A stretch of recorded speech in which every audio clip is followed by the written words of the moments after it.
Start to think that it's not alright. Told you that I'm not that type.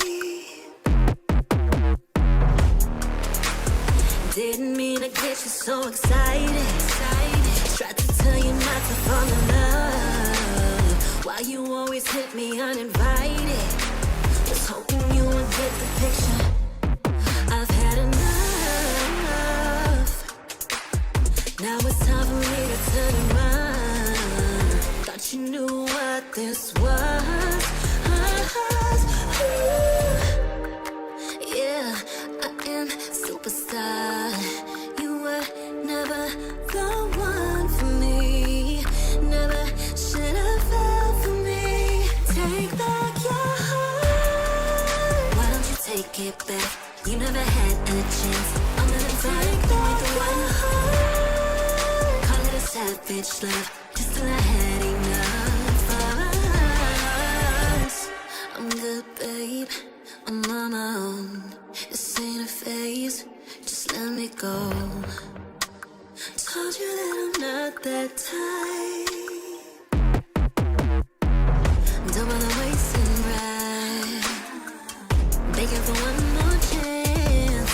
Yeah, know you got carried away. Ooh, you made me to say. You've been messing with greatness. Faces, stay in your place. I was looking to play, then you got in the way. All the love that we made got me stuck in the rain. Got no time to stay here and say goodbye. Yeah, I am superstar. You were never the one for me. Never should have fell for me. Take back your heart. Why don't you take it back? You never had a chance. I'm gonna take back the one heart. Call it a savage love, just till I had enough of us.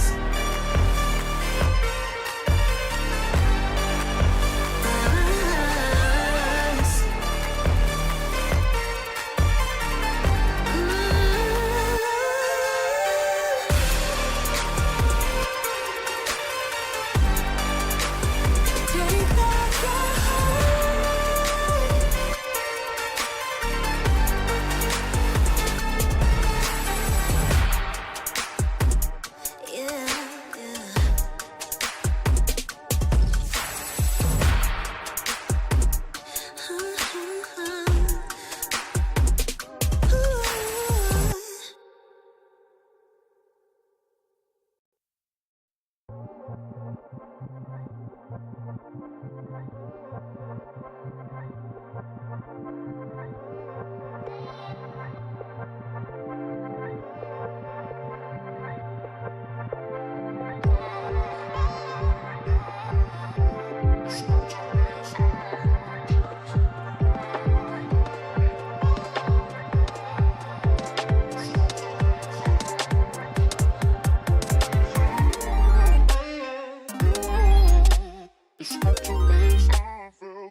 People picking up my energy. The music never stops. They play my song on repeat, on repeat. I'm flying till I hit the sky. The melody is getting high. You know how to free my mind, my mind. When I'm with you, my world is golden, so golden. Baby, you make my heart shine golden.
my name is Eterna, and I am here to kickstart the day here for SBS Playoffs Day number 2. Yesterday we saw 3 fantastic matches, but we have amazing matches ahead of us as well, with a banger to start things off. It was a world champion versus world champion. It's going to be a rematch from the group stage and even the MSC Grand Finals.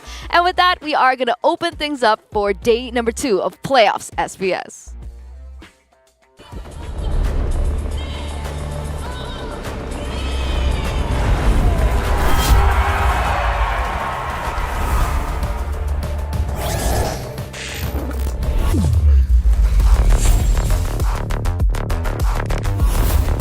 Looks like the players are ready.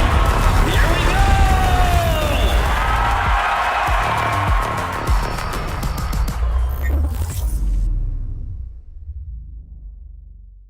The Snapdragon Pro Series is brought to you by Snapdragon Elite Gaming, Monster Energy, and DHL. Selamat datang ke Snapdragon Mobile Challenge Finals MLBB Season 5 Playoffs. Suns tu warisan dari aku. Di atas langit ada Onyx or maybe Onytem. Yeah, this all came from me, bro. Ada sikit tapi cewek! Betul dia menjadi kakak oleh cewek dan kedua pada tak cukup tak mencari membayangkan. Perasaan gue buat lawan Homeboys yang pasti seneng banget lah, karena kita bisa mengalahkan tuan rumah lah. Terus Homeboys juga ada Udil. Gue lebih seneng dari gamenya sih, kita lancar semua, jarang blunder, bikin mistake juga kurang. Terus kayak lebih pede lah buat masuk ke next lawan siapa lagi. Terkena juga ada pemain Flap CC berjaya untuk menumbangkan Johidan. All juga hampir terjatuhkan, tapi All masih terselamat. Namun semua Marco. We feel really good because we won. Blazing duet juga. Penatik Onyx Maracana pada muka CC. Flap complete. Namun menggaringkan daunnya juga.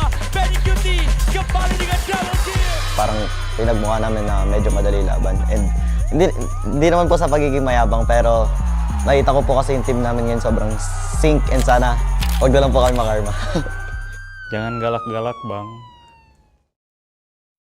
And we're back here at the studio, ladies and gentlemen. And of course, I'm Eterna and I'm not alone today. I am with Chantal as well as Gideon.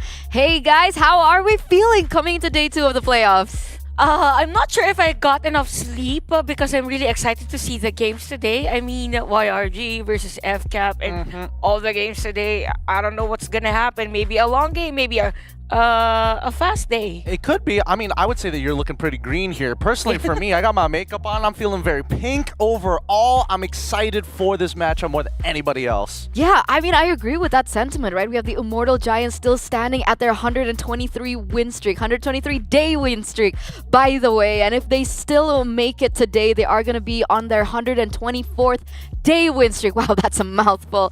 But there you are, Immortal Giants versus the world champs, right? Both of them are world champs in their own right, but we're going to take a look at the brackets before we begin the day, ladies and gentlemen, and here it is. So day number 1, done and dusted. Unfortunately, we had to say goodbye to Homeboys as well as NIP Flash, but now things are getting even more intense. Can Fnatic Onyx defend their title, defend themselves here at SBS, because they did and were the champions last time around, but it's not looking too good for them because they are stuck in the lower bracket. Yeah, probably for Fnatic Onyx, there's this thing, if that you're part of the lower brackets, the adrenaline rush and momentum could be there, right? Because some of the international tournaments that we had, if you were part of the lower bracket and you win the lower bracket, you eventually win that tournament. There's a lot of cases for that. So they can replicate the same run probably for this season. Oh, I mean, they could do that, but I mean, based on what we've been seeing so far, it could be a little dicey for a lot of people. And I mean, if we pull up the schedule, I think it is going to make up a lot more sense this time around. Because again, this first match here, if you do Red Giants or even FCAP win it, they're moving on to the next stage, and whoever loses will have to face off Fnatic Onyx, and the winner has to deal with TLPH, who's been looking mighty clean these past few days. I agree. I think this is the battle of all of the, I would say, strongest teams right now. Yeah. And it's surprising to say for me personally that Fnatic Onyx is their weakest link. Can we say that? Can we say that Fnatic Onyx is their weakest link right now? That's a hard question, but I think I would agree a little. I can understand the sentiment, right? I mean, we're going based off of like the performances that we've been seeing here today. But honestly, all 4 of these teams were my selected favorites to actually win the entirety of MSC. So coming into SBS with that condition in mind, I do think that, I mean, I would have to agree. Like, you're kind of putting me in a corner here. Fnatic probably at the bottom of the list, but there's a very good chance that they can bounce back. For sure, because I'm pretty sure they want the prize, right? It's not just bragging rights once again. It's not just titles that they're here to win, but it's also the 144,500 worth of prize pools that they do want to get their hands on. And ultimately, that championship prize pool, 62k USD. Might we remind you, as we also now take a look at the plays of the day, and it turns out Carl Teasy is going to be the one winning that out. Oh, I love this play from him. All along, I thought that Kiboy was going to secure that kill against him because he was already low on life, right? But again, the mastery on the Julian, specifically for Carl Teasy and even for Team Liquid, when they play that Julian, there's a high chance that they will win a game. The way that I see it in that play alone, based on what everybody probably saw and why they're voting it, it's literally the Goku and Vegeta meme fist bumping, except it's Carl Teasy and the turtle buff just like, yeah, thanks turtle buff. The first time the shield actually works out for me. I agree. I mean, there were so many fantastic plays other than that as well, but honestly, in my heart, that was also like my top play. I was like, I did not expect that to happen, and yet they made it happen. You can't say no to the You GOAT. can't say no to the GOAT, exactly. You know, Not he's in my here to turf. prove himself once again. But of course, ladies and gentlemen, before we get into the nitty-gritties of the first match of the day, remember, it's still a best of 3, but by the end of the day, it should be a best of 5. All right. So that's a little thing that I do want to remind you later on as we enter and venture into the upper bracket and the lower bracket finals. But we do have a surprise awaiting you guys, so let's head over to see what you got. Alright, we are now on the second day of playoff SBS Mobile Challenge Final Season 5. And right now, I'm at the Snapdragon booth with Gojes from the Red Giant and of course Waf from the Homeboys. They're gonna do a 1v1 challenge. Whoever wins this challenge gonna get a customized jersey. So Gojes, how are you feeling to facing again Waf on this challenge? I'm very confident. Very confident. Do you have any message that you want to say? Just surrender. Just surrender, Waf. Okay, thank you and good luck, Gojes and Waf. I think you have any message to Gojes too, right? I think just good luck. Maybe I can win this one. Just do lah. Maybe I can win this one. Okay, so whoever gonna get the first blood is winning this challenge. So let's the game begin. Let's go, guys. It's gonna be a custom brawl game between 2 of them. And now they're gonna choose the hero. On Goje's side, there's Laila and Badang. And on the WAF side, there's Franco and Badang. So it's gonna be Badang versus Badang. Oh, it's the same hero. They gotta meet each other. And the battle spell is not unlocked at all. What kind of battle spell that they will use on this game? In 5 more seconds, we will go to the land of down on the brawl map between the WAF and Gojes. Let's see who is the better player on this challenge.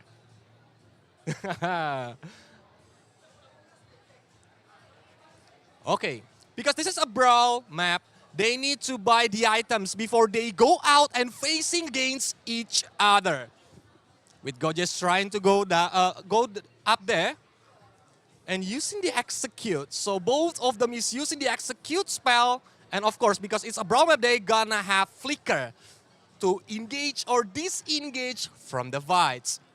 They're waiting each other. They don't know where's the position each other. But Gojes just show up. Ooh, the ultimate is coming down. Jermaine trying to hit again to the Gojes. And Waf with low SP using the flicker. And Gojes is getting the heal spell. Now with very low HP, our Waf gonna running again from Gojes because he need to do a little bit more farm to the minion up there. But Gojes is trying to play the sneaky game from the bush. Trying to aim for Waf up there. But Waf right now, how do you feel about this? I think it's on level 5. Both of them are on level 5, but they don't still want to engage the T-fights. Just poking each other. Oh, yeah, that's it! Wow! Winning this challenge and gonna get the customized jersey from the SPS. Wow. I think there will be more fun for today. So, just come to the Quill City Mall and enjoy the second day of the SPS Challenge Final playoff stage. Let's get back to you. Casters, take it away. That was absolutely fantastic. I mean, poor Gorgeous, right? He just got smacked in the face and then he lost that 1v1. Is that actually an activity that we can engage in Quill City Mall? Yeah, I mean, if you've ever had friends who are like, I'm better than you at MLBB. It's a 1v1. Yeah, you can be like, 1v1 me, bro. 1v1 me right here, right now. We'll go into the I don't remember what it's called. The 1v1 booth? 1v1 booth. 1v1 booth. I mean, overall, I think that this is, it's a couple of activities that you could do because that's not the only thing that you could do here at SPS. I heard there was like almost a life-size Lord. Yeah, I saw it. I have a video actually. I was so excited because it's the first time that I've seen a life-size Lord. Not as big as in-game, right? Yeah. But human-sized Lord. But it is big. Yeah. Well, I guess it's subjective. What is big to you guys? About average. It depends on our heights. But you know, size doesn't matter sometimes because yeah, that's true. The presence of the Lord itself is already so grandeur. I don't know. I didn't get the memo here. I don't remember being taught that when I was growing up. Oh, but actually, it's 126 days. Wow. Winning streak. So it's not 123. It's 126. So 3 plus the one that I mentioned earlier. So today, if they continue to win, it would be 127 days. It kind of depends on how people would like to calculate it. Are you going to calculate it in business days? Are you going to calculate purely game days? Like, there's a bunch of numbers out there, but we're going to go with 126. Okay.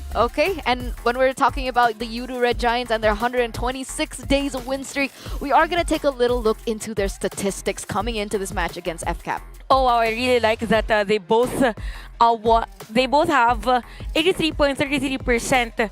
Either they are in the first pick and second pick. So it means that either way, if they are on the blue side or the red side, they still always win the game. So it all depends to them on taking the objectives. Leaning towards the Lord, but 51% is pretty high because their bracket during the group stage is composed of teams that are really known in the objective taking, right?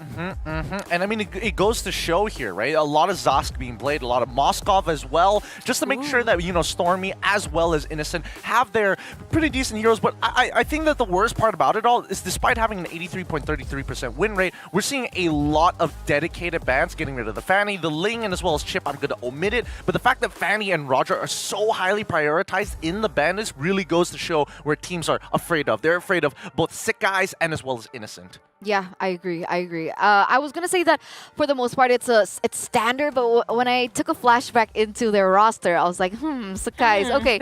He's crowned the new world best assassin. Yeah.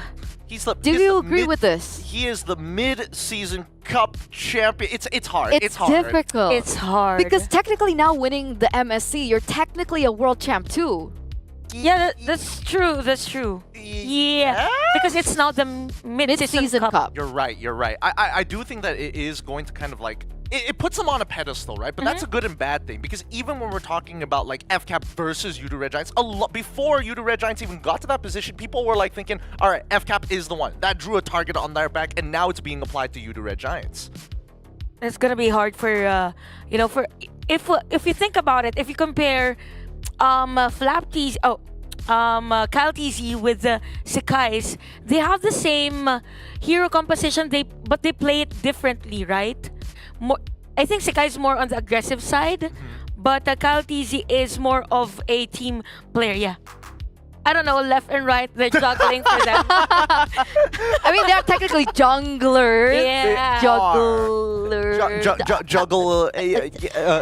But yes, we do have a little bit of a stat there on screen. As you guys can see, 21 heroes, unique heroes for the Udu Red Giants, and 28 unique heroes for FCAP. Is this a significant number between these two that we can actually talk about? Well, it goes to show the mentalities that are coming into this game. It could be a couple of things, right? When we're looking at the 21 heroes from Udu Red Giants, is it because their average game time is, their fastest game is like 11 minutes, but they haven't really been pushed into a corner just yet? And FCAP, are they experimenting with the meta so far, or are they also getting pushed into a corner that they have to whip it out? Or also probably for FCAP, I think they are the only team that plays well with Thams and Glue so far in this tournament, right? Because during yesterday, they've used Glue with a Shushin, and we were really surprised with the synergy of that hero. So maybe because they are forcing out heroes, or they are leaning towards heroes that are not easily picked, specifically on Flap PC's lane. But I feel like that same intelligence is also with YRG, right? Because technically they're one of the few teams that put Lunox in the mid lane as an answer to Uranus in the EXP lane. Well, I mean, that's the thing, right? There's a couple of like simple synergies that even for analysts like ourselves, usually the answer is pretty simple, right? I mean, let's pull up the stats for AP Bren in particular, and we can talk about it a little bit more, because I think what AP Bren bringing to SPS is kind of interesting. Number one, the Zask, of course, goes without question, but even when we're talking about like game durations, their averages and even the fastest are pretty similar to teams like YRG. Probably the only difference they have is the 51% of YRG on the Turtle as compared to Falcons AP Bren's 78. That's a pretty huge gap for them. So I kind of feel like they are both into that idea of the 4-to-1 protect type of playstyle, but at the same time for Falcons AP Bren, since they are using heroes that are more in vision, more like zoning out other players, they get that advantage in the early game. Speaking about advantage, I know it's not as significant as we would like it to be, but if we took a look before, right, Falcons AP Bren, they find most of their success on blue side. So is that maybe something that we are going to be expecting coming into this next best of 3? Well, I do think blue side is still going to be the stronger side in this current patch as of right now, right? We're still building upon the foundational blocks that we've learned from MSC, and being on red side, there's just too many things that you have to worry about. Number one is that chip. Of course, you always got to ban that chip, and then comes down to the Ling as well. And I think this, again, similar testament to YRG's side, but I think that it's because that Kyle TZ is such a nasty, fast jungler. His power scaling is really, really quick. He has an eye for opportunity, and given that he's now picking up things like Alpha, he has extra tools. But a big difference as well that we see from the most banned is Arlet and Luo Yi. This was not present for YRG. Why do you think it's here? Definitely for Falcons AP Bren, because their playstyle is getting things, or getting the place wherein the other team is caught off guard, right? It's more of a with you guys doing this, I'm starting to stop myself. Yeah, just do this. Yeah, but for Falcons AP Bren, it's as if they are doing plays wherein the other team won't be prepared. So the Arlot and even Louis is a bit effective. Man, people would pay to hear Chantel say ooh, and you guys get it for free. How much do we not love you, man? Honestly, they should take that soundbite and then hop over to the stage when the players are walking out, because I've gotten a lot of messages that apparently the stage, just the entrance where the players walk out, looks like a cat. Oh, yeah, like an cat? uncomfortable amount of people.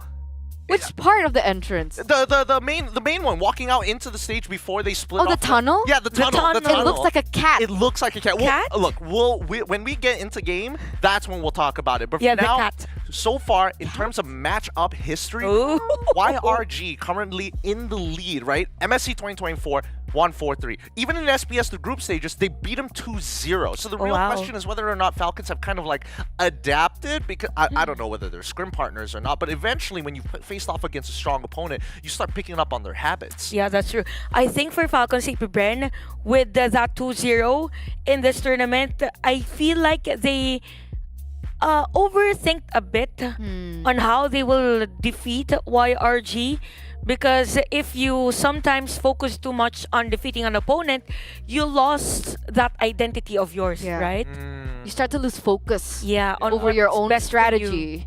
And I'm surprised, right? Because I thought Falcons AP Bren was a team that you don't win twice in a row. Right, so the 2-0 in the group stage was already so surprising to me. But again, I mean, I guess, the viewers get the most entertainment value as possible, because we are going to see yet another rematch between both of these amazing teams. And I would say that these are our top 2 teams in the world right now. And what better way to open things up? So, with that, ladies and gentlemen, we are going to throw to a short break before we get into that first match of the day. So, we'll see you after. And, don't go anywhere. Prepare your snacks because we'll be right back.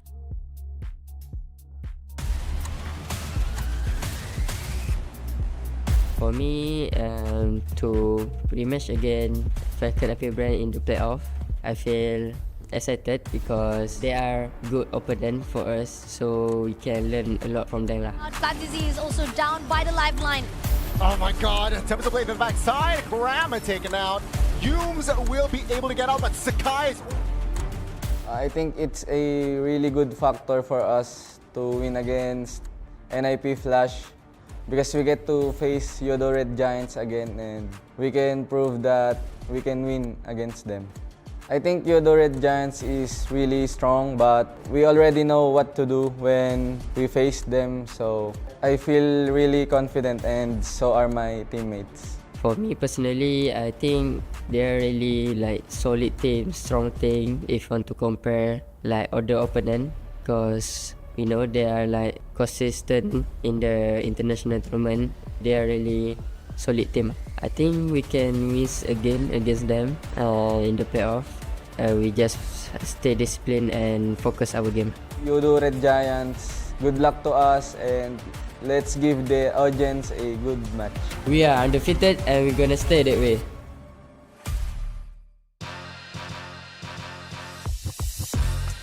Day 1 of SPS playoffs was intense, amazing, and it's all the synonyms combined. But here in day 2, what are we about to expect? What are we about to witness? As again, both of our world champions are going to go head to head in our first match of the day.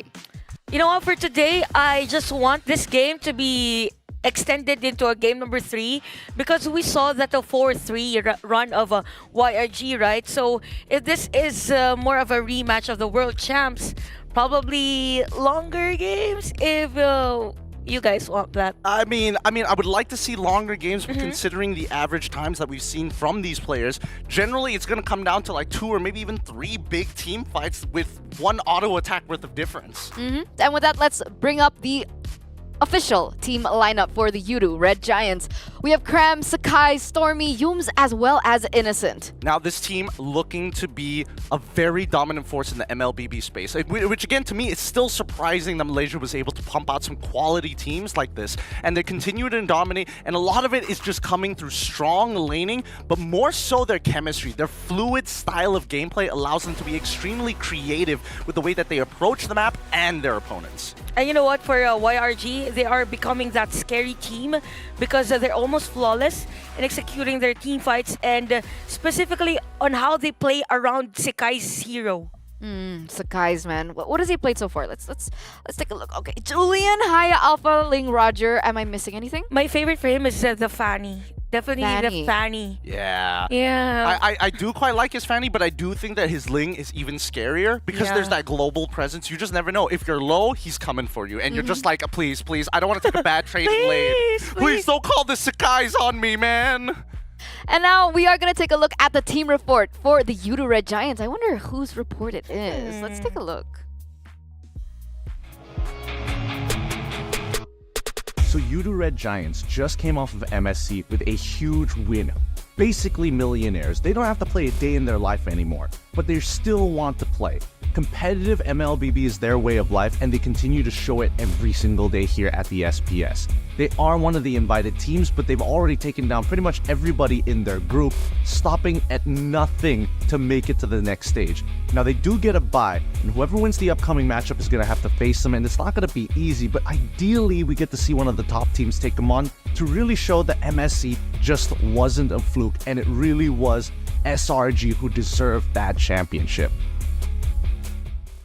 I like that you mentioned that. I like that you mentioned that because maybe that's true, right? Maybe people are saying that SRG got lucky, especially with the way that the brackets were. But coming into SPS, they already faced FCAP once, and they won 2-0 in a best of 3. Can you still call it luck now, ladies and gentlemen? Oh, I think It's tough because there's going to be a lot of netizens who are going to be, again, going to lean in towards their countrymen. But of course, I do think that this SPS has shown that there are multiple contenders and not just YRG. So we'll see who the official team lineup for Falcons AP Bren is as we bring it up. Let's take a look. Flap TZ, Kyle TZ, Few, Ogun, as well as Super Marco. Man, for Falcons AP Bren, we've seen their performance yesterday and they are playing really well. So they have heroes up their sleeves that I think some of the other teams doesn't have that information yet. Again, the Thams and even the Glue, sometimes other heroes. And with that, it looks like, Mara? What? Oh, okay, you're ready? Oh, okay. Mara is ready, ladies and gentlemen, so we're gonna throw it over to her right now. See the energy for our champions today. Quill City Mall, are you ready?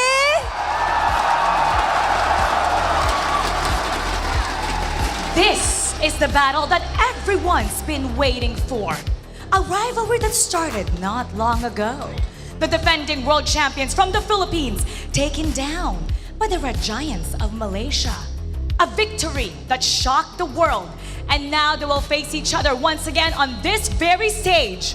Malaysia, make some noise for Falcons AP Brand and you do Red Giants! All right, guys. I nak dengar suara semua orang because the stage is about to erupt. Ladies and gentlemen, our MSC champions from Malaysia, give it up for You Do Red Giants!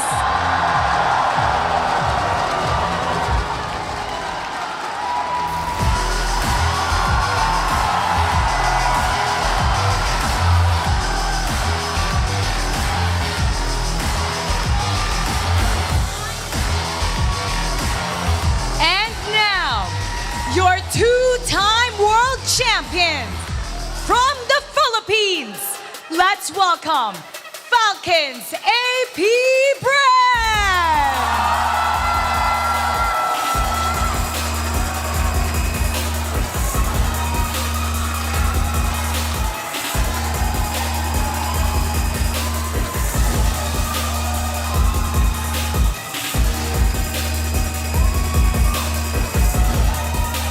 The matchup that everybody loves. Their third time facing each other after MSC. But you know what we should do? We should do a little bit of a face-off with the gold laners. That's right. So I have with me Innocent from Yudu Red Giant, Muhammad Ehsan. And now we have Super Marco. Okay, let's see who's gonna go first. Rock, paper, scissors. Okay, scissors, paper, stone. Rock, paper, scissors. The first battle has begun. Oh! Okay. I think this is a good sign towards our side, right, guys? Okay, Innocent, going up against Super Marco in the gold lane, do you find it hard? And do you think that you guys are able to maintain your win streak? Yeah, I'm sure we can maintain our win streak. He's sure because he has a girlfriend buff right over there. Girlfriend buff? Girlfriend buff? Okay, Super Marco, ito. Okay, angas ha. What do you have that Innocent doesn't have?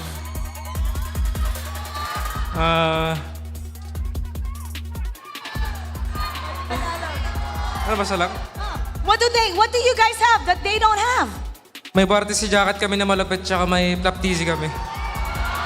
Wow, I love that. Varsity jacket na malupit, a good-looking varsity jacket. And they have Flap TZ, two-time world champion. Ooh, Innocent, do you think that a varsity jacket and Flap TZ is enough for them to take the win? You don't use your jacket while playing. Anong masasabi mo doon? Anong masasabi mo doon? Ano pa ang meron ang Falcons AP brand that they don't have? Anong meron ka? What do you have that Innocent doesn't have? Wala eh. Para sa kami. Well, you know what? He's being humble. He said they're just equal. But you know, let's see if the stare down will be any different. Okay. Okay. Face each other off. Face each other. Okay, guys, stare. The first one that laughs will have bad luck. Okay, don't laugh. And The first one who takes a step forward will win. First one to take a step forward First will one win. Whoa! Wait, who laughed? All right. Thank you. Thank you so much for being such good sports. You may now take your seats. Rose, we can already feel the tension. Oh, yeah. And we know that this is the battle that came out on top. Everyone is waiting for this moment. I agree. And this is the third time they'll be facing each other. We have the MSC Grand Finals, we have the SPS Group Stage, and now once again, because whoever wins this will be able to get the upper bracket final slot. And who will it be?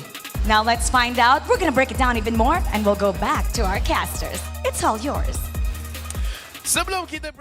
The eyes on their prizes, ladies and gentlemen, as both of the teams on stage are getting ready. But do you see how many people are in the venue right now? That is a sea of people. Yeah, top lane, middle lane, bottom lane, all filled with people. It's crazy. It's crazy. I'm looking at the third floor at the people who's looking behind the stage. I don't think that's the greatest viewing experience, but they're just that amped to maybe get a glimpse of their favorite players. Because I think like even being in the arena, in the area, right, you can already feel the energy. And I'm so happy. I love Malaysians and how much support that they've shown, because they weren't only just cheering for the Udo Red Giants, they're also cheering for FCAP earlier on. We heard the cheers coming through, but let's hear the cheers from the people here right now for who their prediction is going to go for. Oh, wait. Oh, Gani? Yeah, Gani. Hi, Gani. They didn't show your prediction because you have to be safe.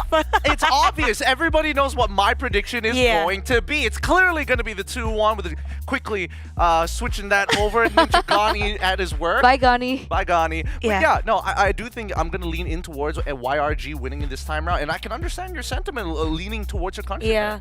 I still believe that for FCAP, they have that playoffs mode, right? Yeah, but YRG can also pull off that playoffs mode, right? It's all they can also possible. have that playoffs mode. I think the real question here is, Eternal, why YRG, huh? Why don't we just ask the audience? Why don't we just ask the audience? Because you guys can actually put in your predictions as well. Head over to Twitch and cast your vote. Do you think that Udo Red Giants are going to take this once again? Or do you think Falcons AP Bren have got it in the bag this time around?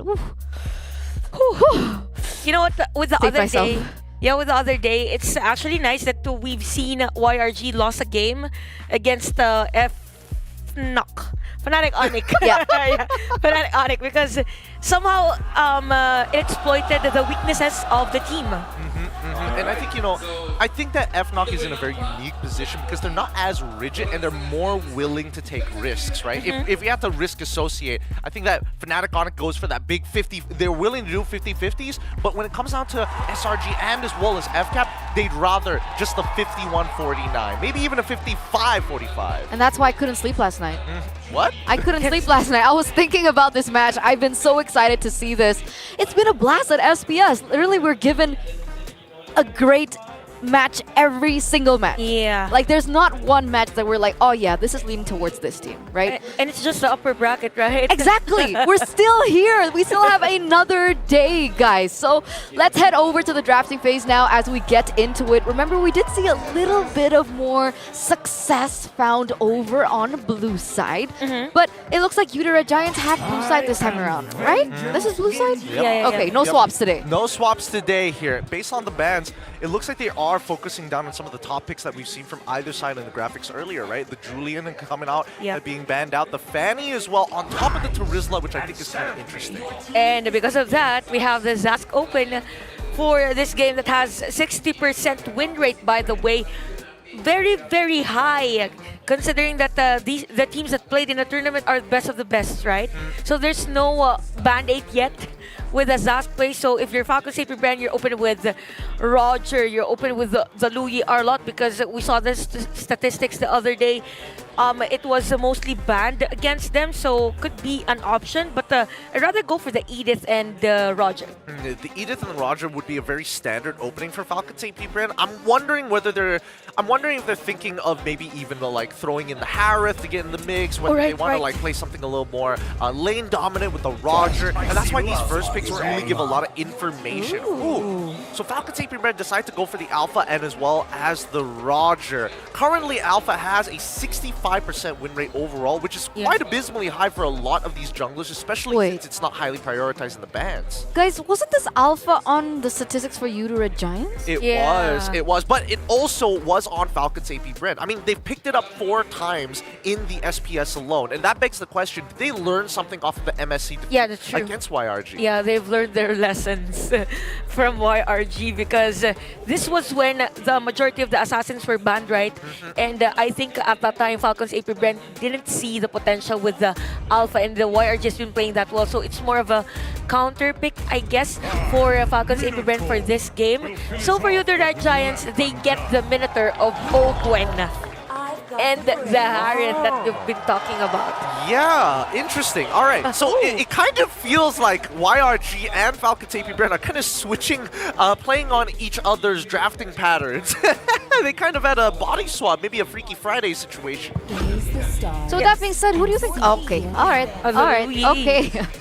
So that was also on the stats. It is. It was also on the stats.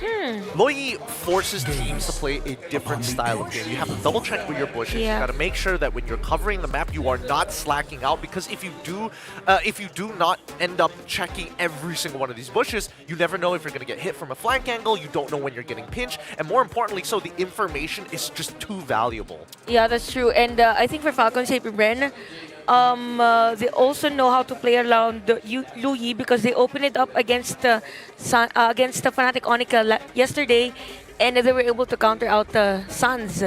So it's more of them on the greater sides of this match. Although they need another hero that could be up front for their lineup, hence the ban of You to Red Giants on this Kufra. Yeah. Ooh, Hayabusa. The Hayabusa as well as Nolan bans from Falcons AP brand is really, really smart here, because now it really puts Sakai's in an awkward spot. Like, what other junglers are worth playing? And even if you want to go back into utility tank jungles, you're up against an Alpha, so your tankiness does not deal with true damage very well, which begs the question whether or not You to Red Giants are going to be in a position where they start thinking, okay, maybe we might even go for a marksman jungler.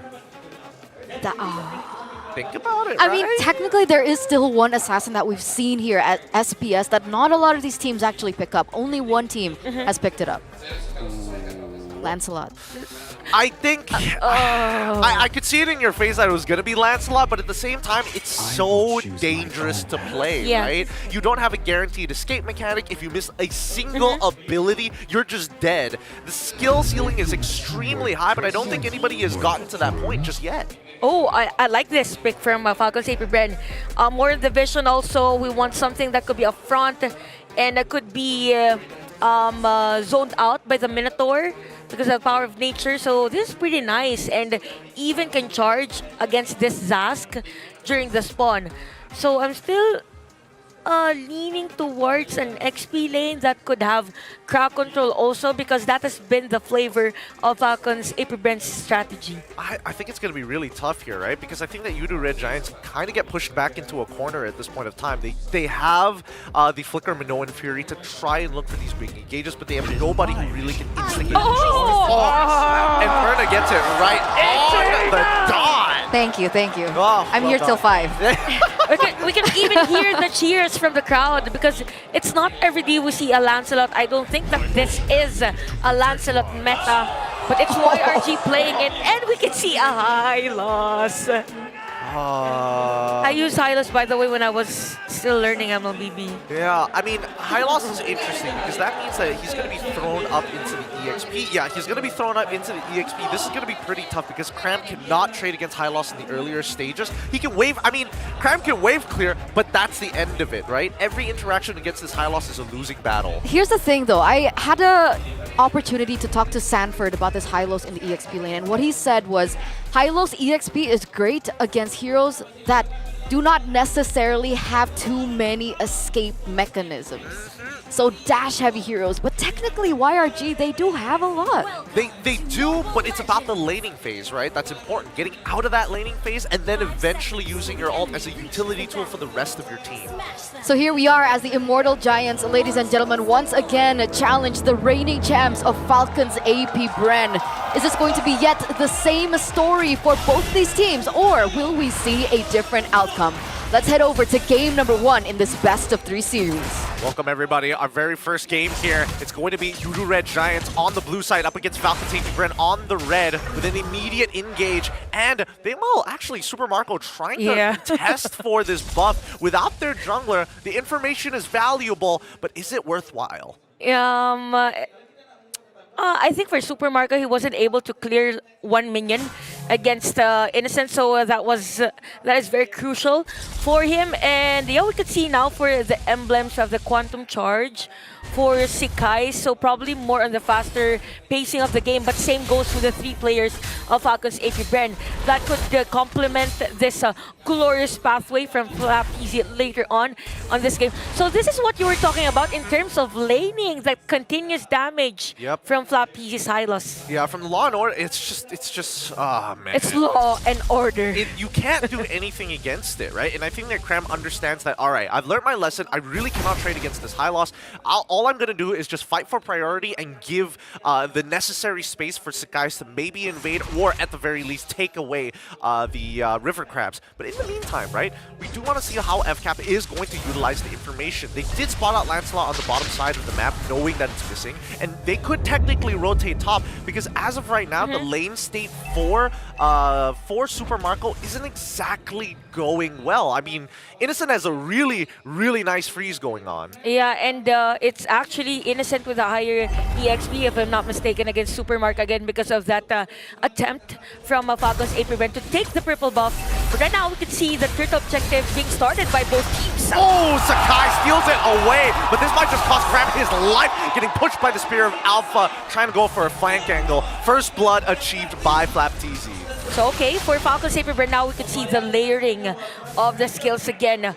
With those dispersion, a lot of order at the same time, Spear of Alpha, there's no way for Cram to actually escape that threat from Falcons AP Bren. And wow, interesting, it was actually Open that is somehow at a disadvantage in terms of EXP against Yum. So it's more of the effectivity rather of Falcons AP Bren on rotating and taking objectives against YRG.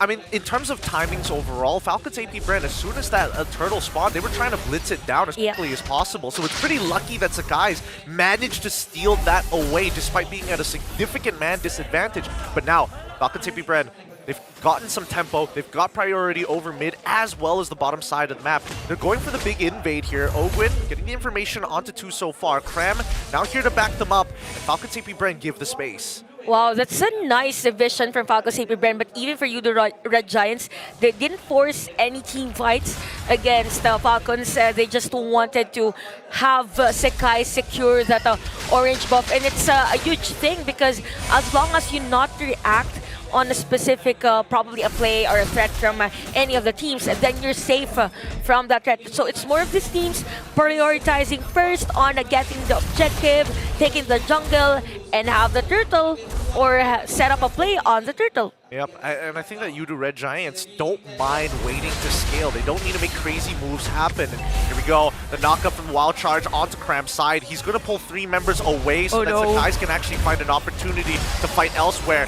Primal Wrath has already been popped, still sustaining against 3 of these members. They don't have the burst to make this happen. Cram quickly flickers away, onwards to buy some time. Earth Shadow to knock him up. Power of Nature and Glorious Pathway to help secure the kill. And Cram's like, I don't mind dying. Every second you stand here is another second wasted as we look onto the top side of the map as Falcons AP Bren looking for Turtle. Yeah, they're starting this Turtle, and I gotta say, this now the effectivity against the layering of skills, crowd control here for Falcons AP Bren. And for Cram, he didn't even try to escape that one because he knew that even if he runs against the Flapteezy, there's still the minion wave, there's still that slow, 4% slow with the Hylos, and look at the damage against Yumes the zone out from Ogwen and Flapeezy is just there. Yeah, he's getting chunked out, but let's keep in mind, right? Now that we've had a full look at the compositions and how they want to play, I'm a little afraid that during these team fights, that Revitalize coming in from Flapeezy might just be the difference maker between the two. Because at the end of the day, it's not about finding these big executes, it's how can you chunk down your opponents. And yes, they don't have a Minotaur on their lineup, but with this Revitalize, it means that the whole team can walk together and still be healed up. So hopefully that is something that Yudo Red Giants are aware of. Yeah, that's true, because if they walk on that glorious pathway, there's the movement speed, but at the same time for Yudo Red Giants, there's the slow. So they need something to complement that one. Cram them in the lane though. Yeah, but Wildcard's gonna knock Cram up even with the Primal Wrath. He just cannot move, and Noob's trying to make the play of his own. Finds one with the help of Stormy, looking for a second Yin Yang reaction, sucks in Yumsen as well as Stormy, but that means that they're just gonna disengage. Two flickers each from either side being utilized, while Innocent trying to take this tier 1 off top. Conceal from Owen. Few getting one hit. The rotation as Zaman Force has been dropped out. Innocent takes the damage, and he wants this kill more than anything else, but Few managing to proc one last time to keep himself alive. That was close for Few, but it could have been a mistake for them, because it's not advisable to poke against Innocent. He hasn't been stopped in terms of the laning.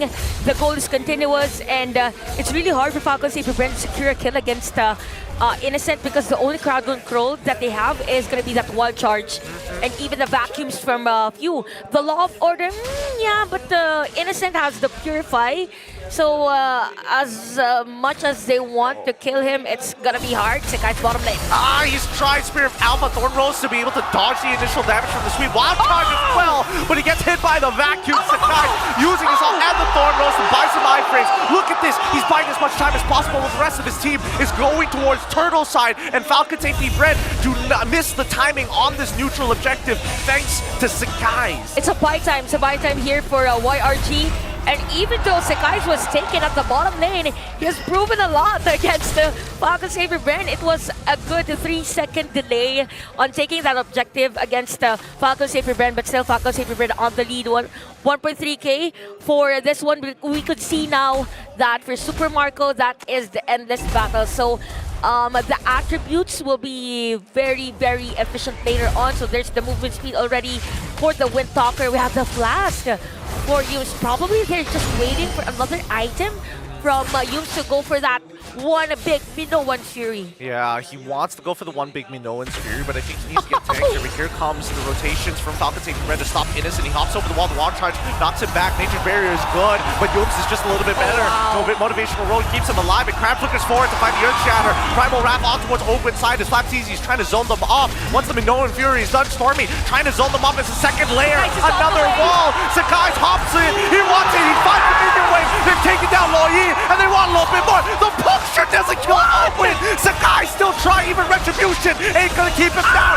Flapeezy does it once more. A single Revitalize to save his two lower members. What a game that we're seeing here today. Oh my goodness. Again, we've said that it's kind of hard if you only have the Purify for the crowd control, but for Innocent, he waited for like 3 seconds before popping that Purify, because he's seen that the Law and Order was used, Owen's Wild Charge was used, and then perfect timing for me to use the Purify, and then went in for that Zinger Vision, had the shield, and waited for the other players of Yudo Red Giants. But for Falcons AP Bren, they're kind of scary because they're just going places against Yudo Red Giants. This is where when you mentioned that you have to be prepared on those brushes, because if Falcons AP Bren does the diversion play, they mean business. They mean big business as well. True. Oh goodness, this is rather surprising. I wasn't expecting them to survive with such low HP, but then again, Revitalize, right? Yeah. It's one of those battle spells that you don't see very often in professional play. I think for the Revitalize, it's the perfect spell for a high loss, right? So yeah, it's really nice for them. He has the Dominance Eyes, we have the Thunder Belt for Cram, and okay, we only have the Glowing Wand as counter for the lifesteal here, or the total heal for Falcons AP Red. So they kind of need another item to shred that HP or the tankiness of Falcons AP Red, so that they can win team fights, probably around 10 minutes 11 minutes for another item. Most likely. I don't know, because then who takes the... Who is going to be the one who buys the anti-heal, right? I think Cram has an option to maybe get it, but I think there are other items that he might want to prioritize. Yums probably wants to get the Oracle first before considering picking up the Dom Ice, so somebody has to make a sacrifice in their itemization at some point in time, and it might just be Cram. I mean, he's got the components for it, right? He can go either way with this. Yeah, that's true. And also, if it's not advisable if it's gonna be innocent, because you want another item that is for the damage side, because later on the damage will be from him. So that's why he went in for the Holy Crystal first. So this is gonna be a long Lord team fight. Probably take up those spaces first before starting it. But here's the huge difference and huge advantage for Falcons AP Brand. Kyle TZ is at level 15, while Sikais is at 13. Yep, he is 2 levels down, but Falcons AP Brand, they're doing a really good job at splitting up the members of SRG. They want them to overcommit here. They are holding it for as long as they can. We do see that Lancelot is currently chunked out for more than 50% of his HP, and now the blitz continues. Now we see Falcons AP Brand actually getting into the middle of the mix here. Stormy does steal away the Lord without retribution, and the rest of the team starts pushing through as the Alvin Force is already out, but now they're on the back foot as they're getting chased down by Super Marco, who wasn't part of the fight and came from a flank angle. Falcons AP Brand fine too, but they still don't get the Lord. Okay, Falcons AP Brand, a miscommunication there on the timing of Kyle TZ's retribution, but if you're Yudo Red Giants, I'd take it. It's the Lord. We have the advantage now on pushing other minions. Oh my goodness, Sakai's tries to go find the angle, but Few says, no, you're too close to your buddies. Yin-Yang reaction to put them out of their misery. Okay, Falcons AP Brand, they mean business now again with this Lu Yi, the crowd control. They forced for Yudo Red Giants to be away on this Lord objective that they got. So things are pretty nice here for Falcons AP Brand. They are 3K lead for this match. We have Owen at 105. Even Super Mark is slowly building up those items. Probably he already has the trinity of his itemization. And even for a few, that is a glowing one and enchanted talisman. He's looking so very strong right now. FCAP's execution and decision making has been very nice. SRG, they've been on the back foot for a while here, but the gold lead hasn't extended more than 5,000. They want to protect this T2, but it looks like they have no means of getting in just yet. Nice. He's in the back line for now. He gets sucked in by the Yin-Yang reaction. He could jump away. Glorious Pathway is being activated as well. And Flapteezy and Super Marco going ham! Forcing the dominations is sent as Yums. Oh wait, the TP from behind as well. Nearly connecting onto 2, but they only find 1. Cram is now on the run. He has to use the Primal Wrath to keep himself alive. Gets busted down, and Zaman Force as well getting chunked out here as Stormy is the next to fall. Falcons AP Brand is just all over the place. Even if you using that diversion play in front of everyone from Yudo Red Giants, and they're just doing damages against the YRG. So it's more of a faster facing for them. 5K lead, and they don't want YRG to breathe in this type of setup. They have the Glorious Pathway, they can speed things up, and now they take this turret at the middle lane. Oh, but Kyle all by himself doesn't take the TP. Still gonna stick around in YRG's jungle to clear up the rest of his creeps.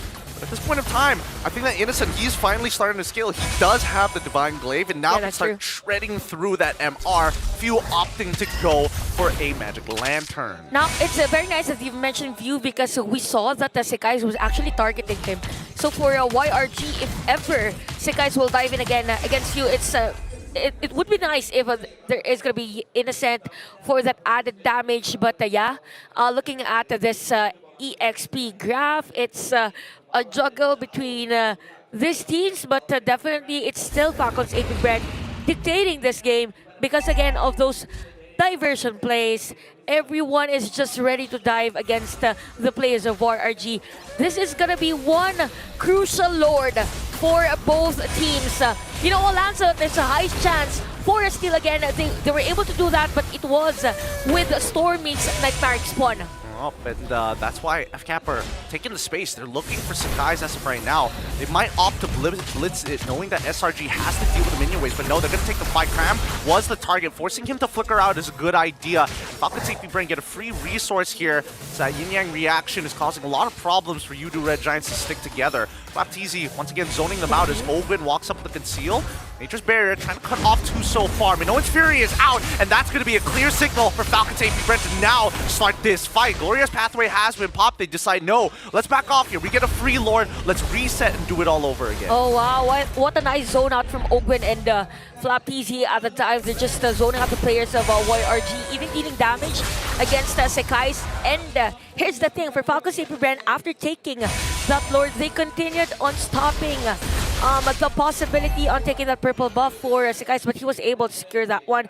Yeah, it's more of the timings now for Falcon's AP Brand, and there's a huge difference in terms of how they set up a play again for the Minotaur. It's one big Minoans here, right? For Falcon's AP Brand, they would just run past through the players of YRG and, hey, here's our target. We've seen him. We've located him. Let's go after him. Yep, and I mean, they've been doing it really well. Yeah. I think the biggest problem that we're seeing right now is the fact that if you don't have a Trinity build, it's going to be really difficult to cut through these tanks, right? No on-hit max health damage, no way to do true damage as well. They lose a mid inhibitor as we see Falcon's AP Brand aggressively taking this space. Guys trying to try something, but here comes the wild charge on top of the Glorious Pathways. They try to peel backwards. The Minoan Fury hits onto all three of the back line. Dead! Super Marco! A bulletproof no more! Chain of Yums for his life. The Lord is still cracking down on the bases. They're trying to break through, but the Dominator's descent says no more. We're done! This defense is clean, and Falcon's AP Brand forced to run with their tails between their legs. Sakai, he goes in, lunges into two. One flap, easy saying no more zoning for you. 200 gold in the pocket. Okay, so for YRG, it's all started again with that nice Minoas here from Yums. Sekai's was just doing those punctures against the players of Falcon's AP Brand. They might actually get this inhibitor turn at the middle lane because it's just Owen that could defend this one. This might be a one-split push or one push for them. It can't be. It can't be. Super Marco is coming back up, and even Few is coming too. Owen is going to die, losing out his immortality. He's trying to protect it. The crystal is under threat. They're almost there, and they crack open the base. SRG, I mean YRG, turned that around after an abysmal early mid-game. What a turnaround. I wasn't prepared for this emotional moment. Yeah. What was that? They have this ask, they have everything that could go for a one-way push, and they were able to do it. One good Minoans here, that's all they needed, and they won the game against AP Brand, Falcon's AP Brand. One mistake, one team fight was all it took for SRG, for the Yudu Red Giants rather, to turn things completely around. And you can feel the energy from the audience right now as they are feeling this first victory for their team. What a game. That was intense. How?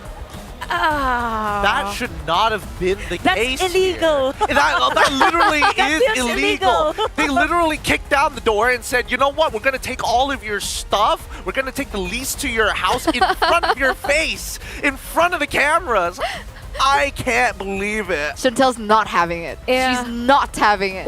But when I've seen that ultimate used by the Sask, I knew that they will go for that push. Yeah. I know that they will force that win. Yeah, because it was Super Marco first, right? That was available for the defense, and Roger doesn't have that kit to clear a minion wave, even kill a spawn. Here's the thing, even though he doesn't have the kit to clear a minion wave, it's not like he had a full wave to clear. It was literally one siege minion, and what they did was incredible. They blocked the shot, they made sure that it would take them their basic auto attacks to get rid of it, and by the time the rest of the members were coming out, it was already too late. Remarkable, just remarkable stuff. 16 minutes, and for the most part, it was FCAP that was controlling the pace and the tempo. Yudu Red Giants, man, they are a team that you can never count out at any point of the game. That was FCAP's Lord push, by the way. Yeah, that's true, and I kind of feel like for YRG, they know when and where to win a team fight, right? It's as if during that Minoan series from Yums, he baited the players of FCAP FCAP to be under the turret. Yeah, I'm looking at the item builds and I'm noticing that Stormy is taking advantage of the new patch right now, building a Feather of Heaven, and not only that, decides to go for a Lightning Truncheon, not very common for Zask players. I haven't seen Lightning Truncheon for a very long time for some of the mages, but it's more of probably supplementing what's needed during a team fight because, again, since with the change of meta, the players now are focusing on what does our hero composition needs for every team fight. Hence, there's this continuity on YRG's farming and even laning. Even Innocent wasn't really stopped, even though FCAP was winning the team fights, right?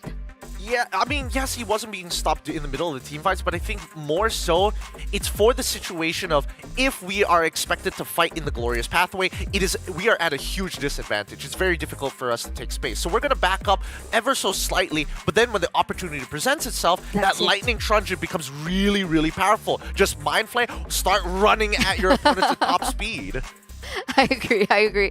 And this was one of the make or break moments, right? Because this Hylos pick was brought in as a final pick. Yeah. And it was so detrimental to the entirety of the game up until the point where they lost that team fight when they wanted to go for the push. Yeah, I think, honestly, we can talk a little bit more about that during the highlights itself because I'm curious to see what each individual was trying to decide. Like, what was their intent there? Were they all trying to go for the base, or were they like, okay, Kyle, you do that, and we'll hold them back? Yeah, now, since this is what we're seeing for the gold, oh, man. and the XP graph, look at that change after that team fight. It was just Falcon Saber Brand continuously getting all the EXP and even the gold. It just so happened that there were moments wherein it was Yudo Red Giants being able to get a piece of that EXP so that it's more on the almost close to the game equilibrium, right? Yeah.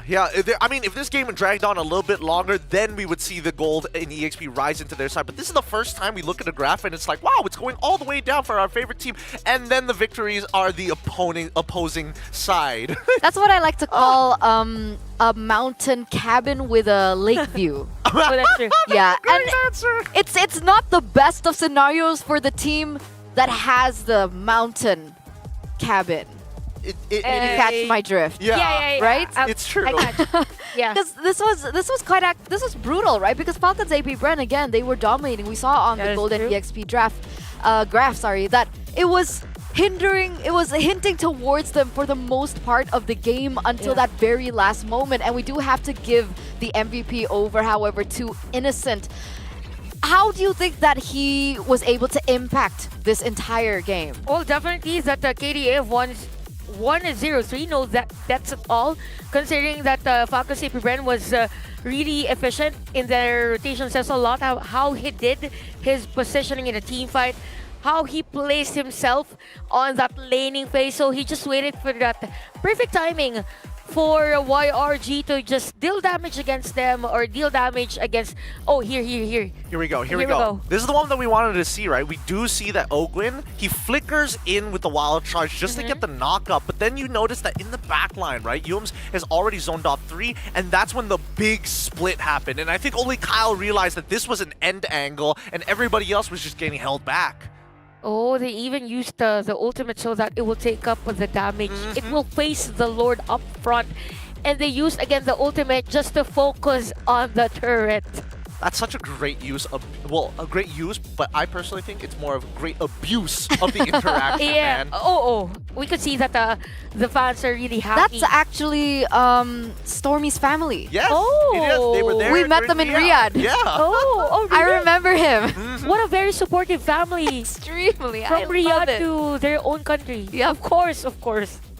Great game. What a great game to start things off for today, right? It was super great that almost my headset was falling from my... Your hair's a little messy as well. I was just doing this. Yes. But again, I knew it, right? I knew that this would be one of the best matches that we would have here at SPS. Again, I couldn't sleep last night dreaming about this, dreaming of their reunion for both of these teams. And what a game once again. And man, this is YRG at match point again, right? Group stage 2-0. There is still a possibility that the Yudo Red Giants could go 2-0 once again, putting Falcons AP Bren lower in the lower bracket. So there, in case, YRG It's okay. wins, yeah. The flashback. It's just a possibility. But with a possibility also that YRG can do a comeback like that, there's a high chance that they can sweep Falcons AP Bren because their decision making is on point.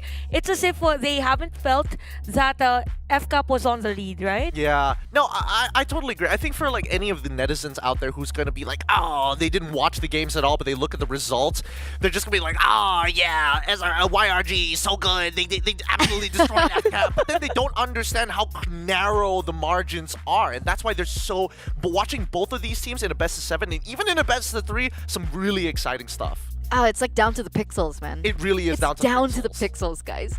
But of course, before we get into our second match of the day, to see the results, whether or not this will be forced into a game number 3 by Falcons AP Brand, we are going to go on a short break, so don't go anywhere. Stay tuned. We'll be right back.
ding.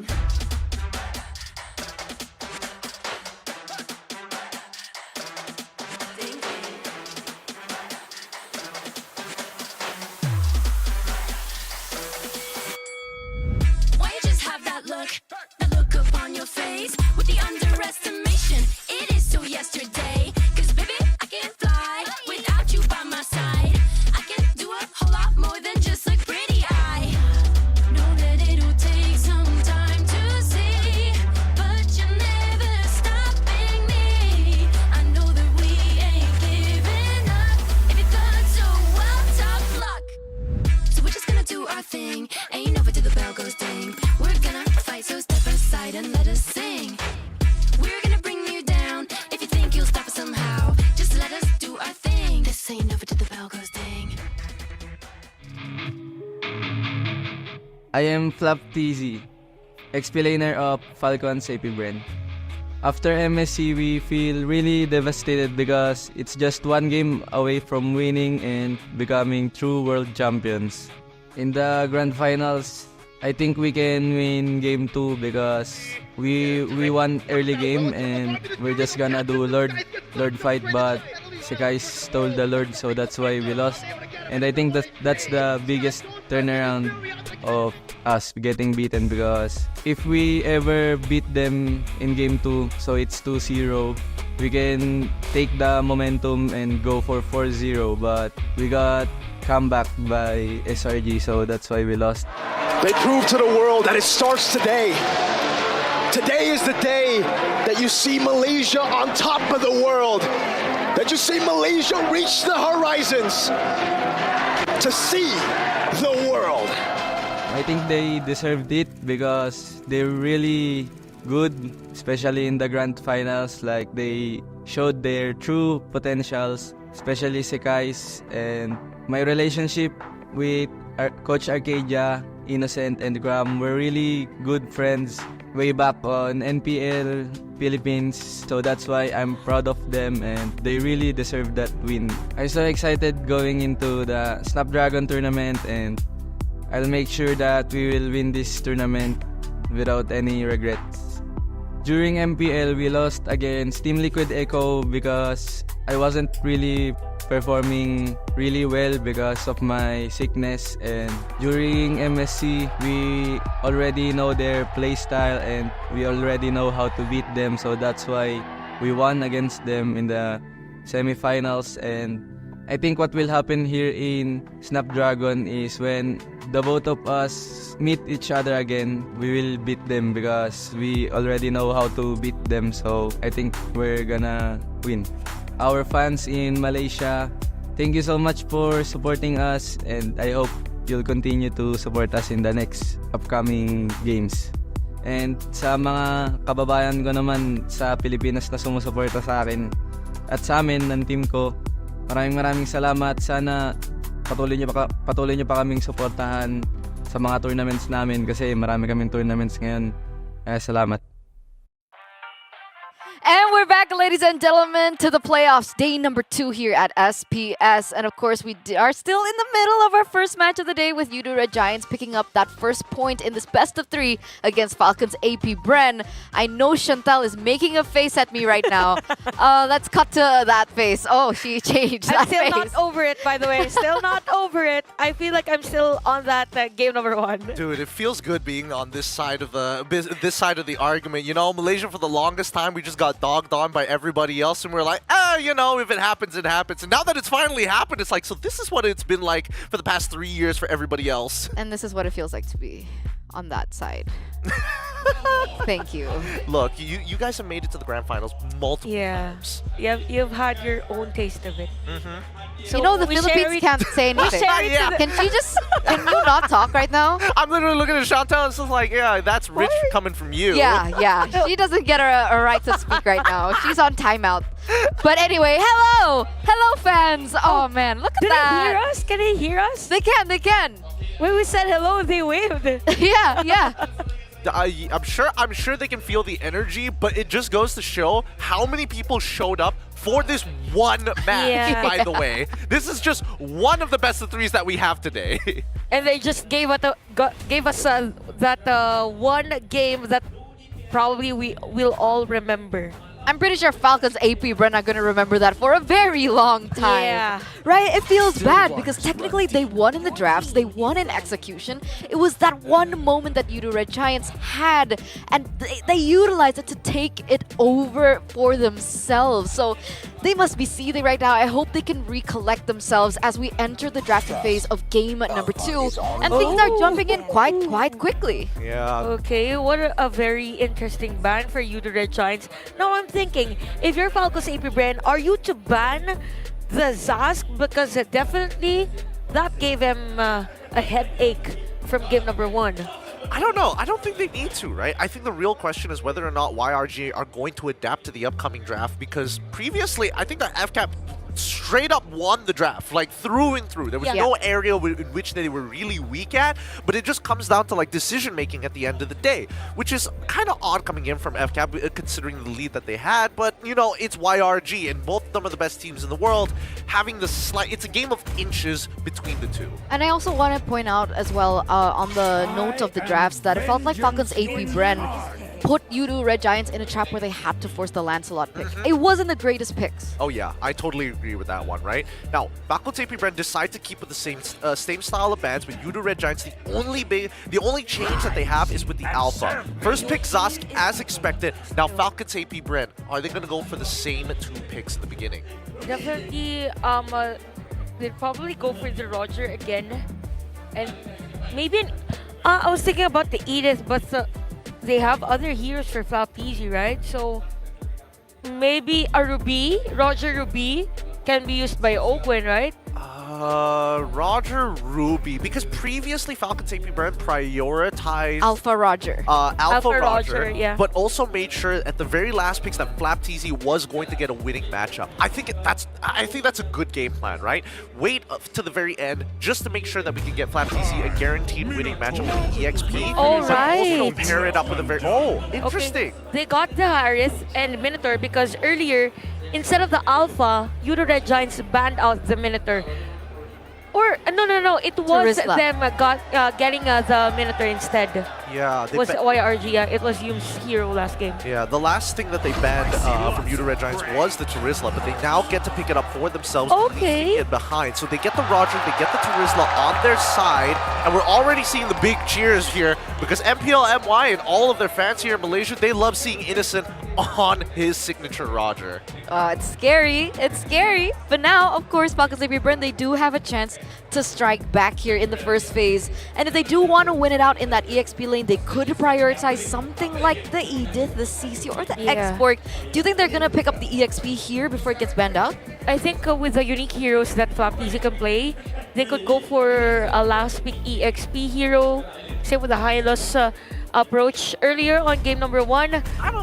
I don't think they need to do that, right? I think at this point it's like whether or not it fits with the composition. Because if they just want to win the lane, they would just pick Export here, right? But I think that Falcons AP Bren are going back to something that they know fundamentally that it's difficult to mess up, right? Heavy team fight compositions. And now with the Farmers, they've got an insurance policy. Oh, if we fail to engage, who cares? We still have the Netherrealm. Yeah, during MPL Philippines, so when there was a time where Environments wasn't picked at all, it was still being chosen by Falcons AP Bren, and they have high win rate. So it's more of them going to the basic strategy that they've been using, the usual Minotaur and Faramis hero. I like that. I like that a lot because again, especially after a loss like that in game number 1, you know what? Let's not make it complicated. Simplify the plan even more. Really condense down to the things that your players are comfortable, but more importantly, can execute perfectly every single time with a hand behind their back and their eyes closed. I'm just not sure what the junglers will use for this game. So Nolan is still open. Hayabusa is still open as well. Hayabusa and Nolan. Ling is already banned out, Julian's banned out, Fanny is banned out. I mean, unless they want to go like deeper into their pockets, they can go for things like Hellcurt for an example, but even then it has its maybe a Bane. Yeah, even a Bane doesn't sound too bad. So they banned out Nolan, so they are really limiting the options for the jungle. And we might see another surprise hero, but we've seen that there is a chance for a Joy to be chosen. But it was Fnatic Onyx that actually chose the Joy yesterday. And it did not work out. Yeah. Just want to put that out there. Technically, Lancelot is still usable if they want to go in that direction, but obviously we did see the Lancelot really fall short. Yeah. Coming against Falcons AP Bren, especially with the high-lows being picked up. So maybe that's one of the reasons why they've actually opted to go for Flaptee's heroes last, as Chantel put it earlier on. But it looks like Cho is going to be banned out there, setting up for something here. Grok and Cho ban. They're signifying that maybe. By the way, Cho and the Grok, they are two heroes that have really good wave clear in the mid lane. They do. They're really useful. Especially if your mid laner isn't exactly the greatest. Like Zask, for example, not the greatest when it comes down to wave clear compared to like Farmus and Vexana. So you supplement it with people who can take concussive blast or have abilities that help clear that wave. I think right now Uni Red Giants are deliberating whether or not to give the Hayabusa over to Falcons AP Bread. Now that they don't have to worry about the Cho, it really just makes the assassins even more dangerous in this case. But that does... Oh, interesting. The respect on Flaptee's hero. This would... man, I want to say that this would indicate that they want to pick up an assassin that requires the purple buff, but I mean, the Hayabusa, you can see it from a mile away coming in from Falcon's AP Bren, and now that they've taken away one of the counter picks towards that Terizla, Yudu Red Giants could maybe throw this Roger in towards the jungle instead. That's definitely a possibility. That's what I wanted to point out. The Roger is still flex, and looking at the Cho and the Grok ban, you know, I wanted to continue on to your earlier point that Yudu Red Giants can pick up the Kufra here if they still want to go that direction. Obviously, there are two picks that come up to mind. You mentioned about the concussive blast. Initially, I was like, okay, maybe Kufra to help supplement in the wave clear in the mid lane. But if they want to go for a full-on counter towards his Hayabusa, honestly, Ruby is also an excellent choice. Ruby isn't that bad of an idea as well. There's definitely... It's nice against a Harris, even a Ruby, even a Minotaur. Okay, okay. That's some hot stuff here. We're gonna see. Oh man, it's been so long since we've seen Melissa actually touch the land of Dawn, and it's great against a Farmus composition because she is one of the few marksmen who are able to hit multiple targets at once. And she also wins lane against the Harris. Yes! Yeah, that's true because of the range and even the zone that it can deal against a Harris. So this might be hard here for Super Marco, but another high loss for Falcons AP Bren. Yeah, this is a really good idea because now when you have that high loss, the Glorious Pathway can really mess up this Melissa. Especially, it's not like Melissa wants to like go up in front of you. She wants to kind of anchor down to get those auto attacks off. So with the Glorious Pathway, on top of having the Minoan Fury, you actually have a lot of flexibility of engaging and disengaging in awkward angles. Yeah, now that you mention it, I can imagine how can Falcons AP Bren can dive, but also a lot of magic damage, I think, for Falcons AP Bren. I have another question though, coming into this, like right before we get into the portal. Do they penetrate the go away of Melissa? No, they don't. But Hayabusa says otherwise. As long as he is able to hit that shadow kill against Melissa. Yep. But this is under the assumption that like a lot of the Yudu Red Giants have kind of left Melissa to anchor while all of them are moving forward. So again, some very tight margins here. I thought Falcons AP Bren were going to play a more simple composition, but instead, at the very end, they make it even more complicated to give themselves a lot of cool tools in the game. So welcome everybody. Let's jump right into it. SRG on the blue side up against Falcons AP Bren on the red side. Let's see how this is going to play out, especially that early game. You know what? When we say about the early game, definitely Falcons AP Bren needs to win. Again, and that is because of the double down on the magic damage of the composition. They have the Harith Minotaur Firemis. The only physical damage that they have is Kaltizi. So if Kaltizi doesn't win the early game, it will be hard for them in terms of the pokes against YRG, because it means that they are more on the skill-dependent type of hero composition, not unlike for you, the Red Giants. Even Yums can deal the damage per second against Falcons AP Bren. But yeah, it's gonna be somehow a long trajectory for both teams. Yep. I do want to talk about the specifics of the micro when it comes down to the lane matchup between Melissa as well as Harith, right? Because in general, Harith can more consistently poke out the Melissa 9 out of 10 times, and Innocent has to be extremely careful where he places Muddles. Because if he uses his dash, he also moves Muddles along the ground. But once Super Marco gets past it, like what we're seeing right here, then it opens up an opportunity for attack, forcing Yums to flicker away, and Super Marco can get some damage in until that cooldown comes back up. Okay, that is interesting from Falco Saber Ben, and probably that might be the play that I want to do in Innocent's lane, because again, in terms of viability on the targeting, it would definitely be Innocent. And look at the zone from Yodo Red Giants just for some pop ECMQ. Wait, this is not good. This is not good. Because Stormy isn't level 4 just yet. The penalty zone locks down 2, but forces them backwards. The guy's going to take advantage of this timing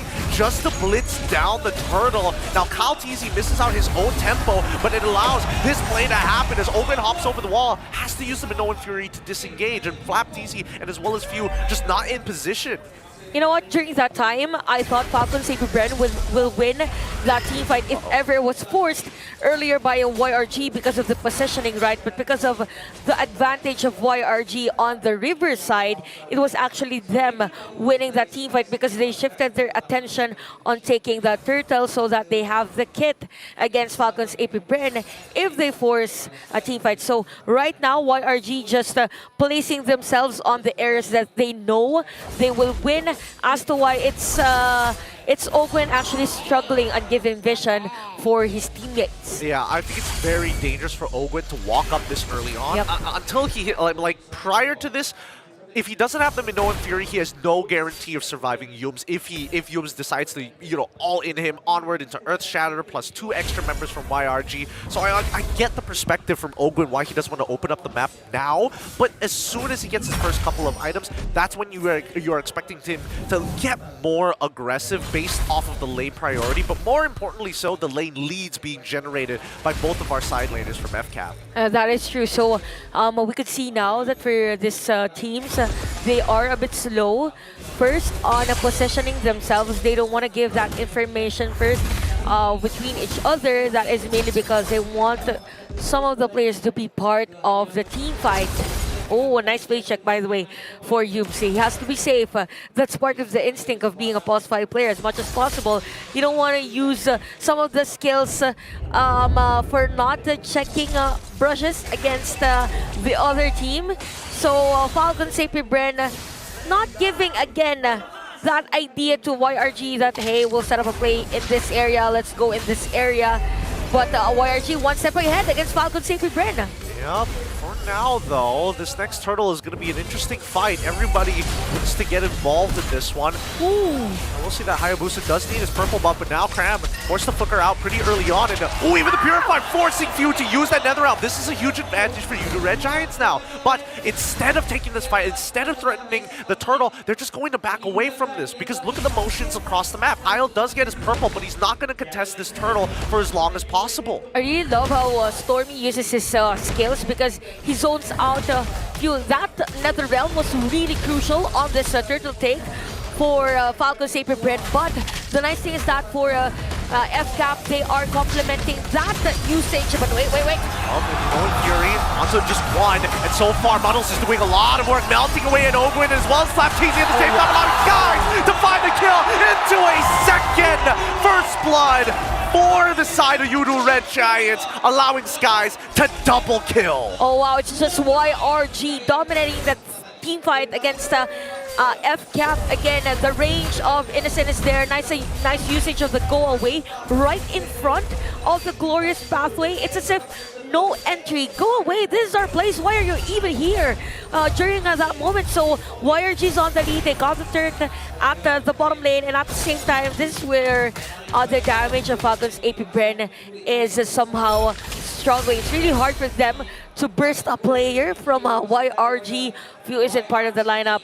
Probably Super Marco's item isn't that prosperous yet. So they have to wait for things for them to be effective. Now Yul's gonna get caught out here. Uses the Primal Wrap very early on as Palteezy is trying to zone out. wow. Counter kill is looking good though. Even the Lycan Pounce gets him out of the last tick, and Flap ends up dying here. Yul's finally dies as we do see Super Marco with the Salmon Force trying to find a trade backwards, but doesn't find the right targets. Innocent walks away. That Inspire really making him a threat. YRG definitely winning all team fights against Falcon Safety Brand, and after the team fight, they went straight on taking other objectives against FCAP. So FCAP now again, they need to force the game to slow down a little bit. It's gonna be hard for them. Again, not enough damage on longer team fights. Even the skills here from Cram can deal this damage against Kyle TZ. So as much as possible, they want to single out a specific lane, probably destroy a turret at the top lane. It's just the turret objective, but you can see two first-tier turrets taken here by YRG. Yep, penalty zone coming out on top of few. Doesn't get much done here. Cram, he's a little low, but he hasn't been in lane for a very long time. He might need to reset because Falcon Safety Brand have some tempo and priority over this neutral objective. Nightmaric spawn, put down to low. Stormy quickly dropping into Dominator's descent, and now no one has been caught off. Called quick. Somebody needs to take this away. Finally, KalTC secures that turtle and glorious pathway to get the heck out of there. Okay, so for Falcon Safety Brand, it's good that they were able to secure that turtle, and they used first the Disperse Top just to force another Dominator's descent for Stormy to back away. So there was a threat on the Zask, hence Falcon's AP Brand winning the turtle. But yeah, Yudo Red Giants still on the lead on this one. They are literally all over the place. We see some setups from Cam. Up against 3 though at the purple area. Yep, penalties only get himself out of there. Ends up losing his flicker, but so far it just goes to show that the composition from SRG is really good at dealing with a full frontal assault from Falcon's AP Brand, right? We see that Super Marco losing his Purify. We're seeing Flap having to use that Revitalize very, very early on, and most of the time Ogwin has to really be careful when he decides to use his ultimate and then flickering after it. You know what, I think I haven't seen Ogwin use that ultimate actually for their setup play. It's more of him saving himself from the threat from Yudo Red Giants, and that is also because of the items not on the tanky side yet. Even the Dominance Eyes isn't available for a Flap TC, so it's kind of hard for them to force a team fight against Falcon Safety Brand. Hence, they are trying to stretch this game in a way wherein Kyle TC can go for the split push, but again, Yudo Red Giants, they know their ways on how to stop that play from our idea from Falcon Safety Brand. Good thing though, for a few, he has the glowing wand. He needs those pokes as early as possible against the players of YRG. Yeah, I think that FCAP, as of right now, if they play front to back, it's not looking good for them overall. And I think so far, if they group, the problem is that even if they want to group together, they get punished by Innocent super hard in these types of team fights. I think that Falcon Safety Brand, if they want to be able to make something happen, they've got to split up the members of YRG. Yep. That's why we're seeing Kyle TZ like dragging out this game by split pushing on his own side, and Yudo Red Giants are swapping between the members, rotating them around to cover the side lanes. That's true, I agree. Now that you've mentioned the word forced, probably they can force the ultimate of Stormy first, just in case. Oh wait, Flap TC. Yep, the Minoan Fury is coming out, but Flap is still going down. The Netherrealm does not save him in time as the penalty zone catches the back line. Over flickers away, and Super Marco has no space to play at all as SRG decide to run down Few. Somebody has to stop Stormy and using that Dominator's Crescenta. All along I thought that is going to be the target here for Flap TC using that glorious pathway, but it was just a go away that was forced to be used. After that, when they saw that the Law and Order was used, here comes the ultimate from Stormy, and then the players of YRG jumping on the players of Falcon's AP Brand. So still, I think for Falcon's AP Brand, they are struggling on who is the better target for them prior a team fight, because they have this play in mind, but they can't secure a kill against YRG. I mean, I can't blame the decision done by Flap there, right? He sees the Primal Wrath come out, he runs at Innocent to break, to at least force him to use to go away, and now we might just be in another fight as the sieging is looking really good for SRG. They chunk out Super Marco. He doesn't mind because he has to stay with the help of Ogwin, but look, they're just wrestling them for control in the jungle. Every one of these buffs is Falcon's AP Bren having to fight a full war just to get it. Now, look at the formation earlier of YRG. I can really say that this Melissa is a perfect for this lineup of Falcon's AP Bren. They can't even use the Nether Realm as easy as possible because they just go in for that damage from Melissa, the splash damage, so it will be hard for them in the clearing of Minion Wave. And speaking of clearing of Minion Wave, there's no real hit from Falcon's AP Bren. Look at them. Innocent is just harassing them underneath the tower, and even the Nightmaric Spawn just covering the side angle so Falcon's AP Bren cannot walk up for free. Look at the damage as he melts them down with the help of his Spark. Flamteezy goes down to Sakai as they open up this fight. The goalway has to drop, trying to peel them away. But look at Sakai, he wants more. Sky Piercer already giving him minion, and that's a triple already. God damn, just take him out. Maniac secured, and it's one, of course, Cram ruining it altogether. It's only few to defend though. I mean, what can he do? He can try. Yeah. They just have to split up. Don't get hit by too many of these. Who's coming up next? Owen is coming up in one more second. is now available, and even Super War. So it's still an extended game. An extended game. YRG just standing there and tell Falcon's AP Bren we are on the lead. Oh, the goal away from Innocent just says, no, your glorious pathway means absolutely nothing to me unless you are going to commit harder than what you are right now. Holy Glaive already purchased by Stormy. Sorry, Divine Glaive. This is quite the match. I wasn't expecting you to Red Giants to adapt it this way. And this fast from that very long game, from game number 1. And they didn't even change that much, just the sequencing of the ban and prioritizing on banning the alpha. But yeah, YRG is playing really well on this one. You can even see Innocent on that Sea Halberd now on full.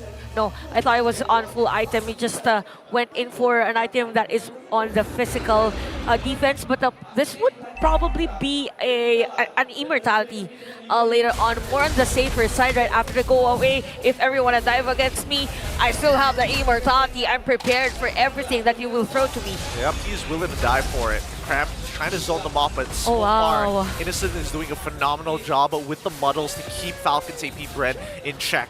Falcons, the only way they can force it is by committing all in. Flickers, Minoan Furies, everything.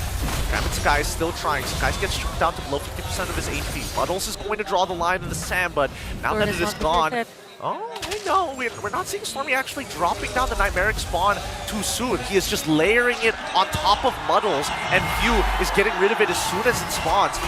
Now, this Lord Dance, here we go. The back line now getting attacked here. Right, Warrior's Pathway is already down. Flap is going to die no matter what here, but Stormy tries, and he goes right into the Dominus set as we see the rest. Open finally using the ult, but it's too late. All of it, this was a botched engagement from Falcon's AP Bren. Did they get distracted? Everybody's abilities came out so in sequence, one by one, not together. I think for Falcon's AP Bren, there was a miscommunication all along. I thought that they will help Flamteezy to single out a specific player from YRG. It felt like they were aiming for Stormy, right? Yeah. But they didn't go anywhere near Stormy, hence the usage of the Dominance because Cram is down. But yeah, they have the Lord still for YRG. And look at the damage against Innocent. No one else comes close to him. Not even Flamteezy can go up close to him. He really can't. Like, Kyle needs to find Innocent all by himself to get maximum value from his Oki Shadow kill. I don't know. I still can't get the image out of my mind. What the heck happened there for Falcon's AP Bren? I know they were put in a tough spot, but even when they're fighting as 4, that was not that was by far the worst fight we've seen from them this entire tournament. It was like a rehearsals wherein they are shown where to go on stage. It was like a pitch check. Am I going here? Should I go here? Something like that. It's really a miscommunication there for Falcon's AP Bren. It's something that they don't want to do for the next team fight because if not, YRG again will exploit their error. Look at Yu's position, by the way, at the middle lane. Yep, he's trying here, but the Oki Shadow kill is going to chunk out both Stormy as well as Innocent. Falcon's AP Bren alleviate some of the pressure by utilizing a couple of their ults. They're still missing some inhibitors, but it's not the worst thing in the world. At least we're getting towards the end game where we're expecting to see full item builds from the members of Falcons. Oh, so I thought that earlier Innocent was gonna go for that immortality, but is towards the Rose Gold Meteor because he has the kit for the lifesteal. Yeah, he has the lifesteal, so it is gonna be easier for him to be staying longer on a team fight. Yeah, 15-13, and look at that damage again on those splashes. Falcons here with the counter. The penalty zone comes in to try, but the Purify from Few is going to keep him alive. His backline is getting attacked. We know what Fury hits on all 4 of the members, but nobody can touch Innocent. His Inspire melts right through them. He hasn't found a single kill, and with Cram down, Falcons AP Brent forcefully wrestle for control. Oh my god, Falcons AP Brand are really struggling to find Innocent. It was a decent setup play. It was actually a good setup play. Very good. From Oakland. It just so happened that they can force a kill against Innocent. Innocent is at 2-0-11. If in case there is a damage from Falcons AP Brand, he will just back away, do some damages, and the life is back because of the lifesteal, right? So this is where the struggle of not having a burst damager is for Falcons AP Brand. It's just Kyle TZ that can single out Innocent, but after that, if the shadow kill isn't sufficient, then it's gonna be the Red Giants' time. Yeah, no, definitely after seeing Falcons win the trade in that full-blown team fight, it gives me a little bit of hope that Falcons are still locked in to try and turn this around against the Red Giants. We see the angle now of how this fight needs to play out for Falcons AP Brent to really get an advantage, but now the Lord Dance begins. Both sides still looking for the opportunity to recreate the scenarios that are most ideal for their team composition. Red Giants need to make sure that Falcons AP Brent do not get into their backline. They've drawn the line in the sand, and we've seen this happen before. They drop the Nightmaric Spawn. Afterwards, they throw out Muddles, and I think that Innocent, recognizing that he's not as healthy as he should be. Without the Winds of Nature, the Oki Shadow Kill really starts to show how much damage it does. So they gotta back away. Kyle still trying to poke a prod. I think they're just fighting the players here of YRG, but they're going for the fast lord. Here comes the Blitz, and Sakai secures it. Glorious pathway. Oh wait, no, Stormy, he gets out! He doesn't make it into his Nightmaric Spawn in time! He ends up dying because of that! Okay, so for the Red Giants, they sacrificed the Stormy for them to be able to have their minion wave against Falcons AP Bren. Oh, it was actually Falcons AP Bren securing a kill against YRG, even though majority of the minion wave of a YRG is flowing against them. So now I think for Stormy, he thought that there's gonna be a team fight after the usage of the Glorious Pathway, so he used the Dominator's Crescent just to be prepared. But the Falcons AP Bren was ready against him. But the good thing is that for YRG, they can still wait for Stormy, although the timing might be a bit delayed because the Lord will march in at the top lane. There is still an animation cast time for the Dominator's Descent when you want to go into that Nightmaric Spawn, and I think Falcons AP Brand exploited that, just bursting down the Nightmaric Spawn, leaving Stormy out to dry. But here we go. The Lord going to be cracking down towards the base. SRG looking for an angle in. They're really good at sieging, and once Muddles is down, we see that Flap TZ wants to get involved, quickly dropping up the Glorious Pathway to give his team some space and time to kill that Lord. Here we go. Flap, he's trying to get in, but Kyle gets into that backline. Minoan Fury does come out. Innocent is all by himself, and he has to win this. He finds a kill out towards Kyle TZ's side, and the front line now starts to melt, and Super Marco finds Innocent, and it's all up to him to stop the 4 members. It's too late. Red Giants push past him. That's going to be a 2-0 sweep for your world champs. Oh wow, Red Giants doing it again with a sweep. I mean, man, the decision-making, Innocent's prowess on the usage of Melissa up against the Kyle TZ. I don't know what to say anymore for YRG. This is another added day for their win streak. The Immortal Giants. The Immortal Giants, they strike again here. 126 days. Their win streak continues here at SPS. Another 2-0 against Falcons AP Bren. What a game, what a match. And of course, we've been talking about the players time and time again for the Red Giants. But my roses, I tip my hat off to Coach Arcadia. What an exceptional draft. It was so much more easier for all the members of this team to execute it properly. But again, this is marking the beginning of the end for several different regions. But of course, in a moment, we are going to throw it over to the stage to talk to Mara and of course, the victors. Bren! Wow! An amazing series. Series yang sangat bersih, sangat berdisiplin. Alright, first of all, I had insider info that sebenarnya Stormy actually tak berapa sehat hari ini. And I know that during the group stages, ramai player daripada Selangor Red Giants also tak sehat. So, how are you? First of all, Stormy, how are you today? Are you feeling so much better? And how is the rest of Selangor Red Giants doing? I'm feeling better today, but as for the boys, yeah, we are okay. Alright, so because I found out that actually last night Stormy got rushed to the hospital. Oh. He wasn't feeling well, and during the group stages, a lot of the players actually weren't well. Like Yums and Sekais, they were all feeling very much under the weather. Well, it wasn't evident in this matchup. You're always dominant, especially in game number 2. Now, what makes you do Red Giants very strong? You were up against a 2-time world champion, a team that the other regions have had a difficulty beating. So what is it? What makes you guys so strong that they're unable to beat you? I think it's because of our aggressiveness that is really special to us. Yeah. It's your aggressiveness that's really special to you. Now, you might have to face them later on. They're gonna go down the lower bracket, but there's a chance that you're gonna face Falcons AP Bren again. What is your message to them? Good luck, so we can beat you the 4th time. Oh! Good luck, so we can beat you the 4th time.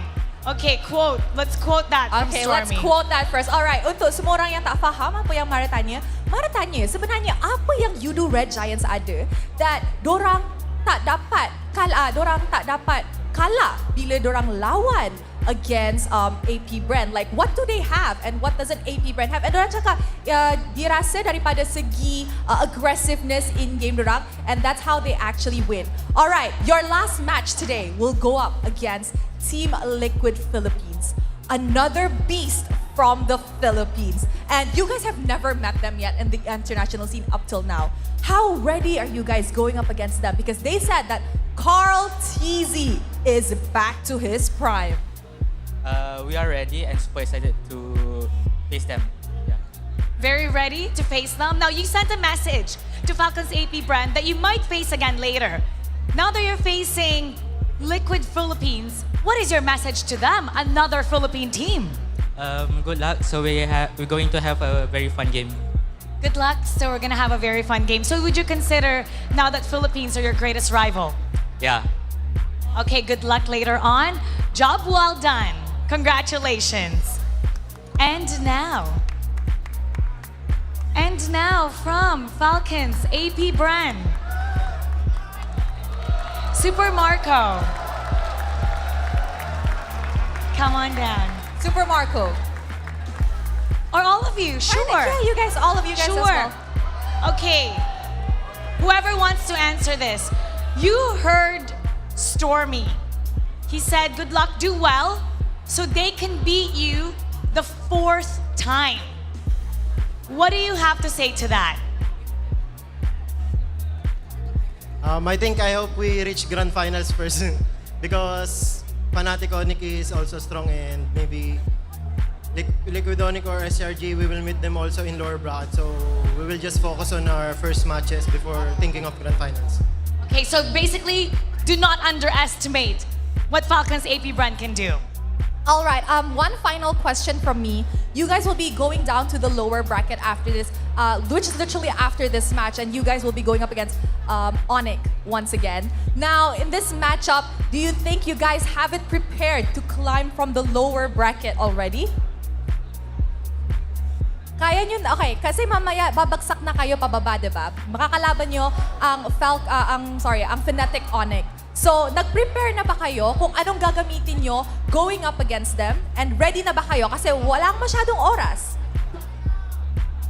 Siguro po, mas ready kami sa lower bracket kasi yun yung parang forte namin eh. Kada napupunta kami sa lower bracket, mas lalo pa namin ginagalingan. Oh, wow. They're more ready for the lower bracket because that's their forte and they can do it much better in the lower bracket. Okay, what's your message to your next opponent? You're gonna go up against Fnatic Onic. Go on.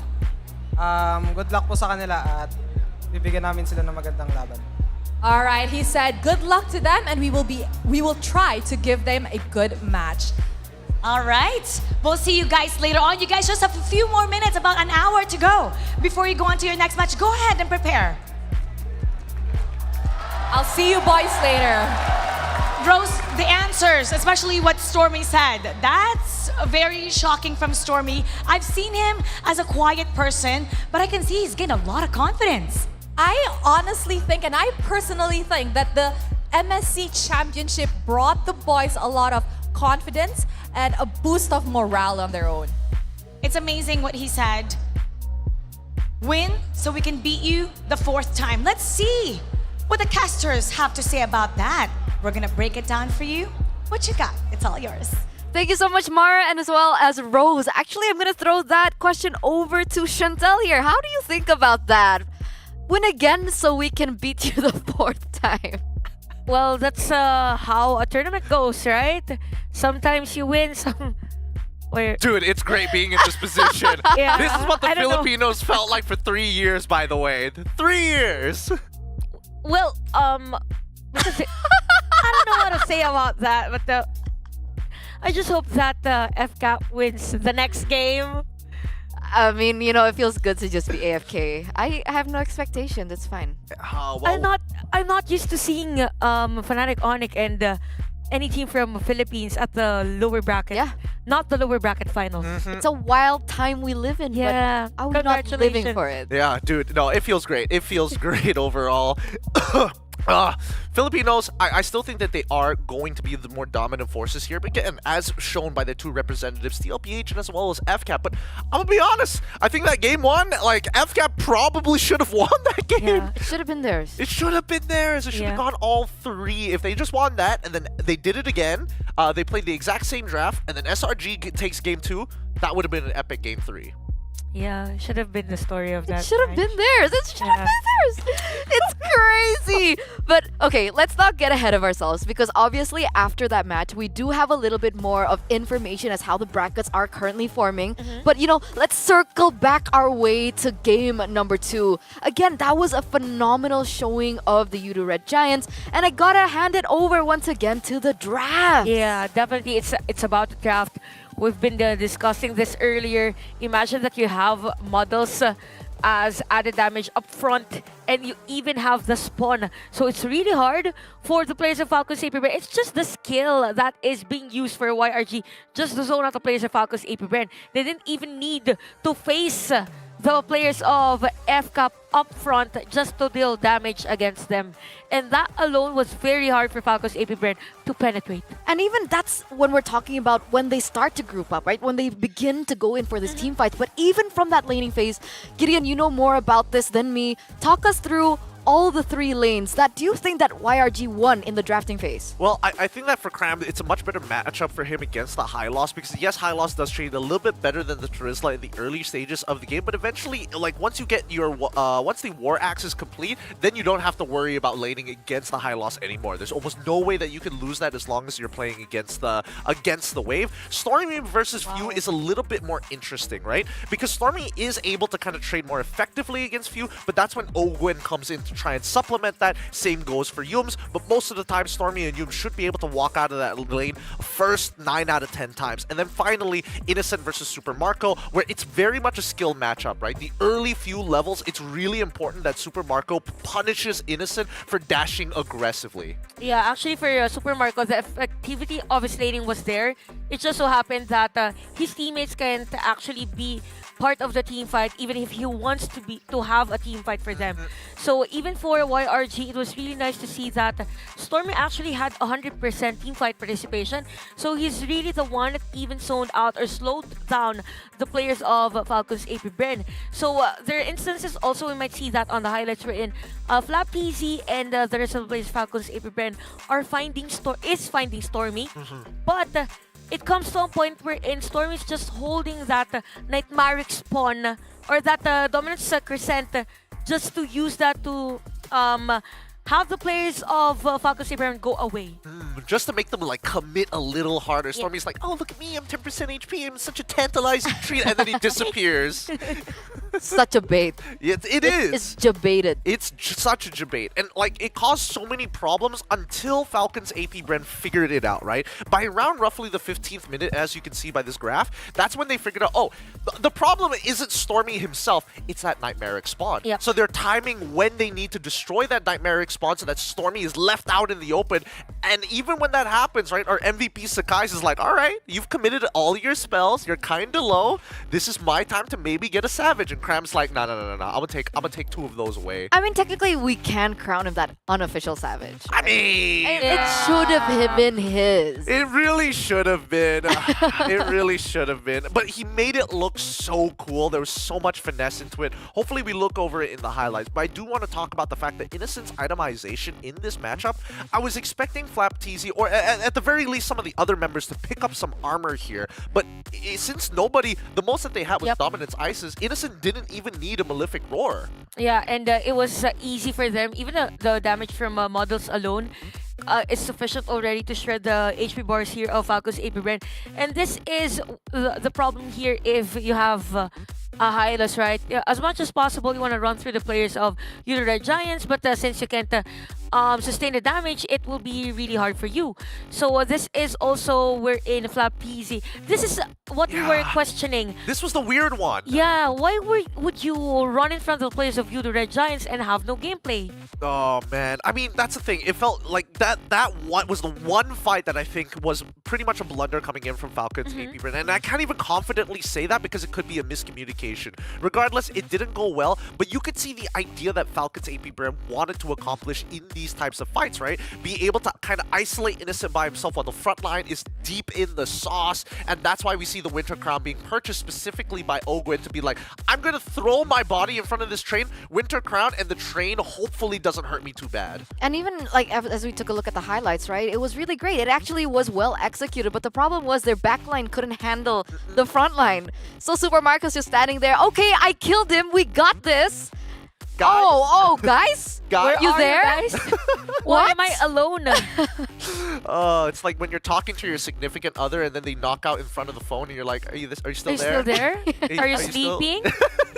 That's exactly that. Honestly, that's a very accurate description of how that fight ended up going. Yeah, that's true. But I mean, it just goes to show that the meta hasn't been completely unlocked just yet. We're seeing a lot more interesting picks, more situational picks this time around against the top 1%. And that's great, right? And that's great because it really just shows the flexibility of how we can utilize the meta to our advantage. Yeah. But with that 2-0 win from the Euro Red Giants, we are going to take a look at the brackets, ladies and gentlemen. So it is official. The Euro Red Giants will be moving forward to the final upper bracket, and they are going to face TLPH in our third and final match of the day. So before that, with Falcons AP Bren getting knocked down by YRG, they are going to the lower bracket where they will meet Fnatic Onic for the millionth time, and they are going to win for the millionth time. I'm just kidding. My boys got this. Gotta fight for something, right? Gotta still be positive, optimistic. You know, Chantal, you have two teams. You know, just, it's okay lah. Right? But I predicted for FCAP, so it's not okay lah. Oh, that's true. There's still the challenge. Oh, you're right. Forgot about it. Oh, you didn't vote for TLPH? Yeah, because we have 3 PH casters who voted for TLPH, so I wanted it to be 3 and 3. So either way, I will still vote for any Filipino team. But yeah, it's the what's this? What stinky tofu though? Is it really that? Anyway, never mind. Oh, I can't wait for you to find out what it is. I cannot wait. So technically, after the match later on, we will be seeing official challenges being made. Because all the Indocasters have predicted Fnatic Onic, and we have a few Filipinos going for FCAP. Ooh, and it's a nice thing that it's a nice. Does it happen today though? I think it happened today. I have not prepared a bucket full of ice. I'm pretty sure. Nor change of clothes. Oh, I think that's the bigger problem here. I think that ESL has probably got something ready in the back. We'll find out later. Dude, I love being in this position. Last year, I had to wax my legs, and now I don't even have to think about having to wear Rose's hair. This is great. Zipper, we're saving this for the final day, right? Yes? Oh, boy. We'll see. I don't like that answer. They're probably looking for stinky tofus now. Or your eyes. We don't know. Well, I guess the fate of my clothes will be decided after this short break, ladies and gentlemen. We'll be right back as I gather and recollect everything I have left in my soul before I wither and... I'm kidding, I'm just kidding. See you after the break, bye!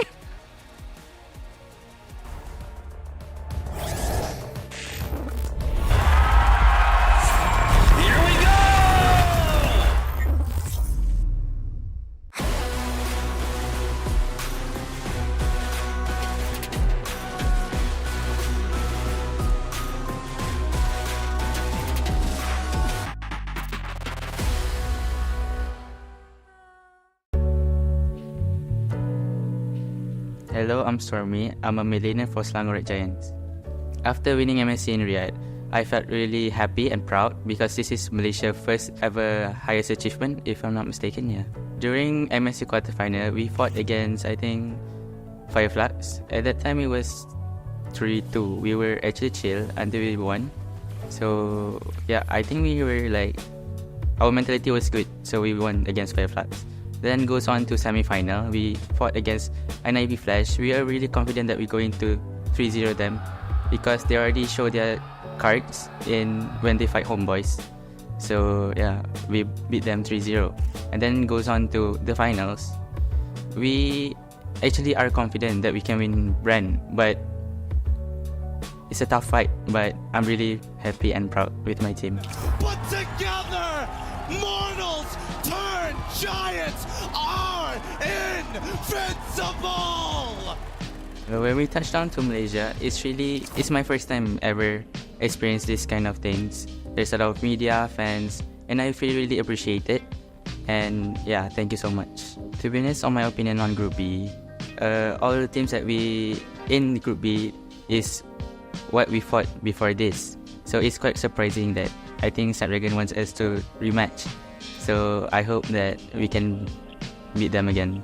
I know people expect really high on us in international tournaments, but we cannot be complacent because it might tear us down to go at the bottom. So we need to focus ourselves and hope we go to M6. So I think let's go one at a time.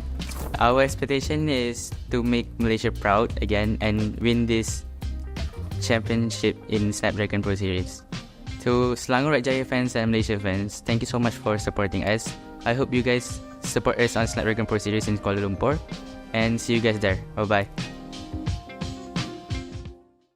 Hey guys, it's Rose. Welcome back to the round table. On to my left, we have the reigning MSC champions from Selangor Red Giants, Stormy. And on to my right, we have the reigning Snapdragon Pro Series Season 4 champion from Fnatic Onyx. We have Chewe. Okay guys, first, are you all okay? Yeah. Yes? Yes. First, Good. okay, I want to say congratulations on making it past the group stages. I'm very happy to be hosting the playoffs alongside you guys. Okay, now onto the real deal. Okay, Chewe, you have a current record of being a 4-peat MPL ID champion. You are also defending champion for Snapdragon Pro Series. I want to ask, can you describe what's it like being a champion, especially after you've won MPL so many times? Iya, kalau misalnya jadi champion ya pasti ada senang, terus ada proud tersendirinya juga. Kalau gue sih emang pengen menang aja sih. Jadi kayak ya, pokoknya intinya menang. Gitu. Okay, the goal is to win. Yeah. Okay, for Stormy. Now, for Stormy, I think this is a really big thing because aside from winning your first ever MPL trophy after how many seasons that I've been hosting alongside you, finally after how many grand finals you won, and not only that, you guys brought pride to Malaysia. It's the first time ever where Malaysia has ever gotten an international trophy. Now, I ask you, as a new timer being a champion, how does it feel? To be honest, for me, I feel normal. Ooh! But when we celebrating, the others were crying actually. And but I have no like feelings actually. I just feel normal. it's still the Stormy I know. Yeah. Still the nonchalant Stormy. The everybody's crying and you're just like, Yeah. we won. We won. Now let's talk about, now that we've gotten the championship out of the way. Now that you guys are champions, you have been a champion for a while, you are a new champion. When you guys are at the top, it's normal for a lot of people to have their eyes on you. Okay, let's go with Stormy first. Now that Selangor Red Giant has an undefeated win streak of over 120 days, first of all, is there added pressure? Second, if you guys do lose, is there like any, I don't know, disturbance of mental? Or how do you guys bounce back from a loss? How do you guys recover? And do you guys worry about what the netizens will say about you guys losing? First of all, we don't have any pressure at all when it comes to tournament days. And I think I know my players really well, right? So, dorang takkan kena mental lah. Okay, but what about losing? Now, it's normal to drop points.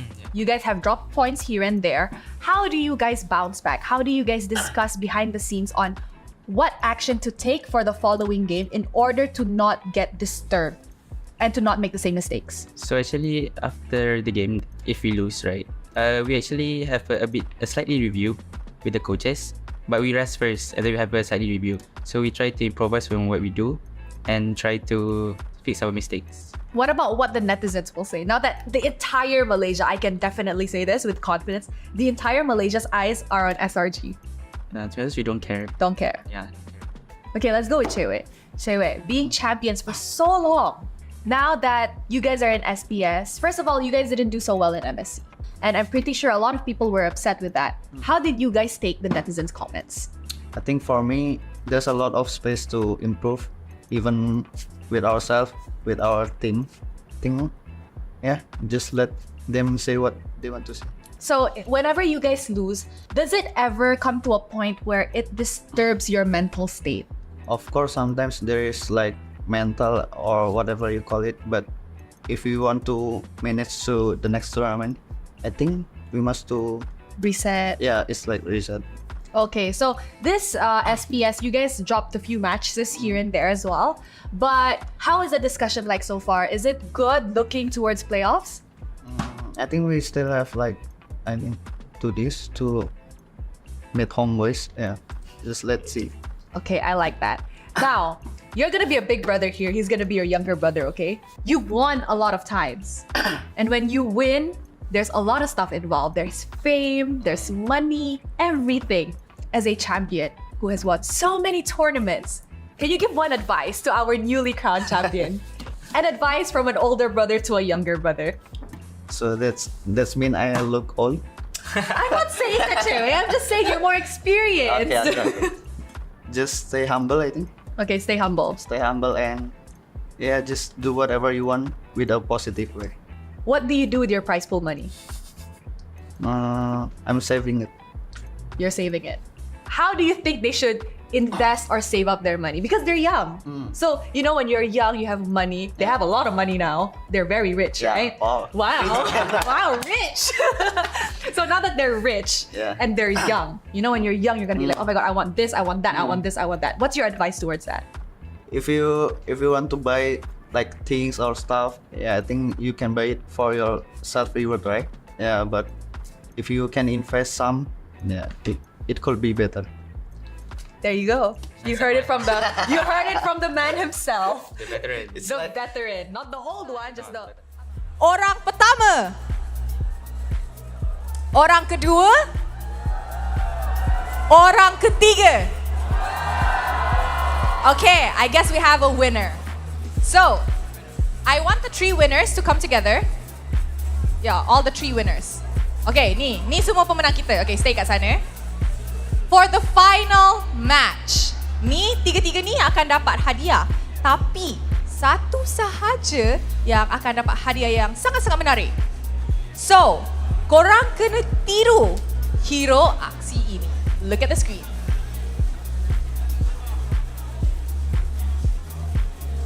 Pakito. Okay, tapi aku nak buat changes sikit. Korang kena cakap, lepas korang buat tiru ni, korang kena cakap line dari Pakito. A punch for a punch. Okay? First one. And nak you buat tiru sebiji macam video tu, lepas tu you end it with a punch for a punch. Boleh? Okay, whenever you're ready. 1, 2, 3. Ni, kalau ayah kena. Punch on punch. Wow! Okay, next one. Ha. Ha. See, okay. Satu je lah. Okay. Sini. Nak je gaduh. Ha? A punch for a punch. Okay. Tengok dulu aksi macam mana. Jangan sampai you tumbuk Rose. Kalau tak, you pakai dress nanti you naik pentas. Okay, ready? 1, 2, 3, go! A punch for a punch. Okay, next, last one. Okay, tengok betul-betul Alright. Ready? Okay, 1, 2, 3, go! Habiskan? A punch for a punch. Okay guys, so siapa yang akan menang round ni? Adakah dia orang pertama? Orang kedua? Orang ketiga? I guess we have a winner. Congratulations. Alright guys, untuk semua orang yang hadir ke Quill City Mall, jangan lupa to drop by the Snapdragon Pro Series sebab kita ada banyak hadiah in store for you guys. And obviously, banyak activities yang korang buat dekat sini. Korang boleh dapatkan free jersey dengan nama anda dekat belakang. Dekat booth belakang lot tu. Korang boleh drop by kat sana dan banyak lagi activity and a lot of free goodies. So, I will see you guys here at Quill City Mall.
Ding ding.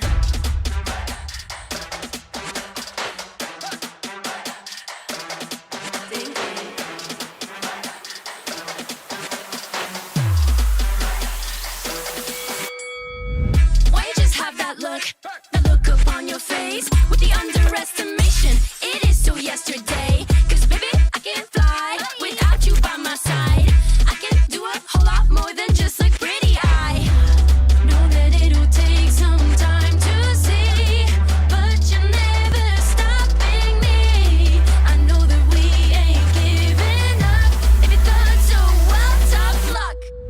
So we're just gonna do our thing. Ain't over till the bell goes ding. We're gonna fight, so step aside and let us sing.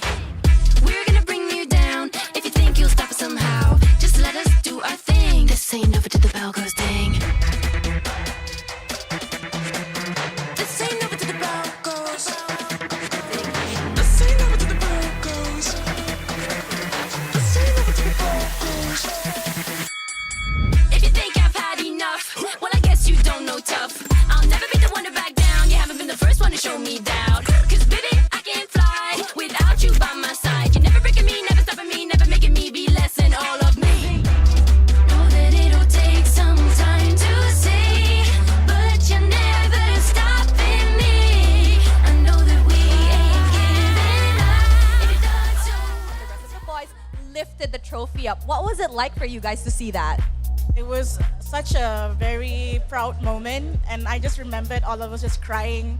All of our family members just started crying after the match, and it was just something that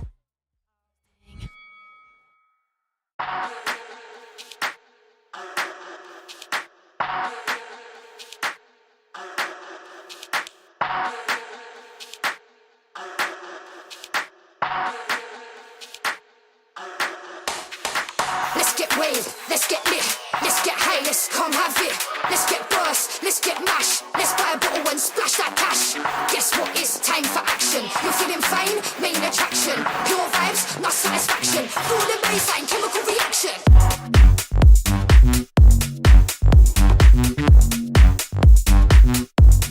Chemical reaction.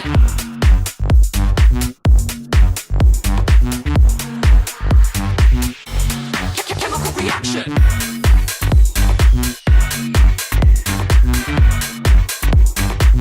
Guess what? It's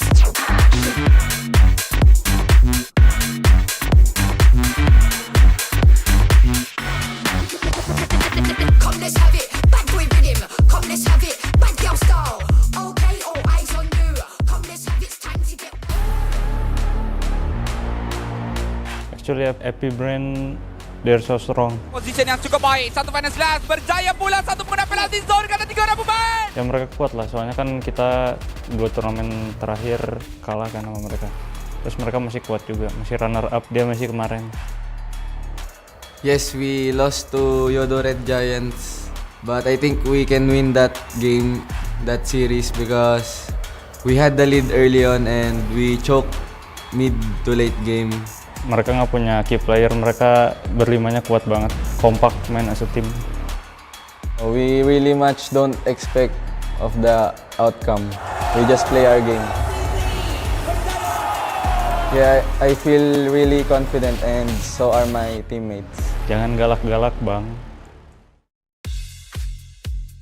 Ladies and gentlemen, boys and girls, welcome back to SPS here live in Kuala Lumpur, Malaysia, as we are moments away of seeing the Sky Kings and the World Champs go head-to-head once again.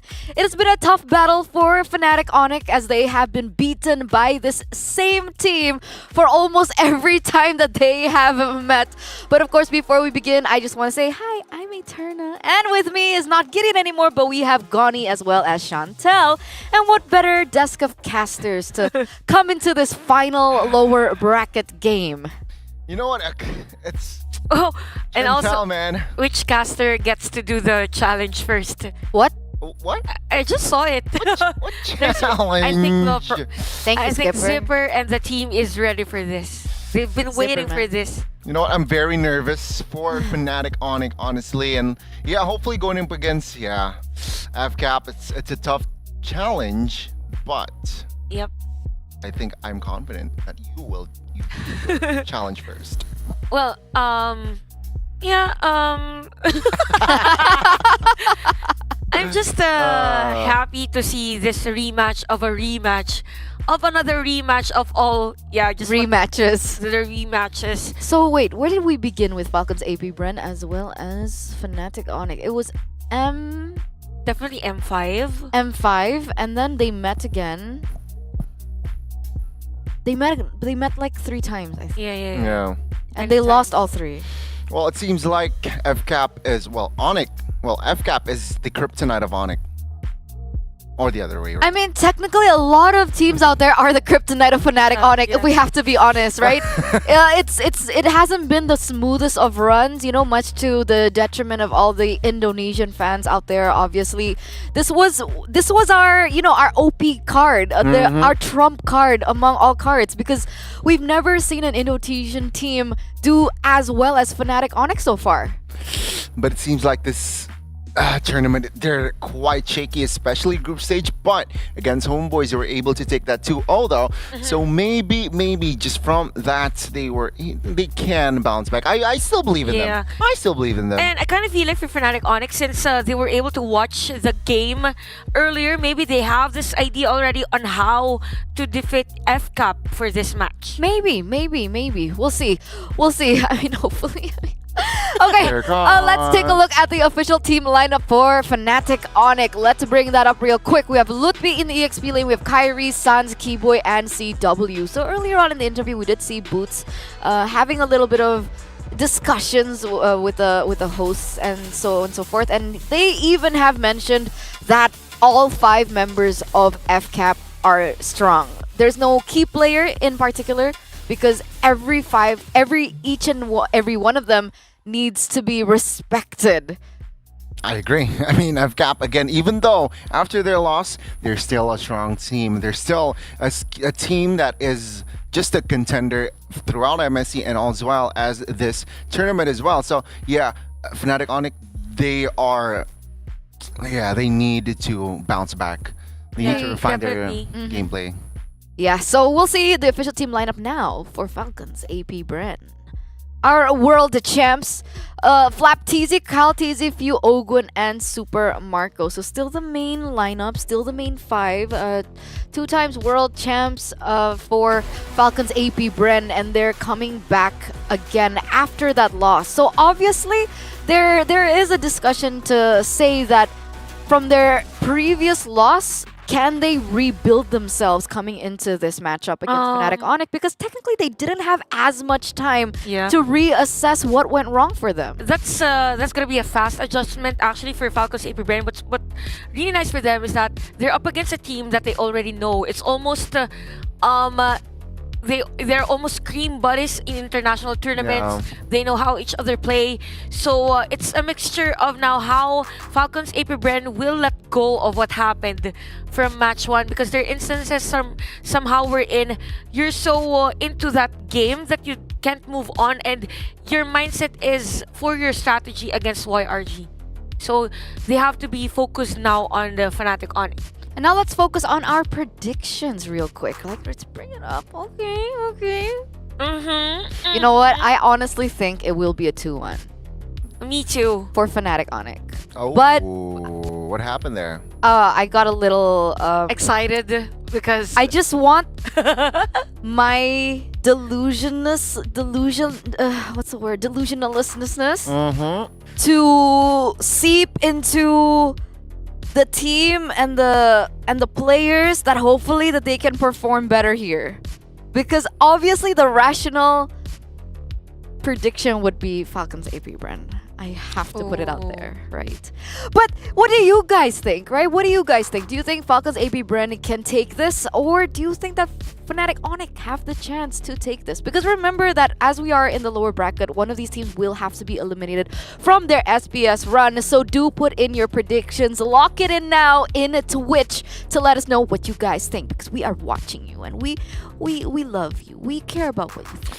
You know, I'm just so unfamiliar with the situation because last year it was Onyx that was the contender, right? Was the team to beat. So now, I'm still very unfamiliar with the underdog Fnatic Onyx story. Same. I'm not. I mentioned earlier I'm not used to seeing Fnatic Onyx and any Filipino team to be at the lower bracket, but not the lower bracket finals. So we are really living in a different era. So I don't know. Maybe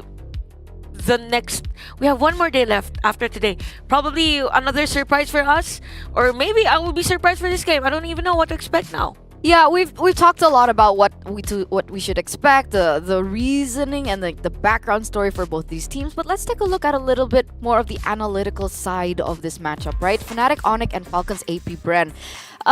Talk us through this, right? Because technically, when we're looking at statistics and data from the group stage up until now, it looks like things are favoring Falcons AP Bren a little bit more. Yeah, and it's interesting also is the most picked heroes for both teams. We could see that for Falcons AP Bren, they are leaning towards those heroes that is more on the crowd control. So it is very up to that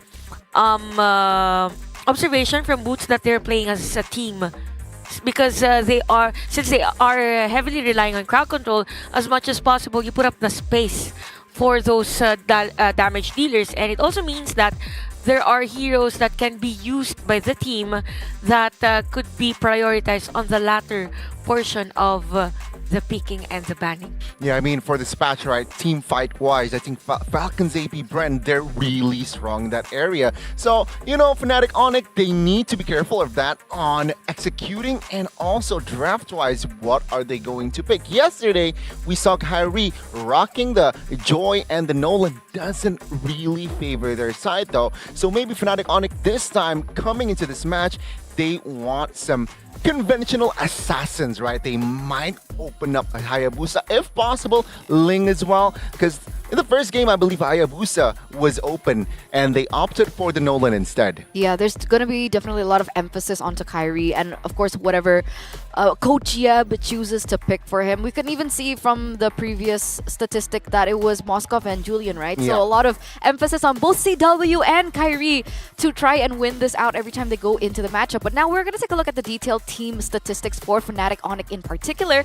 And I think one of the main glaring things that we can see and pick up here is the win rate that they have that is better on red side as compared to blue side. This is very different to the other teams that we've seen so far. Yeah, because for YRG, if I'm not mistaken, it was 50-50. It was 50-50. Falcons AP Brand blue side. Yeah. So right now, even because of that, it means that they get two heroes.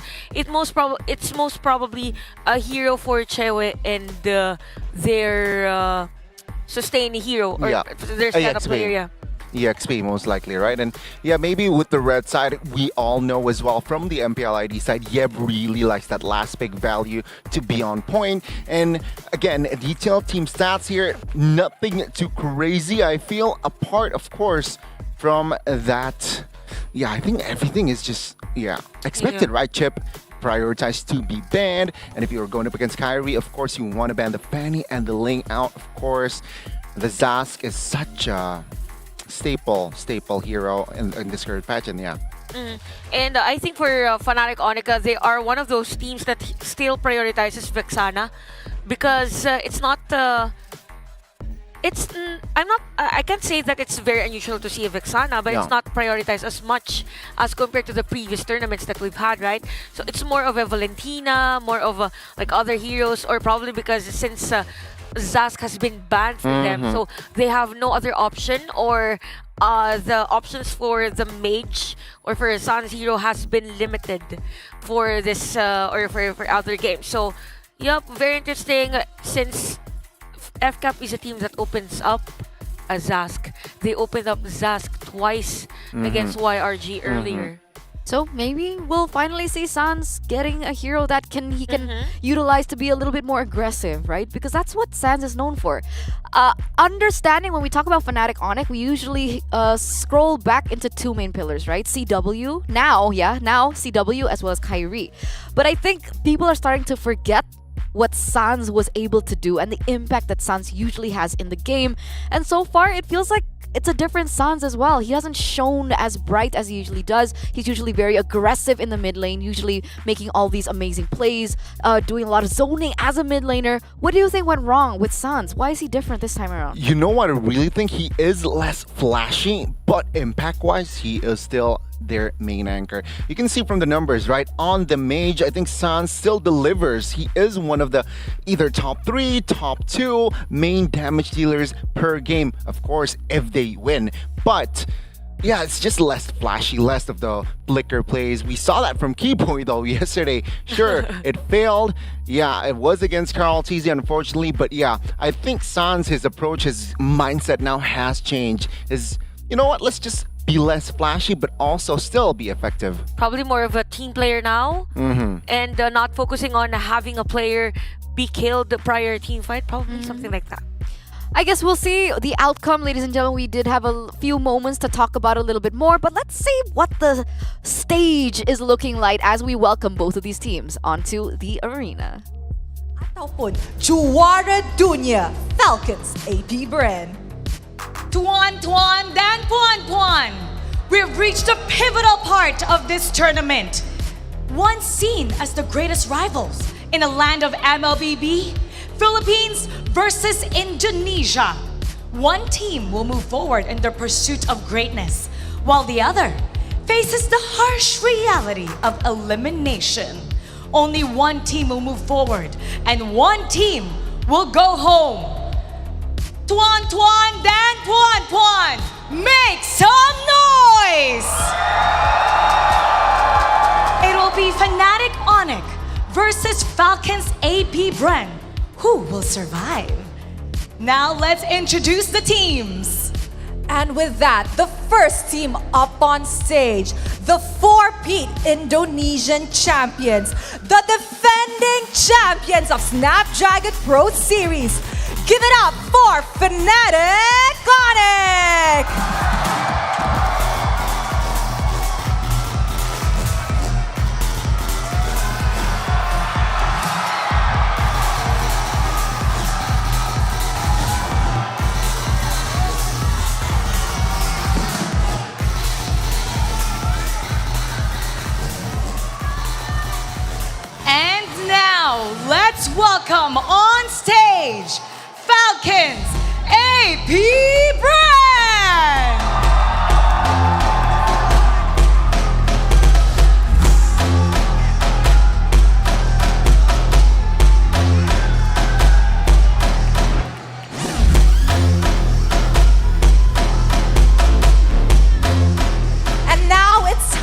a little bit of interviewing and seeing how the players are feeling before we kickstart our second match of the day. Lutpi. We have Lutpi and Ogwin.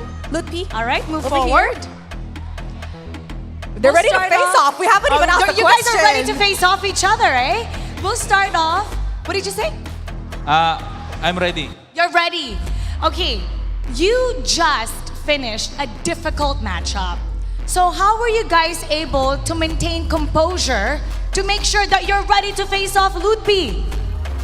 We just need to move on and carry on our life. Move on, carry on with the life.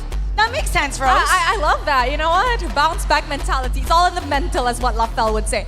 Okay, Lutpi, now that you're in the lower bracket, one life left, going up against AP Bren. How is Fnatic Onyx feeling? Aduh, gak tahu artinya. He doesn't understand the question, and I cannot speak Bahasa Indo. Let's do this again. How is Fnatic Onyx feeling going up against AP Bren? How are you feeling? Chaiwei, come here, How are Chaiwei. you feeling? Chaiwei, come here. Help him. Or help him. you give us a thumbs up? Chaiwei, come here. I CW. said, Lutpi needs you, your adik needs you. Okay, I said, how is Fnatic Onyx, don't go anywhere. How is Fnatic Onyx feeling going up against the world champions, Falcons AP Bren? You say we feel excited. Feel excited. I love it. He didn't even have to open his mouth and Chaiwei knows what he wanted to say. Okay, Ogwin, hamunin mo, okay? How are you going to challenge Lutpi right now before you head to the land of dawn? Scissor, paper, stone. Okay. 1, 2, 3, go. Oh! Uy, lugi tayo dun, Ogwin. That didn't turn out the way you wanted to. All right, what do you want to say to him right now? Good luck and have fun. Good luck, Good luck, have fun. What do you want to say to him? Good luck and enjoy. Good luck and enjoy. I love it. Okay. You may now take your seats. Okay. Bye-bye. I like it. Enjoy, have fun. Yes. I feel like they're both cheeky in their own way. I really, really like that. However, the scissor, paper, stone, that's giving me a bit of a throwback to game one. Because if you remember, the one who won the scissor, paper, stone won the match. Now, is that a premonition? Let's take a look, and the only way to find out is to head right away in the land of dawn. But first, we're gonna do our draft, and we're gonna break it down for you with our casters. It's all yours. Thank you so much, Rose. Thank you so much, Mara. And you know what? I kind of like what happened on stage, right? I mean, Rose mentioned that whoever player wins the rock, paper, scissors match will win the match as well. Who's nervous now, Chantel? Oh. Who's nervous now? No, I'm not. Can we do a rock, paper, scissors now? No, it doesn't count. We don't count. We don't matter. We don't matter. But okay, back again into this match, right? I like how they set this up because it is an elimination match. This is the moment that unfortunately we will have to say goodbye to one of these teams, whether it be Falcons, AP Bren, or Fnatic Onyx. So the entire journey that they experienced through the group stage up until the playoffs, you know, their fight for survival, it really is here and now. It ends here and now. It's for both of the teams as well. Yeah. It's intense. It's nerve-wracking, especially if you're a fan of Fnatic Onyx. But yeah, I mean, let's see here, right? Can we expect more pocket picks is also a headline, right? Because in that first match, I did not expect a high-lows game. Yeah, but it was too much of a high-loss game, I think, because True. it ended up having two high-loss games. So that is what I'm saying for Falcons. For Falcons AP Brand, they have this tendency to have their strategy be too much fixated on their heads that they do the same strategy over and over again, even though if it's not that effective anymore. But yeah, it all boils down to that good draft from YRG, or maybe rather for Falcons AP Brand, maybe they can force another hero or pick another hero for Flap TC, because so far he's been the very versatile player here for Falcons AP Brent. I mean, technically, when we're talking about the strategy coming through for the side of Falcons AP Brent earlier on against YRG, I would argue that the first game, it actually did work. It was a big surprise pick in the EXP lane that really caught YRG off guard. It did have a detrimental impact into the game that they should have won, right? I mean, it was a big problem having Hylos in the XP lane, winning out in the trade against the Edith, as well as being that factor and that stopper against the Lancelot that we saw was very vulnerable. So now we do understand that Falcons AP Brent usually have the right idea coming into their matchups, so we'll see how this drafting phase will go. Already earlier on here, Falcons AP Brent complete respect over to Kyrie, Fanny, Hayabusa, and the Nolan, and they also pick up the Julian for themselves. And honestly speaking, guys, this has been such an effective strategy against Fnatic Onyx. Yeah, you want to limit those heroes for Kyrie, and at the same time, it's as if you're forcing him to get other heroes. But it's going to be a fast answer here for Fnatic Onyx. Well, the typical, we won't be surprised if Zas is open and it wasn't prioritized. Pick it as early as possible, and you have another hero that could go for the sustain and crowd control, which is the Minotaur. And Falcons AP Brent, they're taking a page out of Team Liquid's book yesterday as well, right? Prioritizing this Julian. It's, 80% it will fall to the jungler position, but there's that 20% it might fall towards the mid. Let's see though, Falcons AP Brent to complete their first phase. Roger is such a good option considering against YRG earlier, they weren't able to control that Roger. Putting the Terizla first and the Moskov instead. So Roger. Wow. Perhaps it's gonna be the Alpha though. I was thinking of Roger for Super Marco because there are many instances wherein even if Moskov is open, they get the Roger, so they change things up. But for Fnatic Onyx, they have the option now to get the Alpha, which they did. So they are more into heavy team fights. Now that they've taken this hero, probably they'll get an EXP lane, like anything that has added Barret's could be one, by the way, for Fnatic Onyx as like the Barret's. EXP. I mean, right now, if they want to go back and try win that lane for the EXP for Lutpi, they can go for counters towards the Terizla again, right? I think CC has been a good option. I think Lutpi has been utilizing the CC quite a bit. And technically, against the Terizla, it's not a bad lane. And another option would be the Export, right? Especially now that they banned out the Edith, that's definitely the two heroes that really circle into my brain. I like the expert pick as well, actually, right?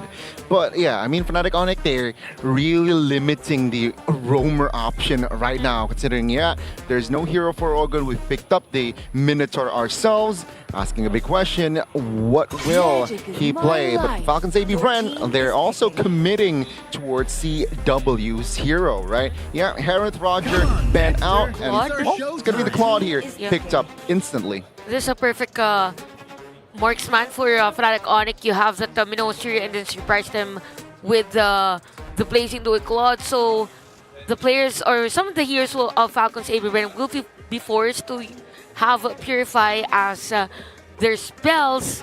So Falcons AP Brent, you're still lacking with a tank. You can have a Cho, but it's gonna be difficult. You can get a Kufra and a Ruby as a supplementary crowd control with the Terizla penalty zone. Arlet. I think Arlet can be the answer. I don't mind the Kufra, but I think, against the Minotaur, against Alpha as well, I think the Arlet serves better. We'll see. But it looks like the Valentina and the Thamus are going to be picked up here. And that leaves one more option open. And circling back to the Claude, this is the best that they could get, right, against the Moskov. I mean, technically, it's not a winning lane for the Claude, but it's the safest so far, right? With the Harith being banned out, they definitely can't choose something as crazy as like the Melissa as well. So Claude is a safe bet. Let's hope CW can remain level-headed in that lane against Moskov. But our final pick, that EXP lane, what do you think we're going to be looking at here? If you're up against a Thams, Wait, sorry, is this Terizla Rogue? Terizla pos 5.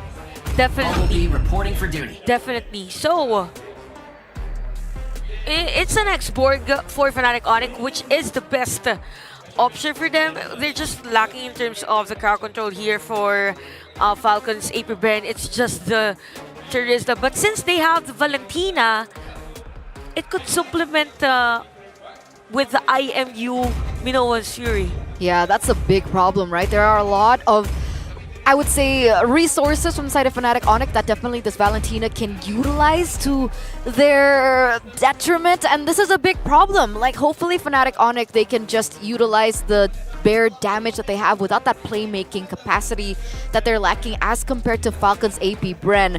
But here it is, ladies and gentlemen, as both of these compositions have been set in stone, we are moments away of entering the portal into the Land of Dawn for the elimination match between this Indonesian rep, the Sky Kings, and the world champs from the Philippines. Will Fnatic Onyx go home here, or will they be able to move forward to defend their title? Herein lies the answer. Game number 1 between FCAP and Fnatic Onyx.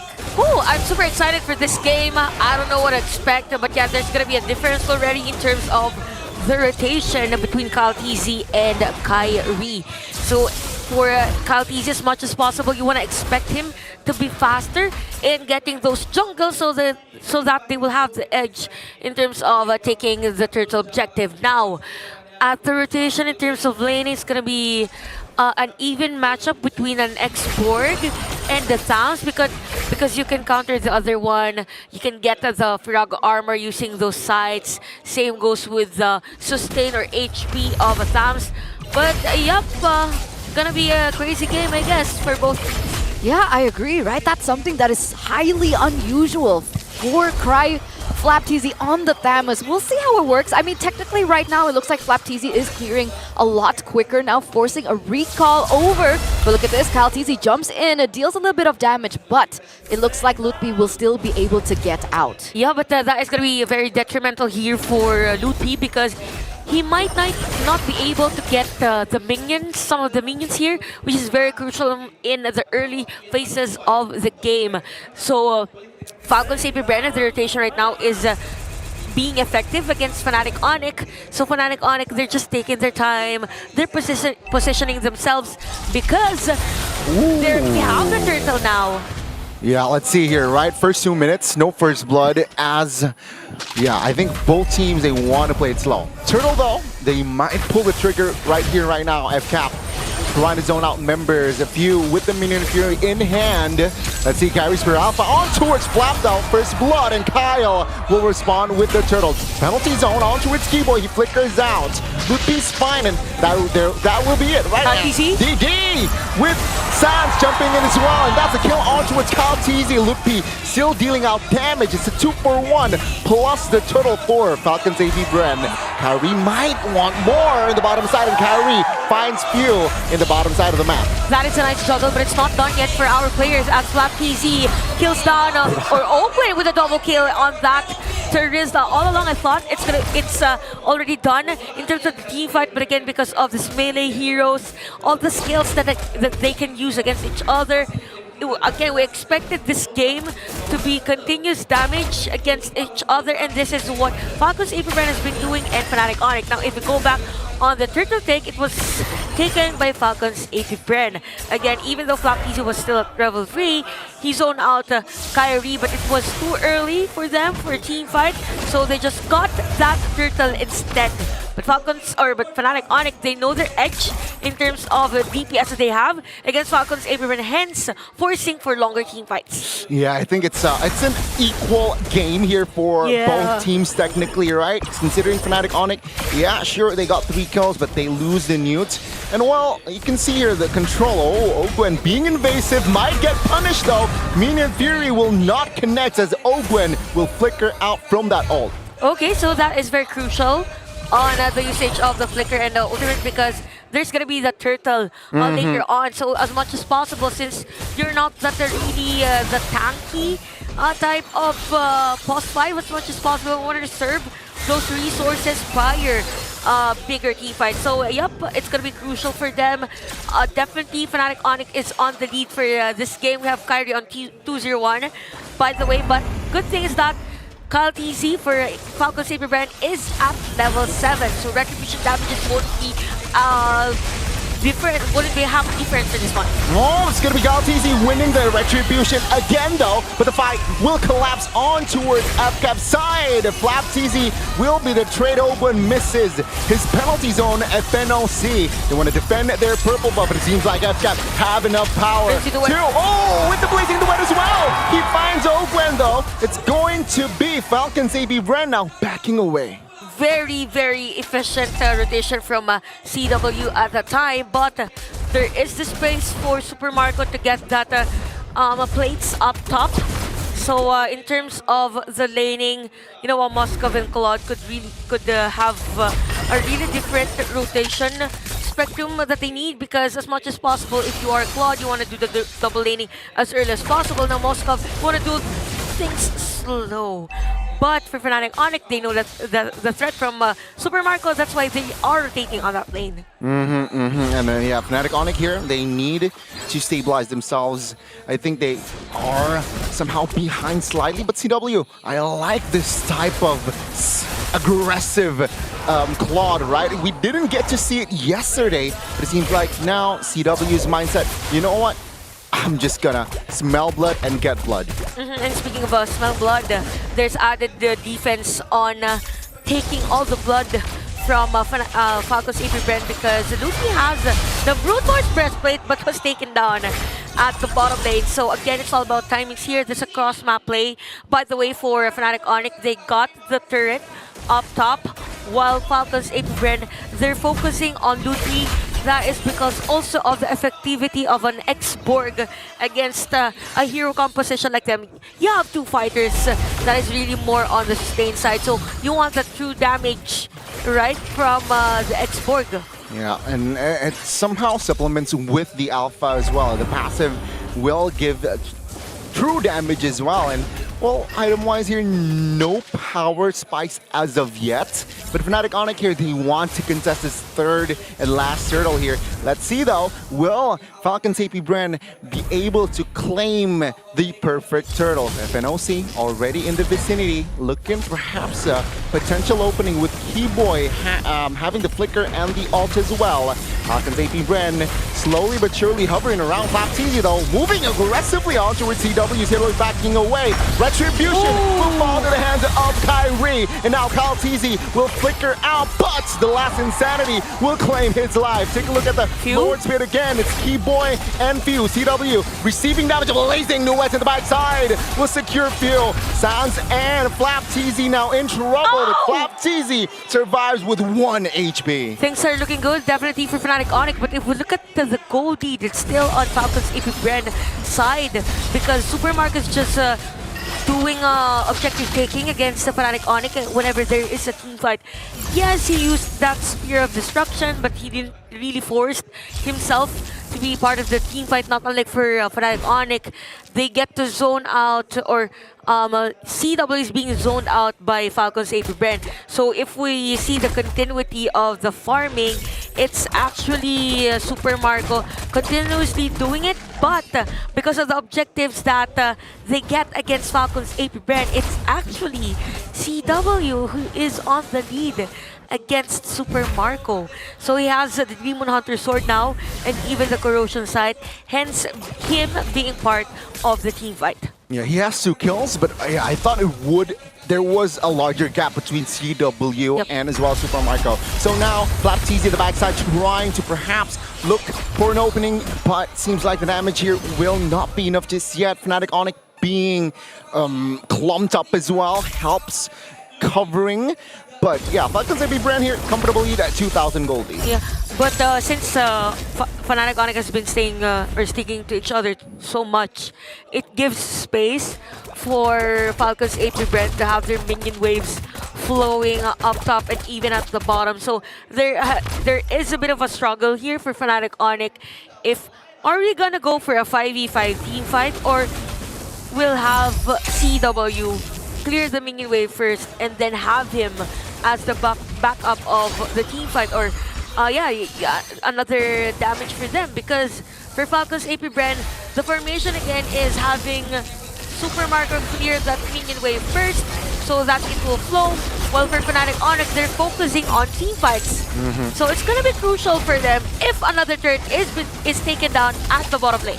Yeah, that's info though. Loopy cannot last Insanity, but Kyle TZ secures a Lord, an all-out war. Minion Fury pops SOD. Super Marco joins in, and Fnatic Onyx, do they have enough firepower here? Oh, Kyrie will not be able to secure the kill, and Super Marco is there to take the trade. It's a 2-4-2, but the Lord will fall to the hands of Falcons AP Bren.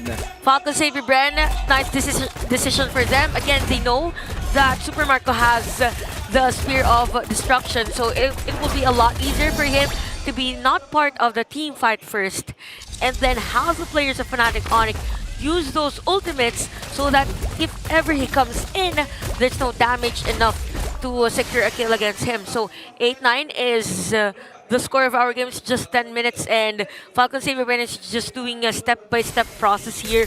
We're in, okay, we need to win this Lord team fight.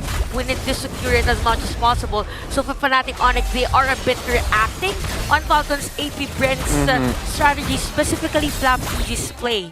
Yeah, again, with the tools that they have, right, with the X-Board, with the Minotaur as well, they are going to play on the reacting side. And oh yeah, I mean, let's see though, with the lead that Falcons AP Bren has now, yeah, things are looking from bad to worse here, right? The inner turret top side is taken down, bot side as well. More space for FCAP to play around with.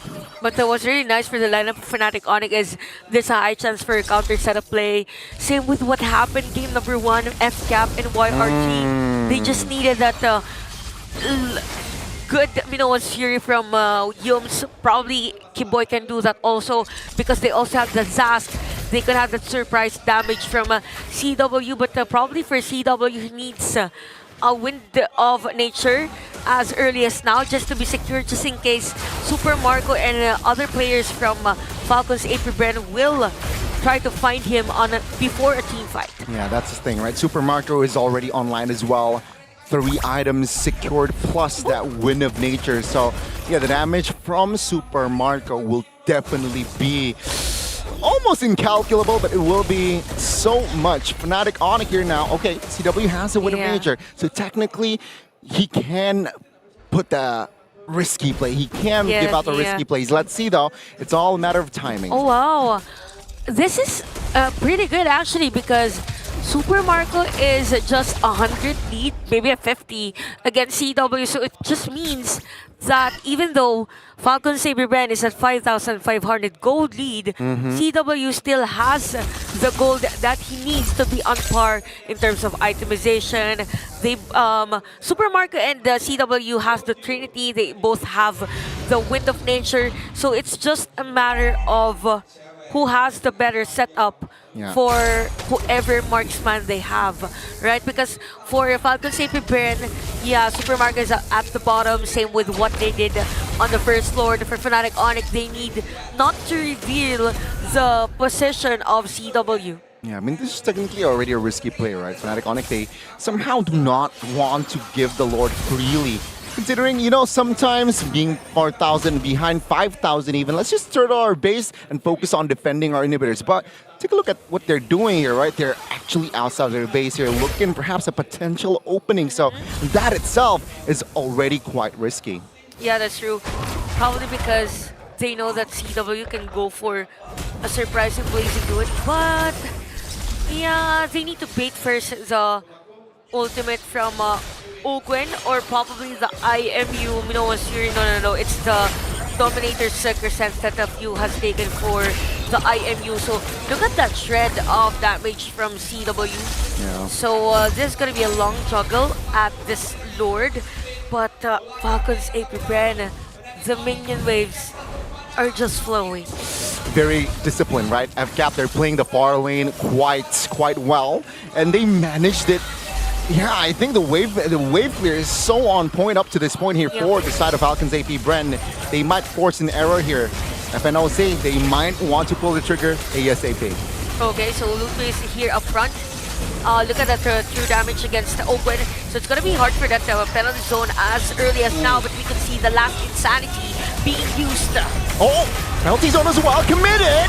Kyrie secures the Lord! Now Blazing Duet in the backside, just to provide cover, but Lupi will lose his immortality. Keyboy and Ogwen falls, but Kaltizi, he smells Lupi. Lupi looking around, hovering around. TW though is there to provide cover. He's free hitting, but Kaltizi is there with the magic power. Kyrie falls, and that is 1, 2, 3 members of Fnatic Onyx down and out. Well, what a microplay there for Kaltizi. And after the kill against Kyrie, Kyrie was actually smiling because of the play. Because he didn't expect that it would, because of that ultimate from Kaltizi there will be a turnaround of events at the time. So Fnatic Onyx, they just have to be prepared if there's another skill that Falcon's AP Brand has. So Kaltizi used first the Winter Crown and then went in for that enhanced chains. And then Fnatic Onyx, they didn't expect that, oh, there's another layer of damage from Kaltizi. They were baited at the time. Yeah, the outplay again, right from Kaltizi. Oh, Fnatic Onyx now. Let's see what will they do. All right, Falcons AP Brand again. They're comfortable with their lead still. 6,000 minutes, almost 16 minutes of game time. So yeah, Fnatic Onyx, I think they need to somehow turtle in their base here. Perhaps finding a play from the base is the wisest thing to do at this point. Yeah, that's true. So they can go for a one-way push just in case, because for the Zask, he already has this going one, Divine Glaive, and the Holy Crystal. So could be a feather heaven for the next itemization. We've seen that from some of the Zask users, and actually good against the lineup of Falcon's AP Brand. Now with the Claude, you have full item. You even have the Malefic Roar. Now again, it's just a matter of which team has the better setup play, which team has the better opening for their marksman. Because even for CW, I feel like he's this type of player now.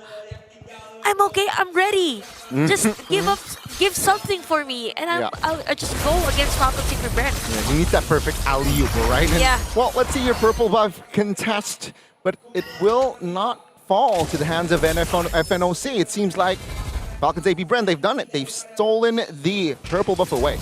I think for Falcons AP Brand, they will just continue to do this until the next lord that will spawn, and that is the better route for them. And speaking of which, I think for Fnatic Onyx, Ludwig's immortality is still on the cooldown.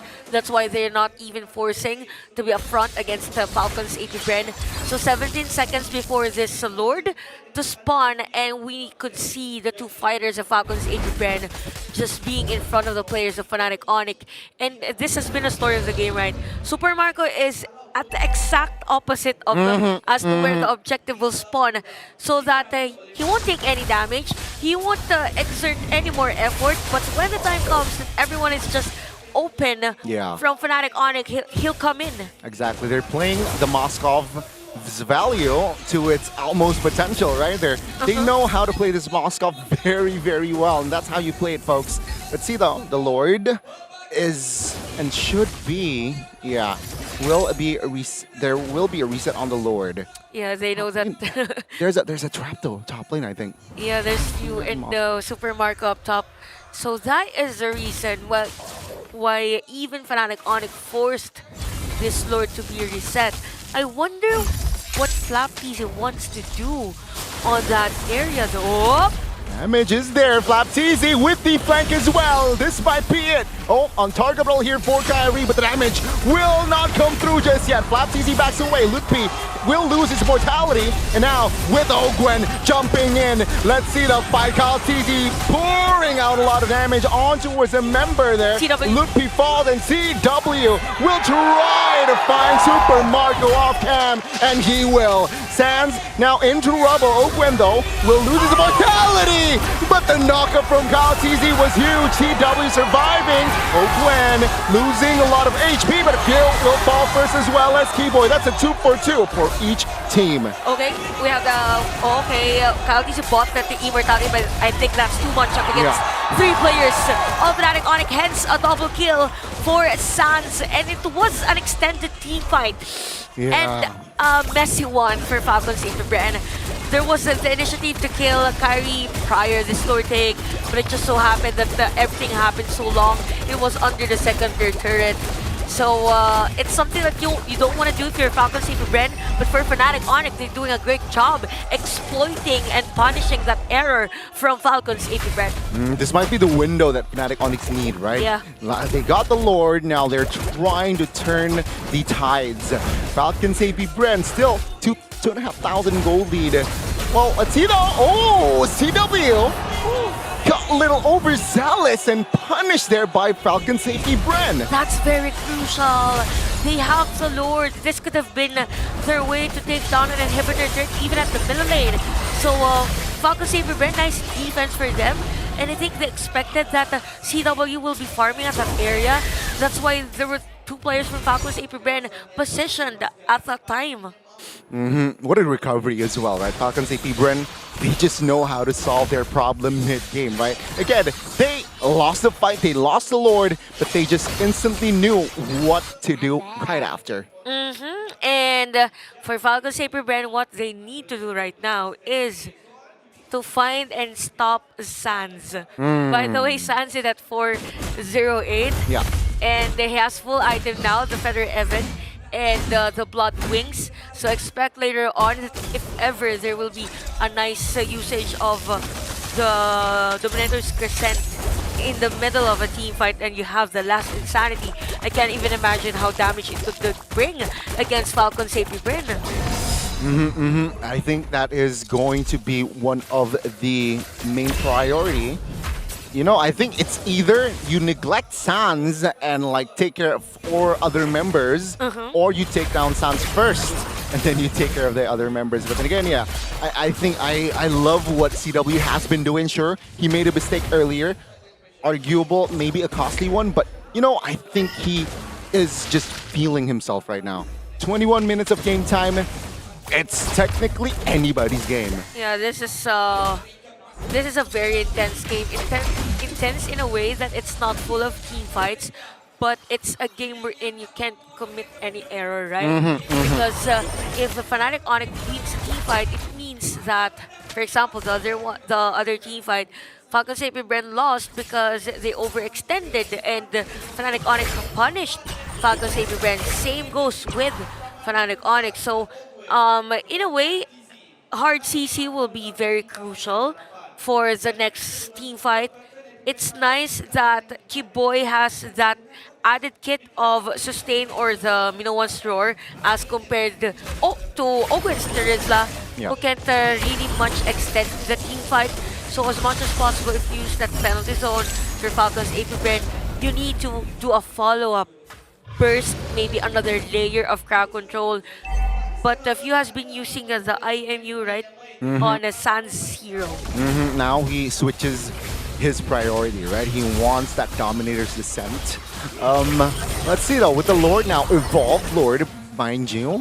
Fnatic Onyx here, again, they need to do the cleanup. They need to take care of the bottom side, which is wide open, so it's going to be very annoying here. Falcon Safety Bren, they can take their time. They need just to pull on the right timing, pull the trigger on the right timing, and then they commit the Lord. Oh, Kyrie. Okay, so there are folks from Few, and there's a juggle actually in terms of the beacon wave for both teams, and this is gonna be hard for Fnatic Onyx. Again, there is an easier route for Supermarket to be part of the team fight. Hence, we see Kiboy trying to join CW as much as possible into clearing that beacon wave, so they can be. It will be easier, faster for them to be part of this area of the map. So expect a 2-minute lore dance for the Steves. Oh, I didn't imagine that it's already been 23 minutes for these players. And again, it seems so fast, right? But now it's late game. It's all about item switches. I love what Flap TZ is doing as well here, just providing very much info, gathering info, looking for conceal play committed, but they will not commit on towards an opening just yet. Yeah, didn't see Kyrie using his ultimate at that time. Yeah, he used his ultimate, but it's now already cooled down. So this is the question now. The question now for Fnatic Onyx: are they gonna use the Blazing Duet as early as now for Fnatic Onyx. Oh! Oh, that's a catch though on towards CW. He has immortality. Will like Loopy to keep though. But Moskov, he's split pushing. Will he commit on towards a split push? Fnatic Onyx, they will back away. And yeah, there will be no casualty, but I think that's the green light, right? Yeah. Falcon Safety Brand, they can commit on towards his Lord. This is the perfect timing now for Falcon Saber Brand to take this Lord. But we saw that Fnatic Onyx was able to take down a turret at the middle lane. So this is going to be a long one for Lutpi. He doesn't have the proud armor, but it's now activated after this one. So CW again bought the Wind of Nature. So he doesn't have the Rose Gold Meteor. He went in for the Immortality. So it's them having that safety kit for CW. Since the Immortality is on cooldown, they changed another item for the Claude. So they need blood right now. And for Falcon's AP Bren, their lead is minimized to 304.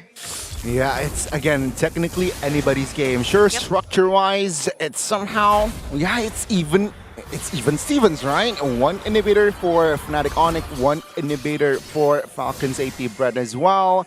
But let's see here, Falcon's AP Bren, what will they do? They have more map control here. So again, Super Marco, what you can do is just split push here, mid or bot, and then just join the fight. Okay, so for CW, knowing that the position of Kyle PC is up there, you don't want to clear that minion wave alone because that is Julian. There's no Rose Gold Meteor for CW. So I think for Fnatic Onyx, they know that Kyle TZ is missing in the area. Hence, the movement of CW was on the safer route at that moment. So it's a bit of a headache for this game. Whoever commits the error first loses the game. Exactly. And let's see though, Claude here, CW, he is he's just a janitor, right? Cleaning the mid, cleaning the SOD connect on towards the base there. Oh, CW, even with the Wind of Nature, he falls. Now Sans pops a DD, but members of Falcon's AP Bren, they were able to back away. 5v4, that's a commitment on towards the Lord. What a play for Falcon's AP Bren. And even Super Marco was part of it. All along, I thought it was just Kyle Easy securing that kill against CW. But here comes the Lord. But for Fnatic Onyx, I think they still want to contest this one out. But we have Flap Easy zoning up the players of Fnatic Onyx.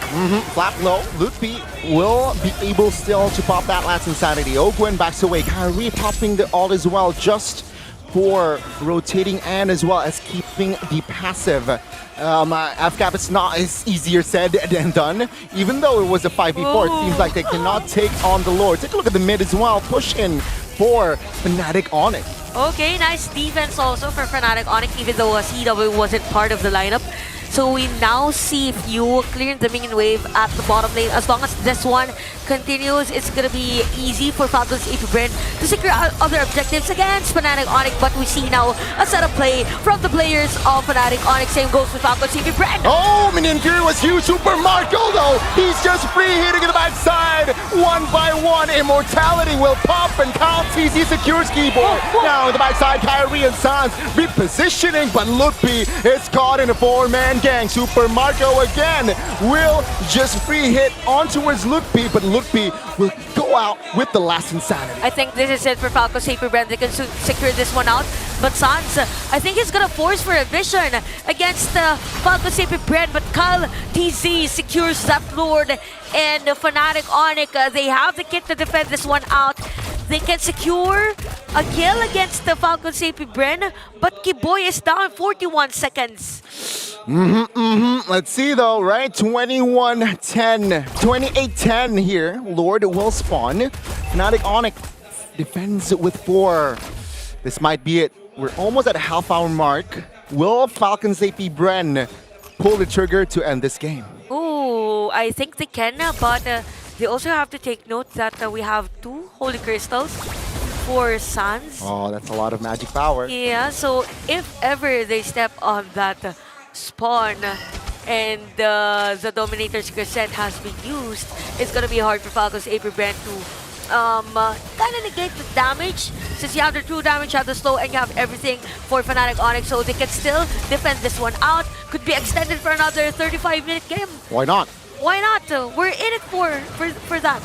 I'm all for it, man. I'm all for it. Let's see though. FNOC, they're not backing down on this defense.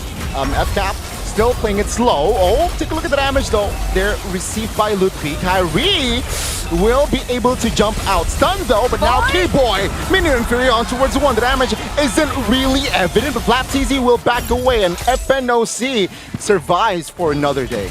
I really guess this is gonna be a 30-minute game, but yeah, for Falcons AP Brand, since they have the advantage on those minion waves, super minions rather, Fnatic Onyx, they need to force that last insanity from Duty to force other players in Falcons AP Brand to back away. Oh, the knockup is huge. The damage will not come through just yet though. KyleTZ loses his mortality. As take a look at Kyrie distracting, but Super Marco is free hitting. The damage and life steal is there. FlapTZ secures that kill. Keyboy move in. Minion Fury knocking up Super Marco, and he will lose and he will fall. San secures the monster. It's a 2-for-1 in favor of FNOC. Nice defense by Fnatic Onyx. Again, Sans is now at 6-0-9. How can you stop a player like Sans when he uses the Zask and is nowhere to be found?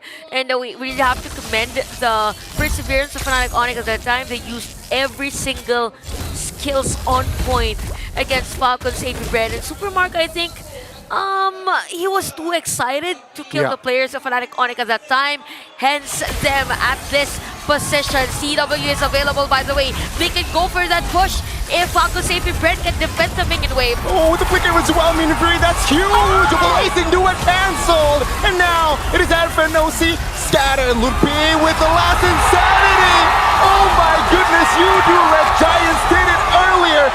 FNOC, they got one of that in their bag as well. It's a wipe It's just out. to pick out easy to defend. Oh, Fnatic Onyx surely has enough firepower, and that will be it. Game 1 for the Indo rep. What a performance by Fnatic Onyx. It's the same strategy that you the Red Giants made on the first match.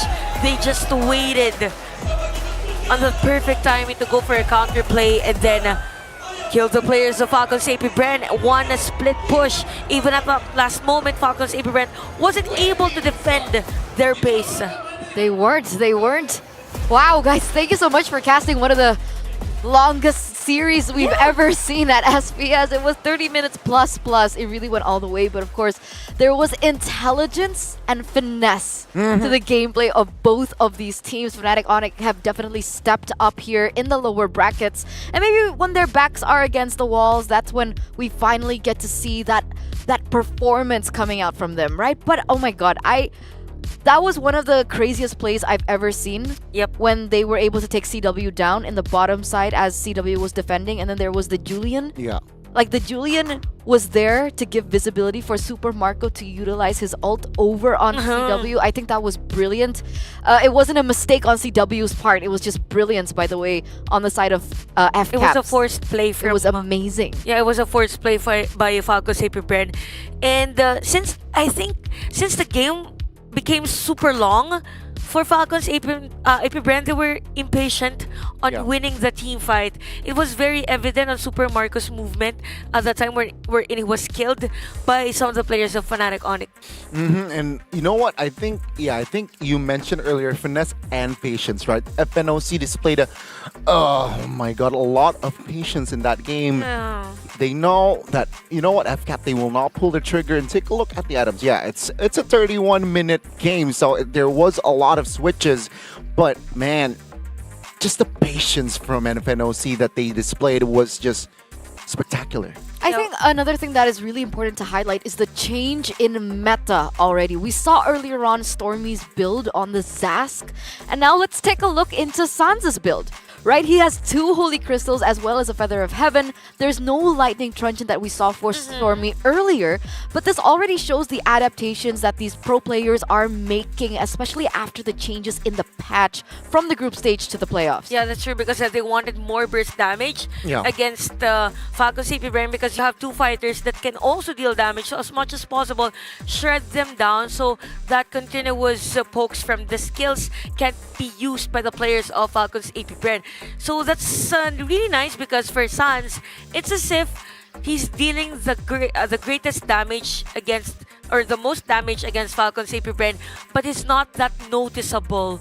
So it's more about his timings on where to land those Nightmare spawns that was very effective, hence the 79% teamfight participation for him. I mean, look at that, right? Carnage, highest DPM with Sans. So it really does facilitate exactly what you were mentioning earlier on. And he did not die once in Wow. the half an hour game. He's And the so, guy. yeah, of course you're on a Zask. Yeah, that's already a tough homework for you to kill a Zask. But again, Sans displaying on this Zask just to perfection. Few his head-to-head played a spectacular game as well in that mid, right? Providing utility, changes up the ult as well. Earlier on, he went for the minion fury, but it seems like the Dominator's Descent was more effective. He switched it up in the late game, but unfortunately, FNOC, they just knew how to counter, use aggression. They also know how to time those that ultimate of Sans and at the same time the last Insanity. So it was really hard for FCAP to back away if there's this X-Borg doing the last Insanity, the slow from the spawn. Oh wow, very interesting graph for this game. So you do know that it was a battle of attrition. There were moments wherein Fnatic Onyx wants to slow down the lead from Falcon's AP Bren, but there is the continuity from Falcon's AP Bren. It's more of if there's gonna be a team fight, there's gonna be a change in terms of gold. And same with the EXP. Same goes with Falcon's AP Bren. If Fnatic Onyx wins the team fight, there's no really huge of a lead that can affect the game that much. But yeah, Falcon's AP Bren maintained a lead for a very long time.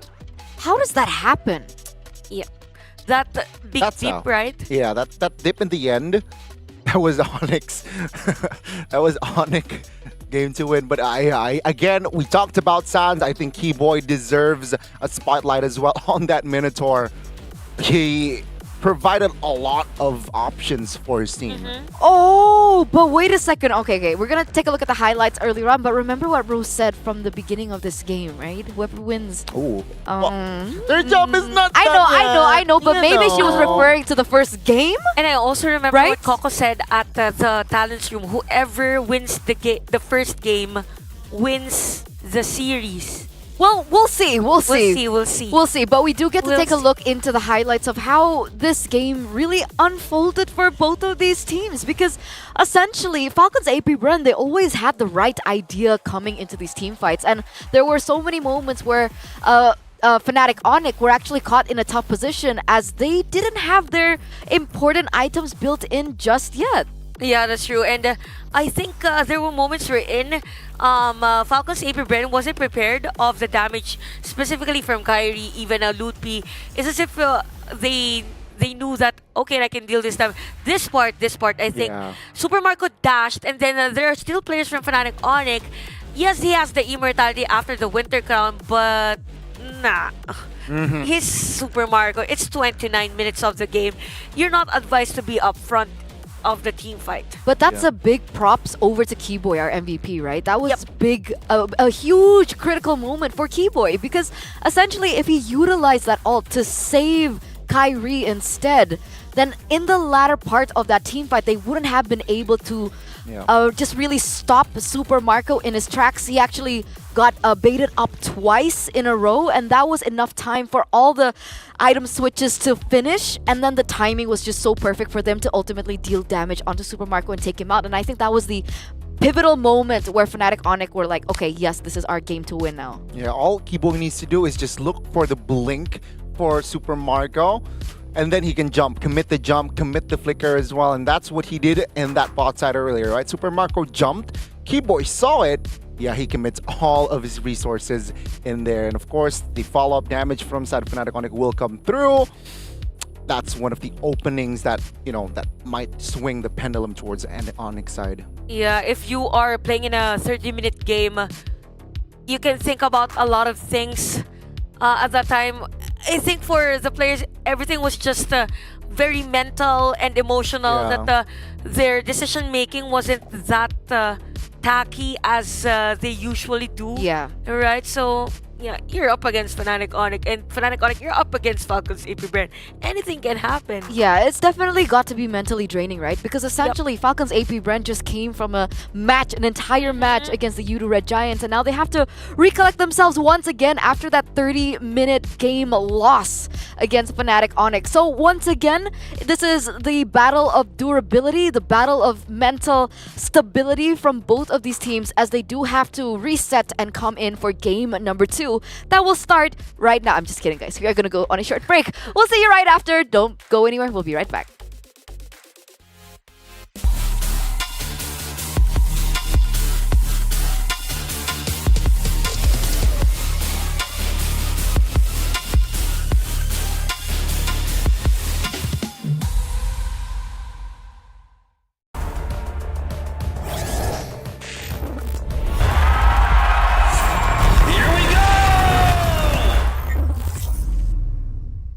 The Snapdragon Pro Series is brought to you by Snapdragon Elite Gaming, Monster Energy, and DHL.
We're back, ladies and gentlemen, here in Kuala Lumpur, Malaysia for the Snapdragon Challenge Finals Playoffs Day number 2. We already had amazing matches before this break, and now we are going to see whether or not Falcons AP Bren will be able to force a game number 3 from Fnatic Onyx, as they were able to take that first point in this best of 3. It was a very intense game, wasn't it, Chantal? And, well, for the first game, Fnatic Onyx takes it. Falcons AP Bren, though, they've gotten the early, the mid. It's just the late game they were lacking. Same as it was against Udo Red Giants. Yeah, you know what? I kind of feel like for these teams, it's them just waiting for the equilibrium of the game. I think the next game will be the same with this one, because it's as if they're not forcing any team fights, even though Falcons AP Bren was on the lead. That is mainly because their lineup is actually for the early game. And Fnatic Onyx, they were able to use that lineup that is meant for the late game, right? So I'm expecting another long game for this game number 2. But with how Fnatic Onyx goes on making their decisions, they can actually go for a sweep against FCAP. I mean, we're all ready for it, right? We're ready for it, and I'm pretty sure everyone in the audience are ready as well. I mean, look at the smiles. Man. Look at the faces right now. They are enjoying this. They are loving top-tier Mobile Legends action at the highest level at play here. And it's even crowded all the way to the top. That's behind the stage. All right. Man, Malaysians, a big shout out, right? Big shout out. There's not even a Malaysian team playing right now. Exactly. And this is the support that both of these teams are actually receiving. Yeah, you on the top. Yeah, there, you. Yeah, you're being shown by across all the countries watching the stream right now. You a champion. You a You the champion. You a champ. But of course, we are now moments away, ladies and gentlemen, of entering the drafting phase, and we're gonna get straight into it. So, you guys are ready, we're ready, and let's see. Game number 2. We already see that Fnatic Onyx as well as Falcons AP Bren have actually opted to go for a different side. Minotaur, Alpha, and Krufra are the choices for Fnatic Onyx, and Falcons AP Bren have taken a different way, right? They've done it completely different here on red side. Ling, Chip, so there's no Hayabusa ban, there's no Fanny ban. Yeah. There are a lot of picks still on the board. Ban the Zask. Yeah. Ban the Zask and the fun.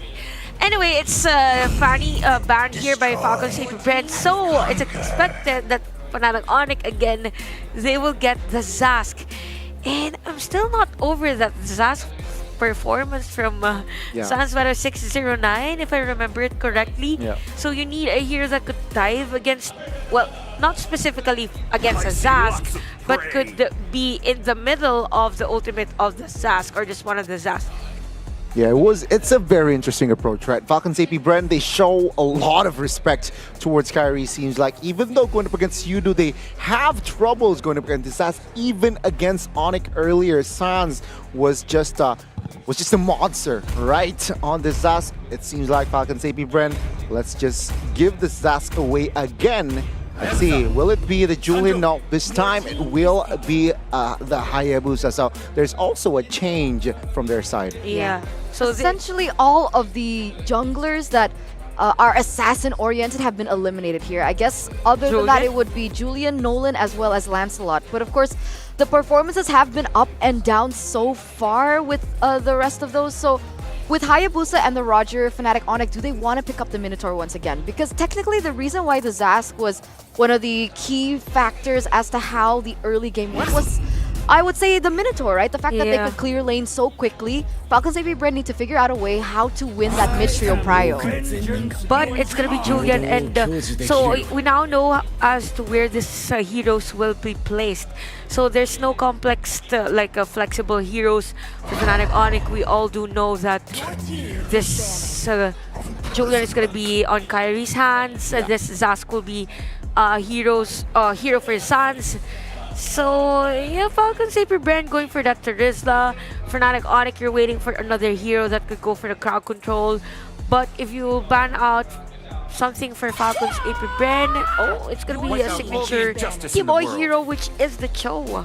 Yeah, going with the Hayabusa in your lineup, right? You don't want a hero that can isolate you. And I think Cho is one of the hero that can isolate you. They will eliminate that, though. Fnatic Onyx, you know what? Yeah, let's just limit, again, Fuse heroes options, right? They will ban out the Valentina, a hero that can steal the Dominator's Descent. So let's just take that away. Now that Valentina has been banned, by the way, it's nice for Falco's AP Bren. Or, I mean, Faramis is a good option for them now. That okay, thank you, Fnatic Onyx ban. Just when I said it's perfect for Falco's AP Bren lineup. So an Edith here for Falco's AP Bren. The usual heroes with the so-called meta heroes. So nothing fancy. Probably we have the Roger, we have the Hayabusa. You're still lacking the hero for a few. I would say that this is actually quite a fancy lineup. I don't think we see Terizla roam that often, honestly. Especially coming into this new meta. So it looks like that should be where they're going for again, right? Edith in the EXP lane and Terizla in the other way around. roam, or the other way around. So it's still flex. Definitely they can utilize that, especially in Fnatic Onyx. They haven't really gone for their EXP laner just yet. And one of my main questions earlier on that I really wanted to go for was, why is Tigreal no longer in the meta? Because technically, when we swapped in over from the utility jungle into the assassin jungle meta, the Tigreal was so high in priority, and now that the Ruby and the Cho was banned out, one of my questions was Tigreal, and so the Tigreal now does get picked up. Also one of the reasons why they banned out the Valentina and the Faramis, right? Because if they committed the Tigreal, there's a Valentina and Faramis, you will be heavily poked. Yeah, and even for the implosion of the Tigreal, there is the casting delay. And if you're up against a faster paced type of lineup, it's kind of hard if the setup will be delayed as compared to what's expected from a team fight. So Yushin for Falcon's AP Bren. It's interesting, right? Because Yushin naturally is countered by the Zask, but they're still confident about it. And technically, it can work in these team fights. The fact that Fnatic Onyx have opted for a composition that looks for more setup with the Arlet, with the Tigreal as well, this Jushin could be detrimental every time they go into the team fights. And it looks like the Terizla is going to be in the hands of Flap TZ. So this is Edith Roam, and it's going to be the standard Tigreal in the EXP lane. Let's see how both of these compositions will work out, because, ladies and gentlemen, we are at match point for Fnatic Onyx, the Sky Kings. Will Falcon's AP Bren be able to force a game number 3? Or will they be eliminated from their tracks, from their SPS journey this time around? Let's head over to the Land of Dawn for game number 2. Let's see who will take it, ladies and gentlemen. FNOC again. They're looking for a sweep here, right? With this composition. And speaking of sweep, they can actually do it if you know, there's a huge difference actually in terms of the pause 5s here for both of our teams. You have one for Fnatic Onyx that is more on AoE crowd control, those layering crowd controls, but wait, might be a first blood for our players. No. Both teams, they're already showing power. Fuel receives a lot of damage, but for now, he still saves his spell. No, never mind. Purify was popped. So yeah, he's still A-okay, but Purify was used. Okay, so right now we can see that for Falcon's AP Bren, they were a bit delayed in terms of the clearing of minion wave at the middle lane. That is also because of even the damage from Kyrie. So he's even using his skills just to speed up things for San's hero. So again, we've mentioned for the Zaz, it's not the typical fast clearing mid laner. Hence, the support from other players of Fnatic Onyx. Now, if we look at the laning, crowd control-wise, Lutpi and Flap TZ's hero, they both have their own crowd controls. So it's just that for Fnatic Onyx, they're focusing majority of their rotation on the EXP lane. So it might be hard for Flap TZ to be at level 4, just in case there's a threat from Suns and Lutpi. There's a 1v1 top lane, CW and Super Marco. But I really want to point out as well, right? Tigreal against this composition is good, because technically, if you see the range, from the side of Falcons AP Brand, they're mid to close range, right? And that is where Tigreal can really punish you as a roamer. Let's see though, Falcons AP Brand, they might take the first hit. Oh, with the flicker as well. Earth Shatter committed. Loopy and Keyboy receives a lot of damage, but the damage now will not be enough to take him down just yet. Kyrie secures the first blood. And yeah, Falcons AP Brand, they will flicker out of trouble. It's a 2-for-1. Keyboy punished, but Kyrie secures the newt. Oh wow, it's just Fnatic Onyx winning the team fight.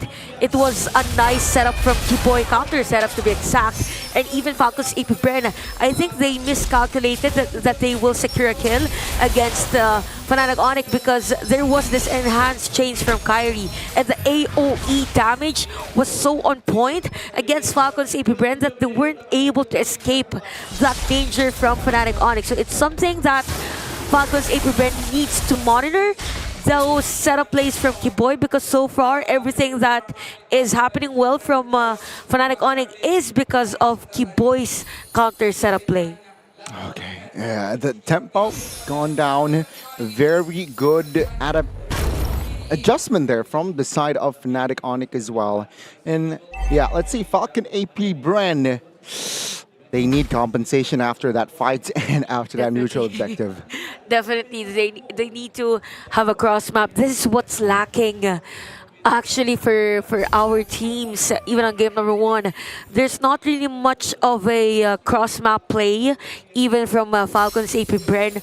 Probably because they are on the assassin jungle hero.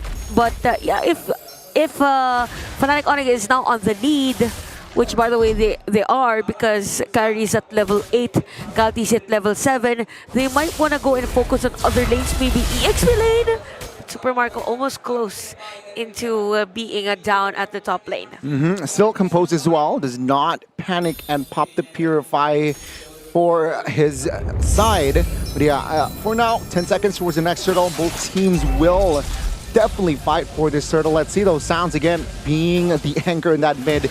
Keyboy with the flicker. Oh, Calcizi read it perfectly. That was close. So that was the play of Fnatic Onyx. Yeah. Not the flicker implosion, because we get used to that, right? So it's more of a flicker, sacred hammer, and then the implosion. So it's something that Falcons AP Brand should be wary of, but the turtle is now being taken by Calcizi. No problem. Keyboy though isolated here in the backside without flicker. Super Marco and friends will be able to punish him now. Fnatic Onyx, oh, they will find in the mid now. Shadow kill will be committed. Lutpi receives a lot of damage. Flapteasy will secure that kill. He's low, but Fnatic Onyx has no resource to take him down. But still, it's a nice kill there for players of Falcons AP Brand. And we haven't seen CW and even Super Marco actually to be on a heavy team fight. So things are looking good for the marksman heroes or marksman players. But it is actually CW on the lead in terms of the farm. Just a 200 gold difference. Yeah, just 200. He has the corrosion sight. For Super Marco, that's the Wind Talker. And if we say marksman, there's a huge difference actually in terms of the skill set that a Moskov has as compared to this Roger. So expect later on that for Falcons AP Brand, the damage from Shujin and even Calcizi will be very crucial to have this Roger activated. Let's see, I think both teams, right, they want their marksman activated ASAP. We're not entering the mid game just yet here, so we can see both teams here just somehow just playing it slow, playing their tempo perfectly. We do not want to overcommit just yet. But yeah, CW claiming the top and the mid minions. So yeah, they want to funnel the gold towards CW. That's a show from Lutfi Fio as well. It seems like they want to fight here on the bottom side of the map. Kyrie joins in as well. They will have enough firepower here to take each other down. But no, they will not pull the trigger just yet. No casualty yet for Fnatic Onyx, but there's the information, right, for Falcons AP Brand that Kyrie is at the bottom lane. But I think with the timing, Fnatic Onyx can still contest this one just in case Falcons AP Brand will start the turtle. And things are pretty slow, right, for both Fnatic Onyx and Falcons AP Bren. There's not much anything happening from Super Marcos lane. Same with the other lanes, but there's gonna be a set on this turtle. We could see Boy just finding possible targets against Falcons AP Bren. Super Marco low on life. And shadow kill for Kyle TC. On towards one. Kyrie backs away. Falcons AP Bren, they know they have poked enough towards Fnatic Onyx side, so they might commit on towards this turtle. Let's see though, Keyboy still has the flicker ult, so they need to be wary of that. Okay, no implosion committed just yet. Oh, the SOD connected. Lutpi jumps in as well. Lutpi is in the backside, trying to deal damage on towards the jungler. There will be a trade though. It's a 2-for-1 still in favor for Falcons AP Bren. What a nice discipline there from Falcons AP Bren. Yes, they have both the players of Fnatic Onyx, but they didn't really force team fight wherein they could go blasting their damages against Fnatic Onyx. So Black Easy actually secured the turtle, but yeah, they've seen that's going to be very crucial if they kill this one. Super Marco got that kill, and everything's just looking good for Falcons AP Bren, now at 1.4k lead. All things considered, I think Falcons AP Bren will take it, right? They are at almost a 2k gold lead mid-game, and I think Super Marco being untouched here, right? Still 0 deaths on towards this guy. It means good. It means good. That's positive. And Sans now, though, Divine Glaive. That's penetration. That's yeah. So very different from the. Yeah, it's actually the same. It's same from game number 1. But yep, for Super Marco, next might be the Malefic Lore for his item, right? And we could see a 200 gold difference from them. But for the Terizda for Flat PC, that's 1,000 gold lead. So he is the front runner here for Falcons AP Bren. 9 minutes and the first Lord will be up in 30. Falcons AP Bren, they've shown consistency, right? In the first game and in the second that they have lead the early game. They have more to say, some sense, right, in the early game. So let's see here. Fnatic Onyx still just playing it slow, giving the golds towards CW against rinse and repeat for Fnatic Onyx. There's going to be a cycle here for both of our teams. Probably the strategy of Fnatic Falcons AP Bren from game number 1 with CW's hero now, the Moscow, will be the same. So they will not have CW part of the team fight. Yeah. And then the surprise Spear of Destruction, if ever. But for Falcons AP Bren, it's as if they are a team fight oriented lineup, but they don't want any team fight as of the moment. Probably because of the damage of Kyrie with this Julian, because everything is very effective now for Fnatic Onyx if ever Kyrie is part of the team fight, right? And there's a slight difference though from the first game, right? They have Galtizi, they have Hayabusa, who can surprise attack you, right? So maybe, yeah, CW might be forced to use that. After that win of nature, maybe then he will be able to just play the far lane. Oh, the lore here, 5 members of Onyx in the vicinity.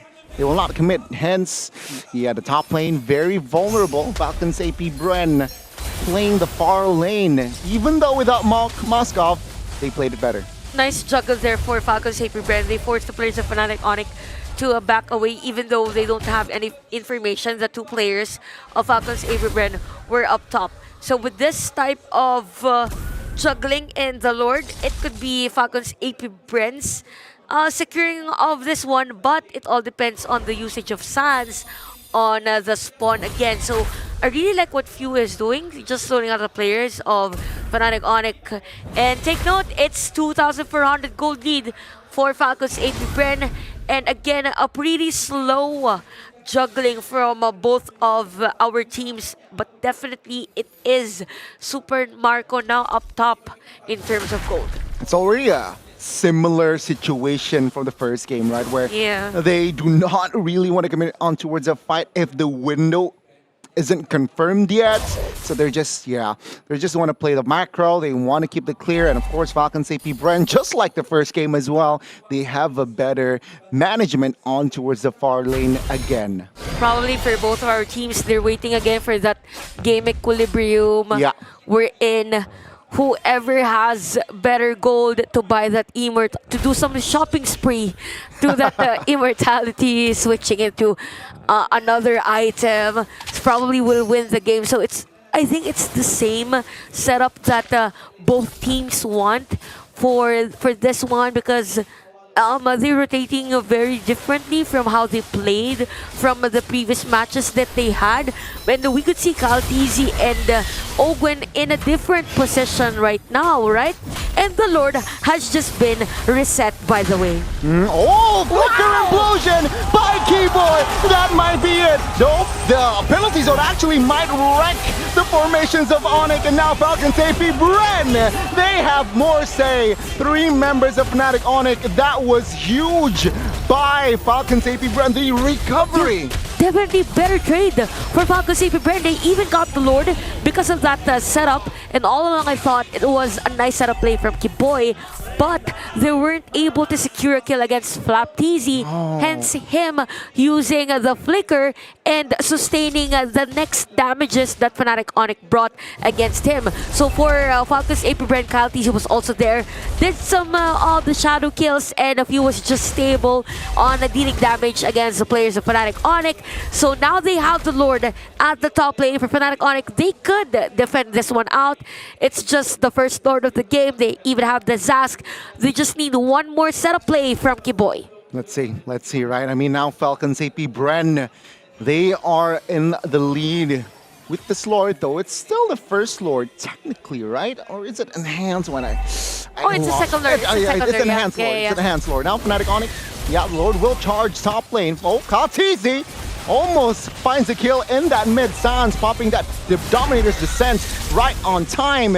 Lord needs to be taken care of, but they will lose the inhibitor top lane. A lot of discipline there for Falcons AP Bren, and a nice defense for Fnatic Onyx. So it's 14 minutes of the game. We will see the items review. He has the Blood Wings already. Probably another item for the penetration there for the Shushin, but for... Okay, that was close, but more pokes here for both of our teams. Conceal, mid, Super Marco. Yeah, looking for a better window there, right? Well, the bottom inhibitor will be taken down as well there by the super minions. So, you know what, Falcons AP Bren, yeah, we'll take it. The second Lord, we got 2 already. Things are more stable here in the second game compared to the first. Oh, okay. So I think for Fnatic Onyx, what they just need to build is that Dominance Ice also for Kiboy.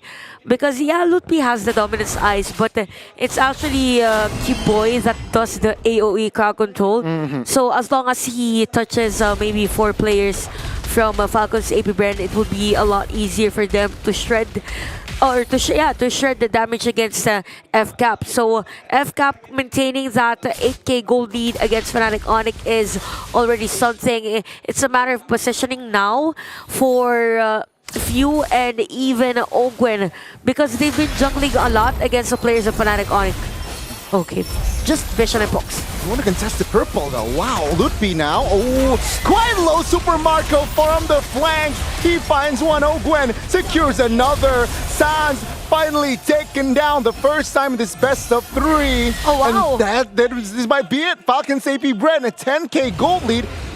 Kyrie and CW, can they defend?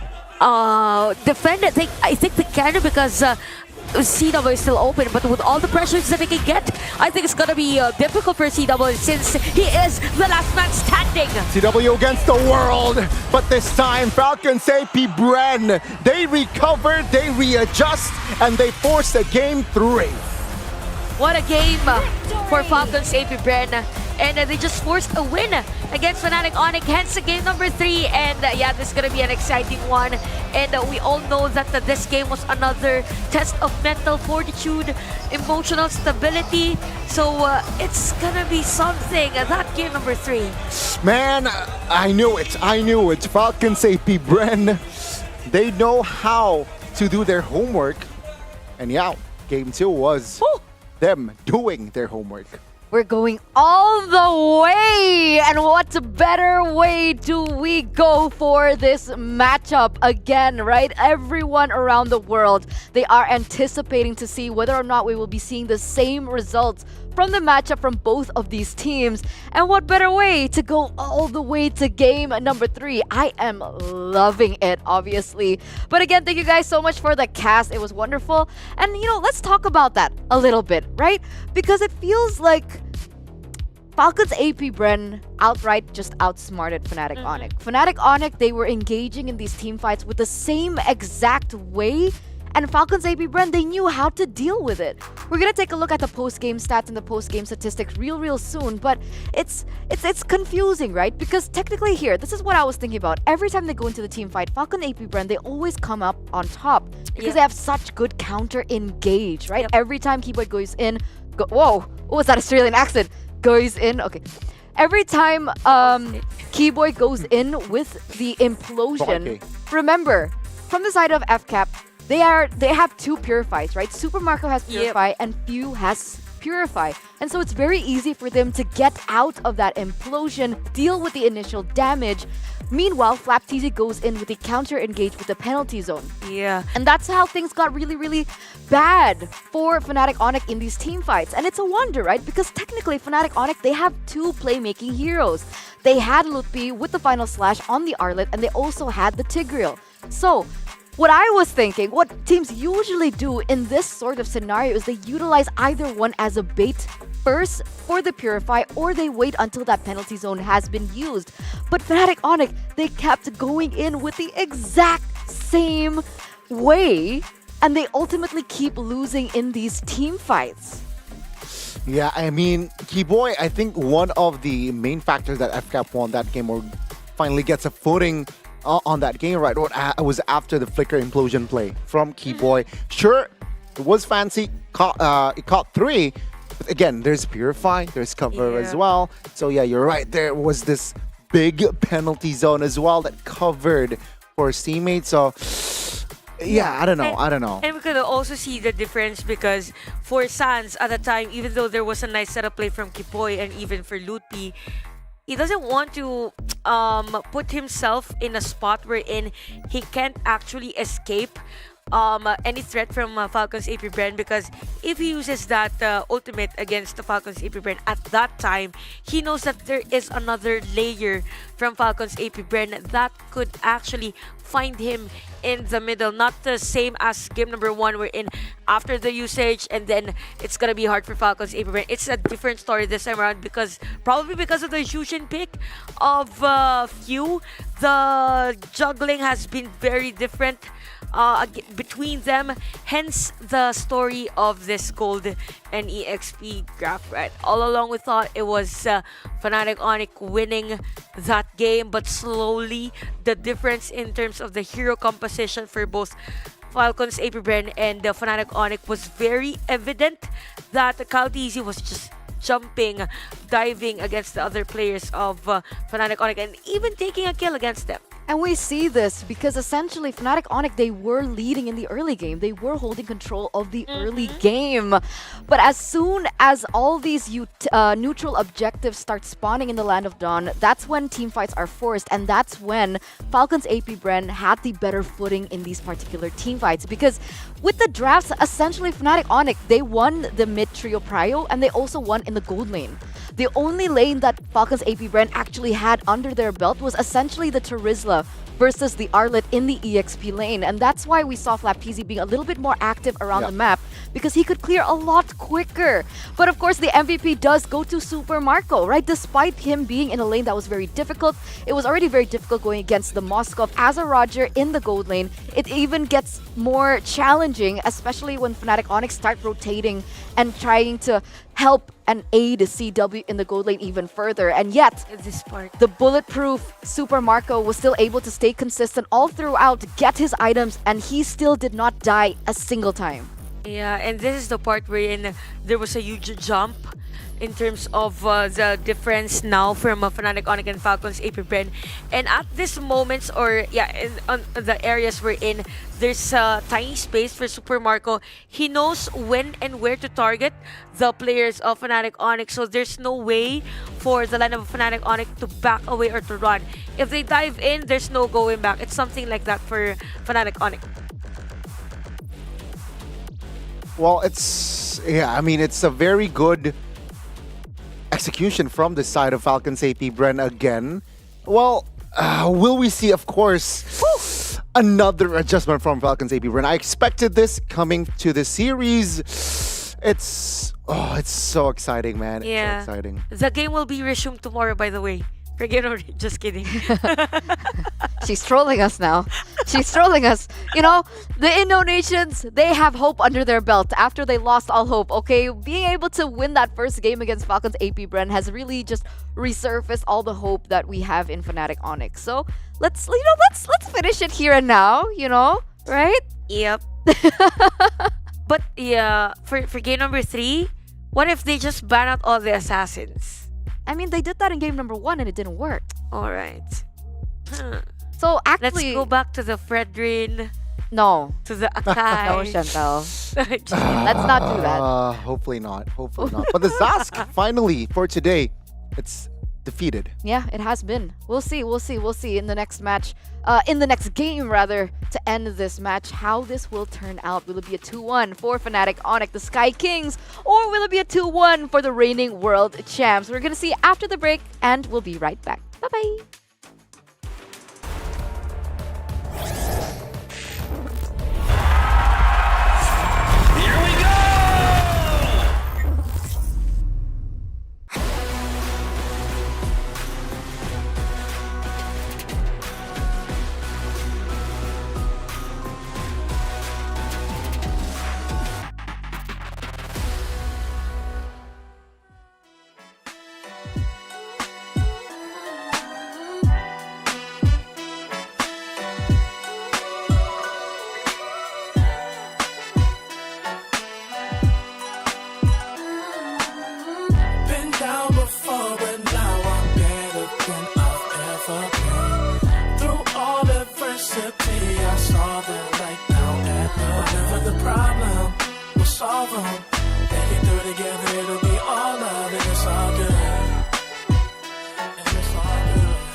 Killing it since tip off. Come with it or stay home, the people gon' feel ripped off. It's only major leaguers in the office. If you giving half of an effort around the rest of us, you'll make it awkward. I'm about that action, not the one you talk with. You better hope I'm not the one your coach gon' have you out here really guarding. It took a lot for me to get here, but I have arrived. I really made it and the haters be looking surprised. Been down before, but now I'm better than I've ever been. Through all adversity, I saw the light down at whatever the problem, we'll solve them. Make it through together, it'll be all love and it's all good. Yeah, okay. They say pressure makes diamonds. That's what I align with, cause the journey I've been climbing is riddled with perfect timing. I'm in a different mode when I be trying to get it. To even get a chance to compete is a form of winning. I mean, what's the point of playing if we ain't striving for greatness? I feel a sense of pride with every play that I'm making. To the top of the world when I came from the basement. Boy, I'm the one and not the two, so don't get it mistaken.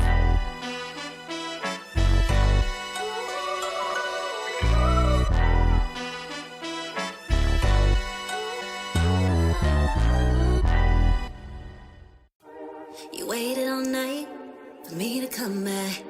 Why'd you think that it's not alright? Told you that I'm not that type.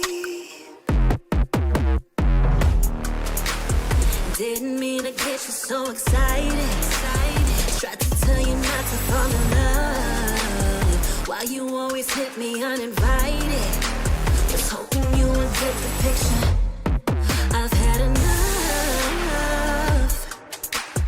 Now it's time for me to turn around. Thought you knew what this was. Yeah, I am superstar. You were never the one for me. Never should have fell for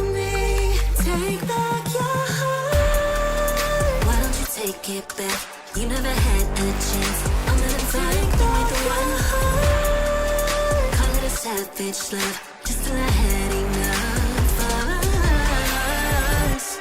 I'm good, babe, I'm on my own. This ain't a phase, just let me go. Told you that I'm not that type. Don't bother wasting breath, begging for one more chance. Yeah, know you got carried away. Ooh, you made me to say, you've been messing with greatness, space, and stay in your place. I was looking to play, then you got in the way. All the love that we made got me stuck on your brain. Got no time to stay here and say goodbye.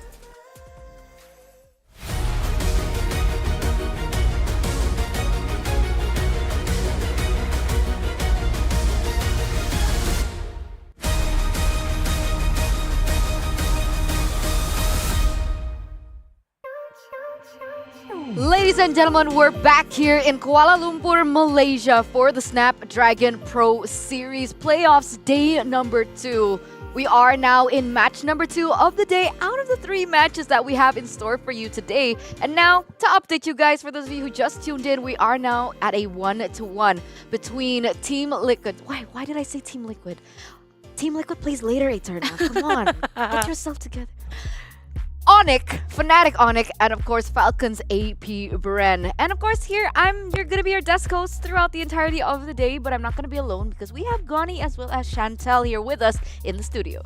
I mean, seeing the first game on it, convincing, but second game, I love how, most Filipino teams, right? They adjust so quickly. Yep. They were able to just reset and bounce back so quickly, and it was evident from that game. They just it's a refined game from the side of Falcons AP Brand. It's as if they pressed F5. F5 is refresh, right?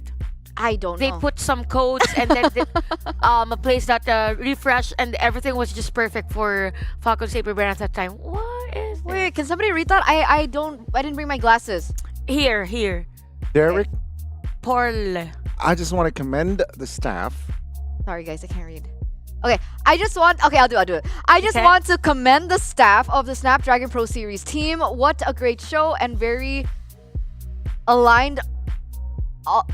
All the things. Can somebody bring my glasses? Yeah, Lots- we'll just read it for you. Okay, align all the things. Lots of free skins and the security is top tier. I love how they handle the massive fans, almost perfect. On top of it, Malaysians are very disciplined in terms of queues and seating plan. I never felt alone. You guys are kind and cheering. Even the players are not from your home country, bro. At Derek Porle, I agree with you. Yeah, that's I'm true. sorry, okay? I am a little bit blind, I have to admit. I do most of my ad-libs when I'm casting squinting because I can't read. But thank you so much for that. I completely agree, right? Because that's what really surprised me the most. I thought that maybe coming into the Snapdragon Pro Series, especially it being in Malaysia, that most of the teams would mostly turn up for either Homeboys or YRG. But that's not true at all. So it's been an amazing time here. We've had amazing hospitality as well from everyone involved, and it's been a really, really great event so far. But, ladies and gentlemen, we are now going to head straight into the drafting phase of the final game in this best of 3 series. It looks like now Fnatic Onyx are still going to be on first. Oh, no, it's not. They swapped. Yeah, Fnatic Onyx is now on the red side. Yeah. Okay. So continue. So it means that for Falcons AP Bren, Zask isn't part of their priority here, right? Because they are on the blue side, but they didn't choose to have that opportunity to get the Zask. Probably they are trying to get a Roger, Moskov, something like that for the team. Yeah, let's see here, right? It's going to be the Roger here. So, yeah, I mean, technically, the Julian is still open for Fnatic Onyx, but Falcons AP Bren, they've managed to take Kyrie down on that Julian. So, maybe that's why Falcons AP Bren, let's just secure a hero for Super Marco. Yeah. He was the MVP better as well. hero for him. Yeah, that's true. So, now if you're Fnatic Onyx, then we get to the Moskov as early as now. Moskov and Terizla could be one. Moskov, Edith, or maybe even Terizla and Edith because Falcons AP Brand has been taking those heroes, but I'm not really sure if Fnatic Onyx has that strategy. The Terizla could be EXP lane and then Edith as their boss five or even EXP lane. Yeah. Oh, I forgot Harris. Okay. I got nothing correct. I don't have anything correct what I said.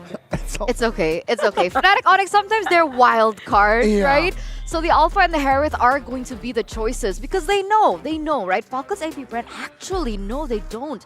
Falcons AP Brand could still potentially flex this Roger into the jungle and they could actually pick up the Melissa that won YRG the game against Falcons AP Brand earlier on. So that is still a strategy if they do want to win that lane in the gold lane against this Harith. It's already a different approach, right? From side Fnatic Onyx.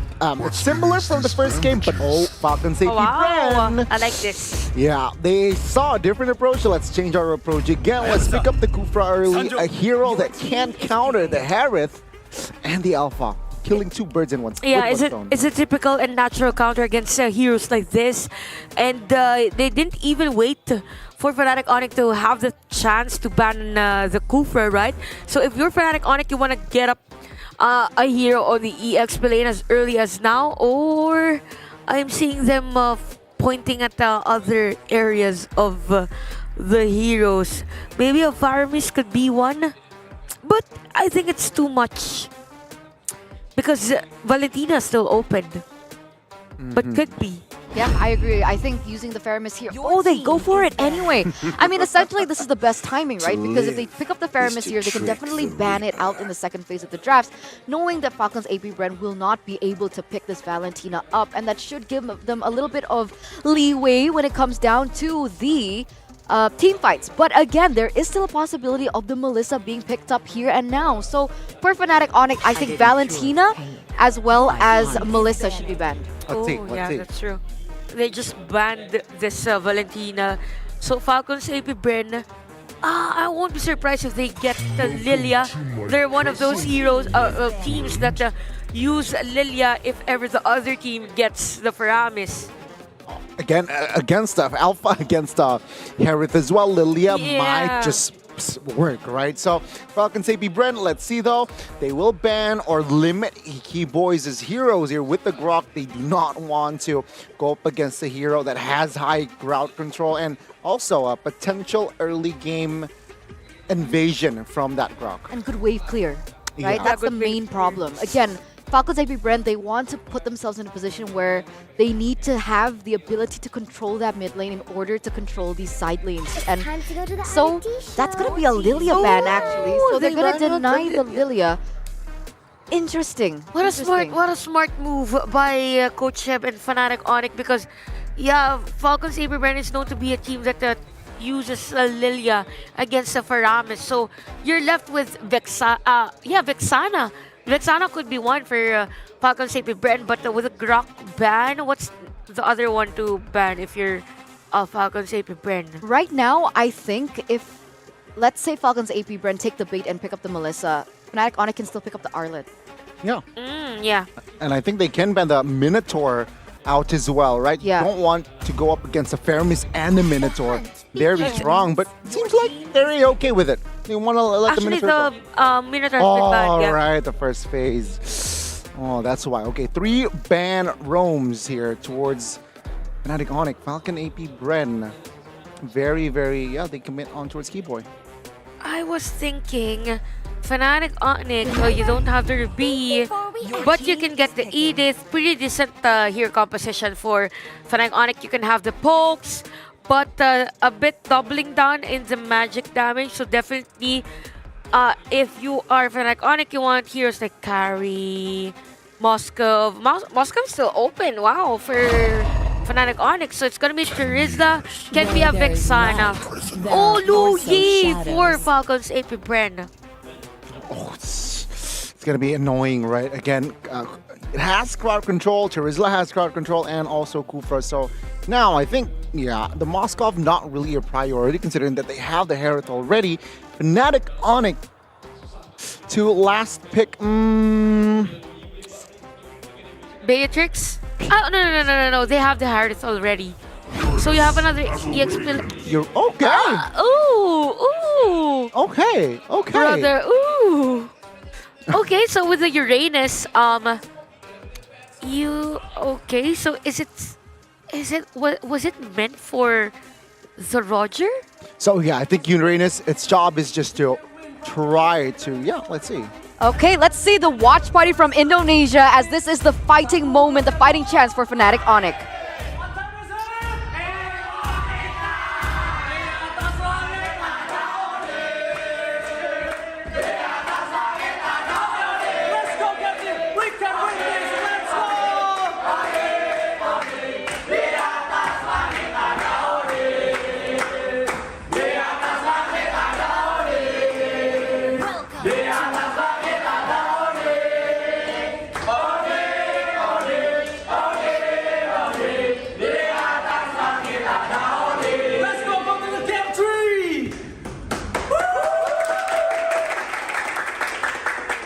And that is the support, and that was the watch party from all the way in Indonesia for Fnatic Onyx as they are fighting for their tournament lives. But here we go back into the Land of Dawn for the final game in this best of 3. Oh, what happened here? Already first blood.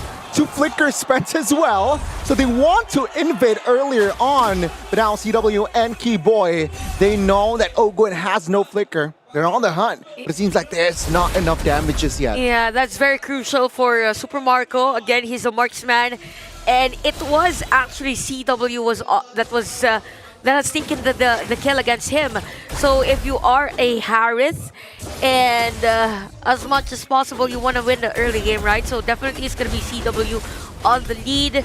So a nice escape there, by the way, from Kyrie, because if I'm not mistaken, Falcons Avery wanted to go for an invade, hence the first blood against Super Marco. And yup, Kaltizi at level 4. Same with Kyrie. So a very, very different rotation from both of our junglers. A very, very different approach as well, right? I mean, for the first 2 games, the first blood was above minute 3. This time around, seems like both teams, they are a little bit aggressive. And let's see here, right, 20 seconds on the first turtle. Without the flicker from Ogwen and Super Marco, that's still info. Keyboy, no flicker as well, so less resources to play around with. Lutpi here acting as a stone, but Ogwen. Okay. Just pokes for both of our teams. Definitely, they don't want to exert more resources against the other. So if Owen just had the flicker at that time, could have been a better play for Falcons AP Brand. But right now, we could see Fnatic Onyx starting this turtle and other players, Fnatic Onyx zoning out the players of Falcons AP Brand. But there is going to be a reset. Probably they're waiting for the other players to get their objective.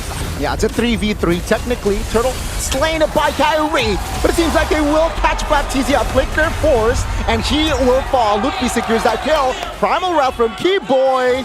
Oh, not enough damage. Ogwen misses out on his charge, but the damage will come through. Lowy secures Keyboy. Okay, so there is a kill after another kill, and players now are a bit overextending. It's just almost 3 minutes of the game, but we all know that both of them had their own piece of early game prowess against one another, as to why there are dives under the turret.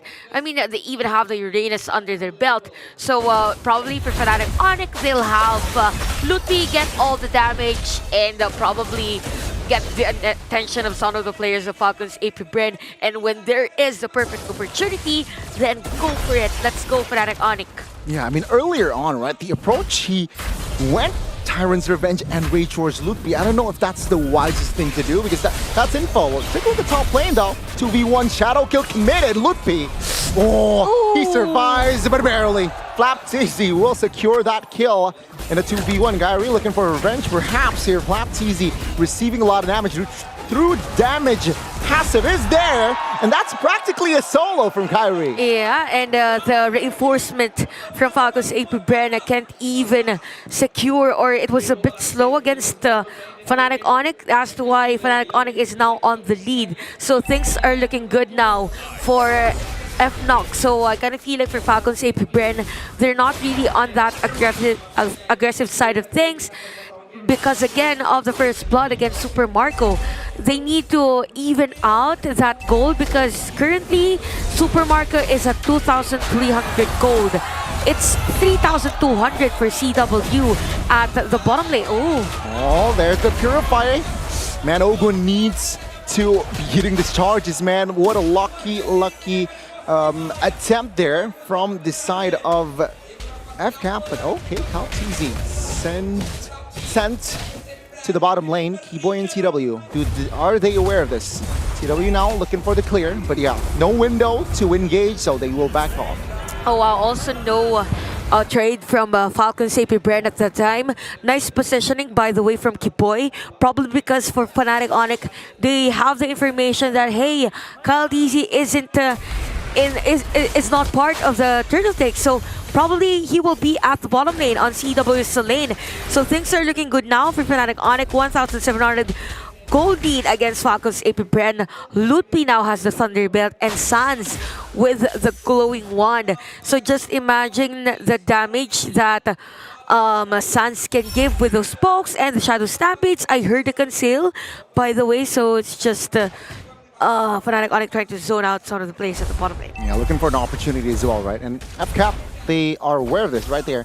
They have 3 members down there. It seems like they want to dive this turret. 3v3. Raw. Let's see. Ogwin. Okay. Looking for the charge. Does not connect. Has the clear. So they have defended that turret bottom side. So far, the skills from Ogwin isn't hitting some of the players.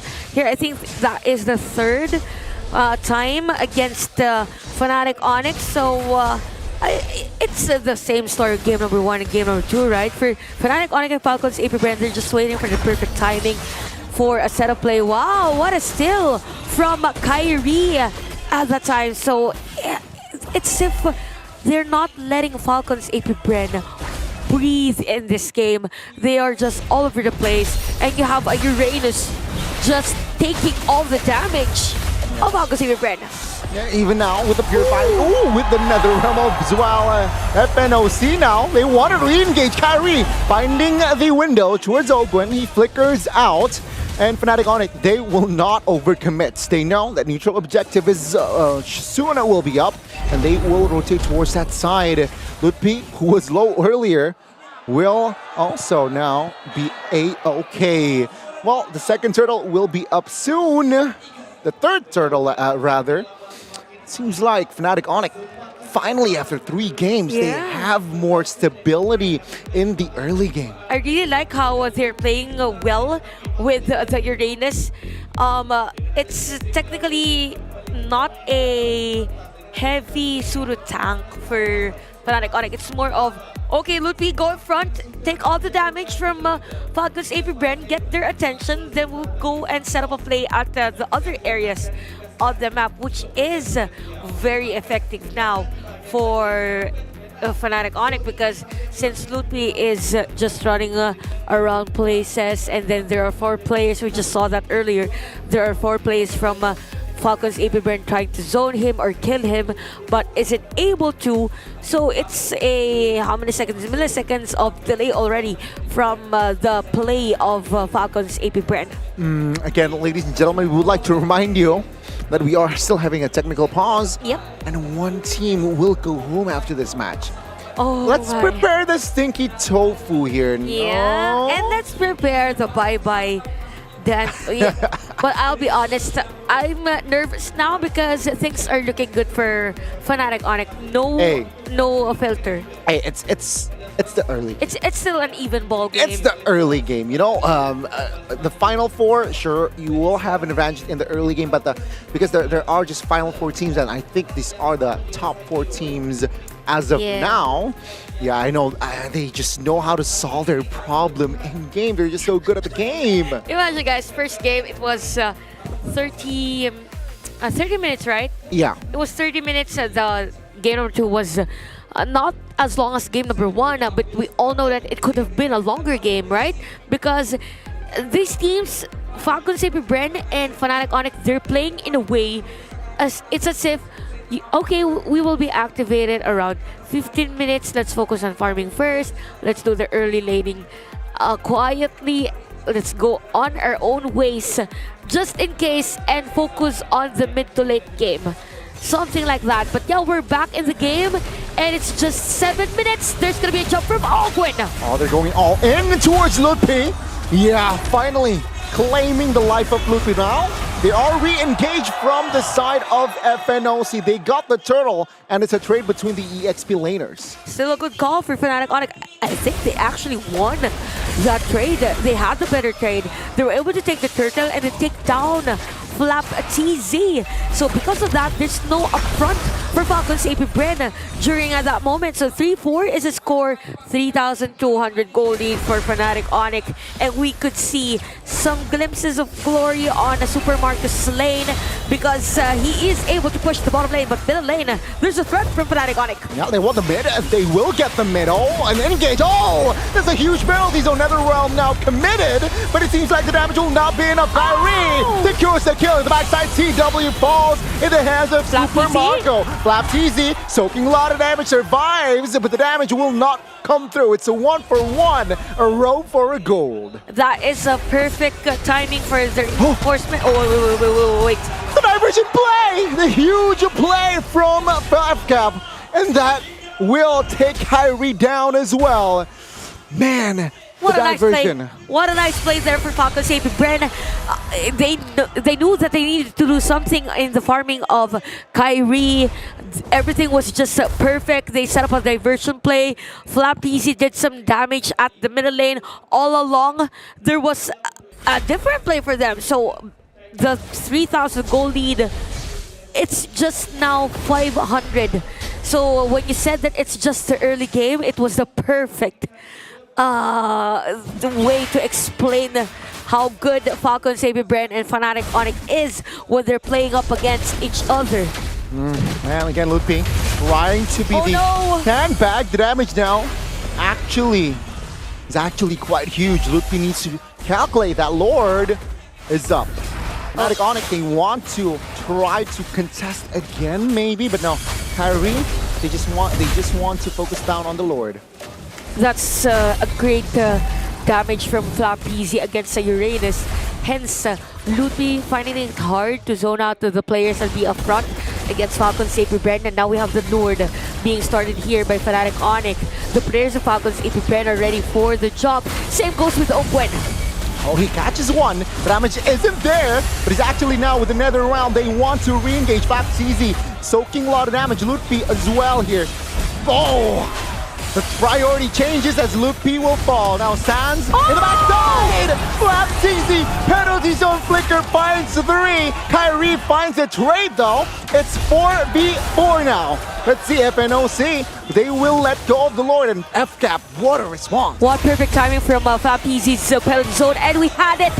We've seen it at the middle lane, almost close against CW, but Super Marco again with those mega kills and just killing players against Fnatic Onyx, and that's gonna be a triple kill. Oh, that's the shutdown as well. Kyrie finding it. Yeah, what a response again from FCAP, right? He finds the opening there. Oh, Super Marco being the cold-blooded gold laner he is. Now it's another reset. It's another neutral game. Oh, but I don't think so for Falcons AP Bren. It's as if they've woken up from that long sleep. They're now activated against Fnatic Onyx. Even the middle lane is being destroyed in front of 3 players of FNOC. And all along I thought after the team fight where in some of the players of Fnatic Onyx were down, I thought Falcons AP Bren will go for the Lord. No. But they went in for another team fight, taking that turn at the middle lane. Hence, we could see a change in terms of the gold lead. CW is road to the... Oh, okay, he just built the Holy Crystal. But that's 1,000, basically 1,000 plus gold lead for him against Super Marco. Oh, Gwen. Kyrie jumps in. Oh, Gwen now receiving a lot of damage. Oh, will fall in the hands of CW.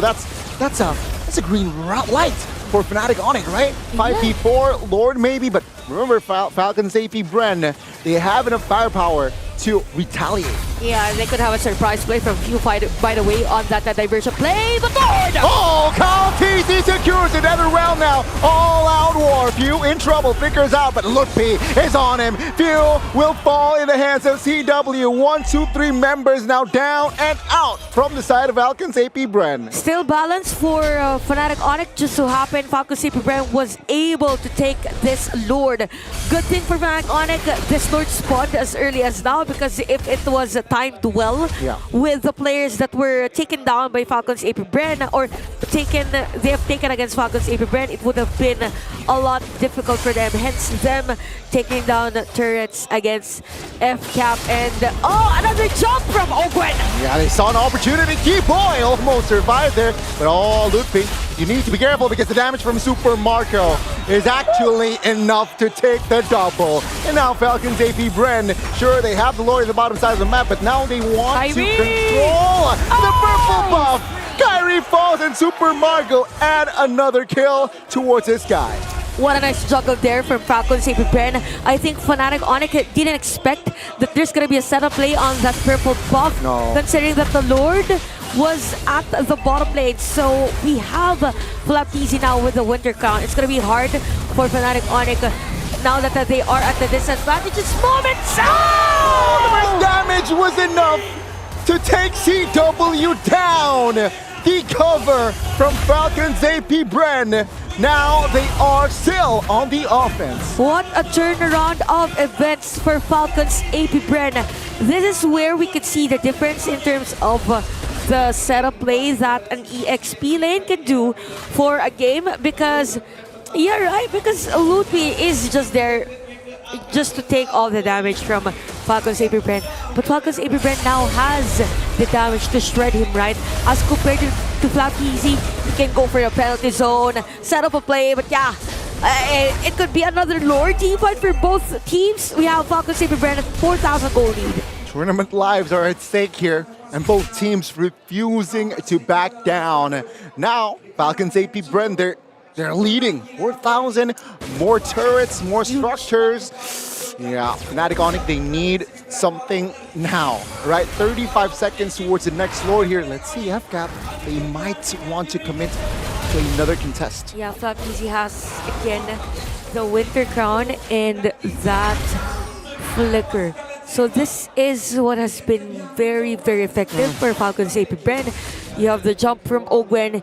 If it doesn't connect, then Flapteasy will go for another jump just to be sure that there's going to be a setup play for FCAP. Now for Fnatic Onyx, the only crowd control that they have, like heavy crowd control, is the Earth Shatter from Onward Earth Shatter from Kiboy.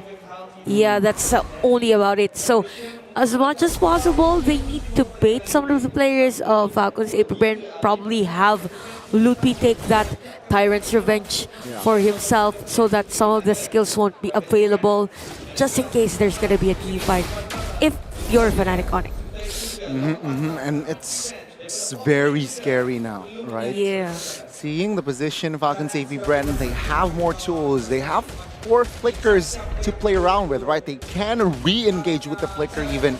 Meanwhile, for Fnatic Onyx, it's 3 Purify. So they're more of a reactivate once again. They want the Lord. Can they do it? Can they blitz it? I think it's going to be hard for them, but Kari's going to go in. Nikaudizi gets the Lord! Oh, the damage is there. Another round force. The damage, the stun as well. One member taken out. Immortality, though, will now take Flapteasy down. Kyle TZ taken out. Both junglers down and out, but CW is just re-hitting in the Shaman Force. Ogwen loses immortality and his life as triple kill for CW. This might be it.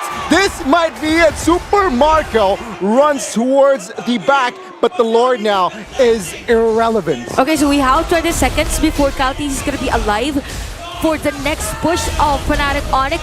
So it's a good thing for Falcons AP Bren that they were able to secure the Lord one out. But I think it's dangerous Super Marco for him to come inside that formation of Fnatic Onyx. So that was close for Super Marco, but for Fnatic Onyx, it was also close for them to end that game. My goodness, again, FNOC, they have managed to defend another potential threat. Take a look at this positioning, right? Okay, so I think the first target for Falcons AP Bren was Kyrie, but then it shifted and Suns was there for the Netherrealm. Yeah. And then they moved to where the other players of Falcons AP Bren are, while there was this movement speed coming in from Suns and even from the rest of the players of Fnatic Onyx. So they just shredded and the group up against FCAP at that time, 08. Another round, Rupees down. It's a 5v4. Flap TZ soaking most of the damage now. Still okay! But the catch from Ogwen, that might be huge. Sands in the backside, taken down by Super Marco. Kyrie all alone. Can you do it? Take a look at the mid side as well. Kyrie 1v1 against Super Marco. Now Sands dealing the waves in the mid. It's so A-okay for now for Fnatic Onyx. But what a turnaround once again. Yeah, they're not letting go of Kiboy at the bottom lane. So it's just two players from Fnatic Onyx to defend their base. And players of Falcons AP Bren are complete. Oh, the base quite vulnerable, but Sands will not stay afloat. Ladies and gentlemen, Fnatic Onyx will be taking out. The defending champions will be out of a Snapdragon Pro Series. What a game shown to us by Falcons AP Bren, but GG well played, of course, to Fnatic Onyx. It wasn't an easy fight, right, for both of our teams, and yeah, sad to say that we have to say goodbye to a specific team. It's Falcons AP Bren who was the better team today. Wow. Wow. I mean, it just shows, right, how quickly teams progress, how fast teams improve, because the defending champions of the Snapdragon Pro Series will not be there, will not be present to defend their throne this time around, as Fnatic Onyx have officially been knocked out of the Snapdragon Pro Series with that win from FCAP. And it looks like Falcons AP Bren will be moving forward to the final lower brackets. But who will be there with them to accompany them in the final lower brackets? We will be seeing in the final best-of-5 match that we have later on the day. But for now, we're going to throw it over to our hosts. AP Bren survives another match for the lower bracket finals tomorrow. Okay, guys, so I'm pretty sure I can hear from the backstage that crowd kat sini memang sokong kedua-dua pasukan. So maybe we could have Falcons AP Bren up on stage here. Hi, boys. Wow. Hello. Yeah, you can stand in the middle. Okay, so who wants to answer muna? Okay, few here, dito ka. Okay, few. That was an intense series. And kanina sabi ni Flap said that you guys are the master of coming up from the lower bracket. You guys have one more match tomorrow. And that match will be decided by the last match of the day. So, who do you want to meet tomorrow in the lower bracket? Is it Team Liquid Philippines or Selangor Red Giants? I think we want to meet Selangor Red Giants. Ooh.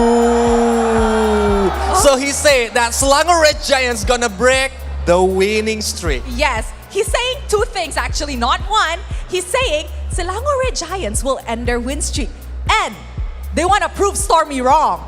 Oh yeah. But I wanted to ask a question for you guys.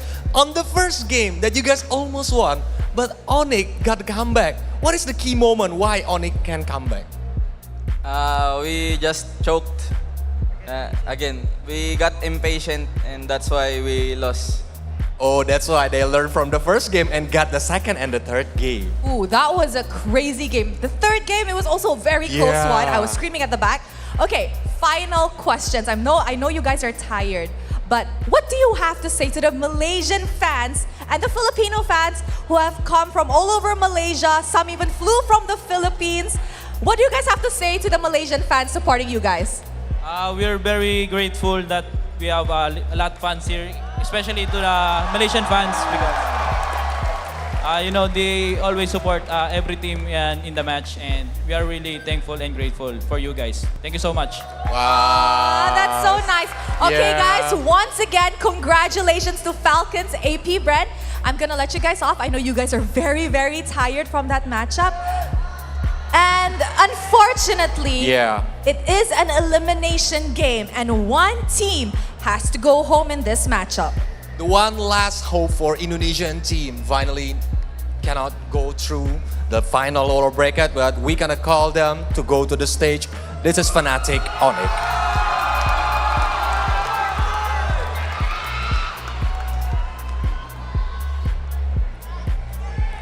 Okay guys, after an intense jaw-dropping battle, but you guys is lose on this match. What happened, Cewe? Can you explain to the audience that what is the key moment that makes you guys cannot win this match? Jadi kan setelah match yang benar-benar keras, tapi sayang sekali kalian nggak bisa untuk menangin matchnya. Kira-kira key moment apa sih yang menurut kalian tuh membuat kalian nggak bisa menang dari match ini? I think for me the one that make us little hard is it because the low teleport and the skill too also. All right, any last words for your fans? Even in Malaysia, Fnatic Onyx is really, really strong when it comes to the fan base. There's a lot of Malaysians- Fnatic Onyx fans. Yes, the Malaysians love you guys so much. So, any last words to them? Pertama-tama makasih yang udah support Onyx dan makasih yang udah datang semua.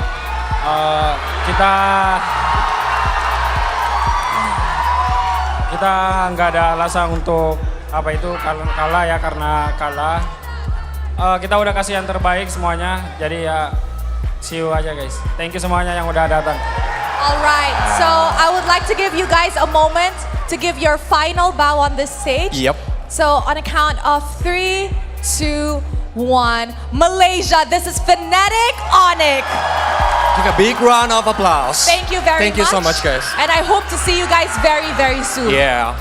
Colias, are you okay? Yep, still okay. You're still okay? Are you not sad? Because I need to do the challenge later, right? Oh my God, yes. Yeah. Eterna has to do the Ice Bucket Challenge too. But before all of the challenges from the casters, let us throw it back to the panel for them to break it down for us. The thrill and the agony, once again, ladies and gentlemen, as Fnatic Onyx took their final bow on stage earlier on. But, you know, hope to see them again in the future. But it does make it official, right? The top 3 teams at SPS are all the teams that have won the M Series. You do right, Giant. Well, like M Series plus MSC, like World Camp. But technically, I consider MSC also a mini M Series, right? But was it the mid-season cup already when Onyx won? Or was it still the Southeast Asia Cup? It was still Southeast Asia Southeast Cup. Asia Cup, Yep. right? So 2023, that's my yeah. point. There you Yeah, go. that's true. But thanks, Rose, for calling me out for my ice bucket challenge. It's already really cold in the studio. Let's hope our producers are nice today and they will let me do that tomorrow after the grand final so I can bring some change of clothes. I did not expect Fnatic Onyx to go home today, but let's circle back onto what happened in that third game of this best of 3 series. It went all the way to 17 minutes and 40 seconds, and yet somehow, someway, Falcons AP Bren were able to get the better out of Fnatic Onyx. Yeah, I will go back to that answer from CW in his said that it was the diversion from view and even a second skill, because all the continuous crowd control, right?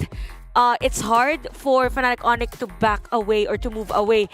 And with the usage of three purifies, it just means that the layering of crowd control that FCAP has was very insane against Fnatic Onyx, that there's almost close to not moving anymore whenever there is a team fight. Hence, it was easy for Flap TZ to deal damage and take all the damage from the players of Fnatic Onyx. Yeah, I mean, it's kind of an irony as well, right? Sans is so powerful on that Luoyi, but again, in this game, for this game, he has to lose against the Luoyi. Yeah. And FNOC, they displayed that, yeah, I think they overthink a little because of the potential flanking plays from the diversion plays. So they got hesitant in the mid. They got the strong early, very, very so, but FCAP with the Luoyi, with of course the play from the side of Super Marco, finding the right angles and timings. Yeah, suddenly the momentum just shifted towards their side. Yeah, this is a very interesting graph, because we could see that it was actually Fnatic Onyx winning the early game. That's what you've mentioned. That is also because of the difference between Kyrie and Kaltiz's hero.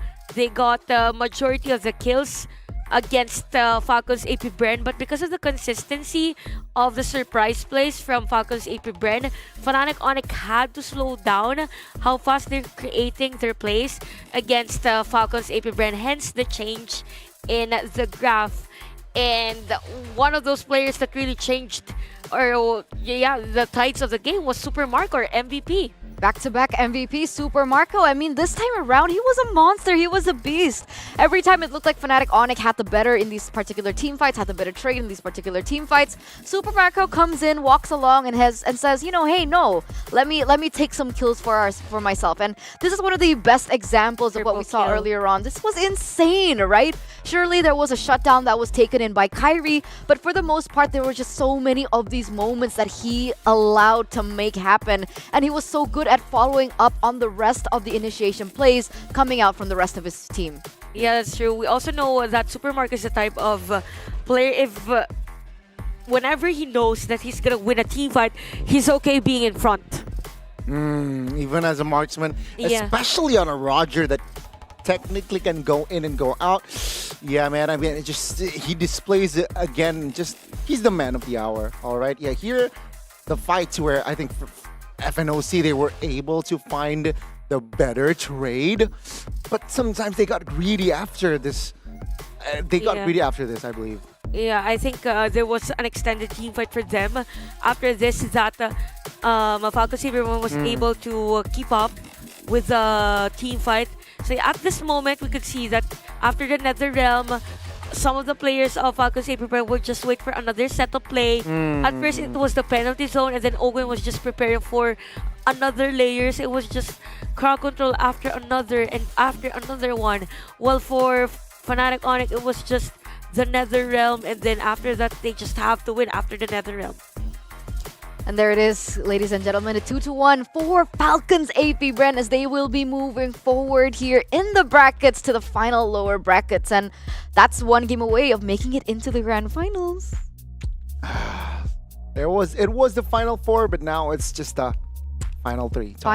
Top three of our world's best MLBB teams right now. And again, it's such a shame. It's such a shame for Fnatic Onyx. But let's hope for better performances and of course a better showing from Fnatic Onyx in the future. Maybe they do need time to, get accustomed with the patch, or I don't know what's going on with Fnatic Onyx, but it's okay. It's okay. Sometimes in life, this is a good life lesson. Okay, what is it? Okay. I need that. I don't know the English translation, but I'll try to translate it properly. It's usually like an Indonesian saying, Okay. but a life is like a wheel, right? Sometimes you're on top and sometimes you're at the bottom. Yeah. And you just have to accept that flow of life. Yeah, But that's not true. for the Philippines, apparently. Well, for Philippines, we had our own moments wherein we're not at the top, sometimes at the bottom, but it's the heart of the players, right? That means a lot, and us casters too, our hearts. Look at her face. She can't hide it. I got the, by the way, So I got the cheeky. prediction right. Yesterday, I predicted 2-0, it was 2-0.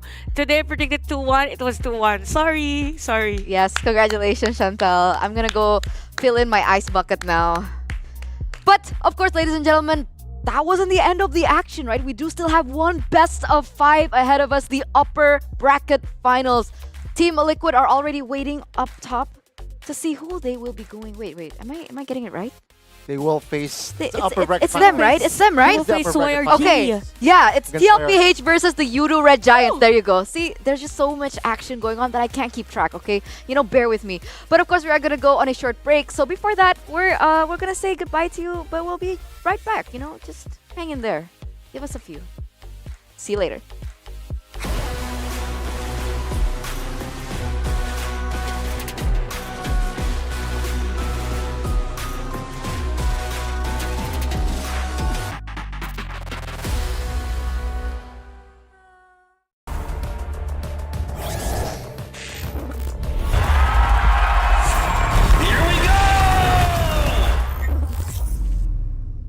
Okay, Stormy. Now for you, your first championships and hopefully plenty more to come from Malaysia as well as for you. I want to ask if you could give an advice to aspiring players who wants to bring Malaysia's flag up in the international scene as well. What would it? I think right now, lately, there's like a thing called star syndrome, right? Yes. I think it's really hard when you have a star syndrome in your team. So it's really hard to blend in when there's a superstar in your team. And second, I think you need to trust the process. It's really important to trust the process.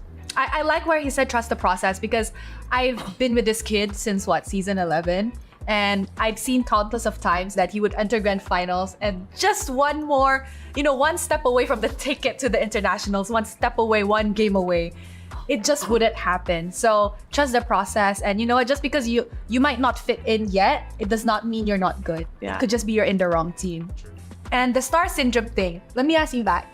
Do you think you have a player or a teammate that has this so-called thing called star syndrome?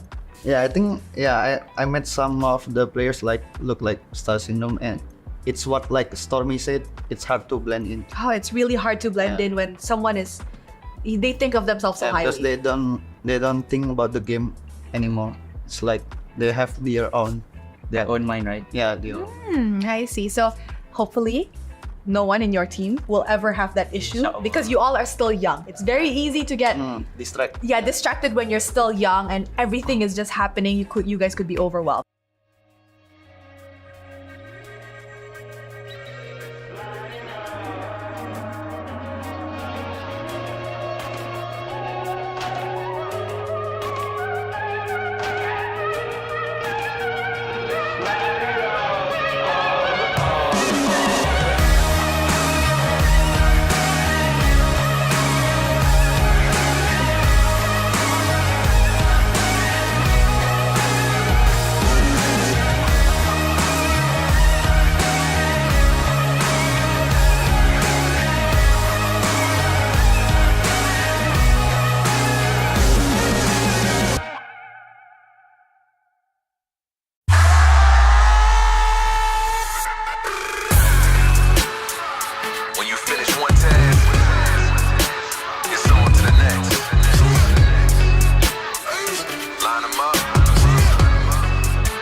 Giving up, but I will give my all when I get the call. Line them up, I knock them down. A tunnel vision's got me on a mission. All I do is ball.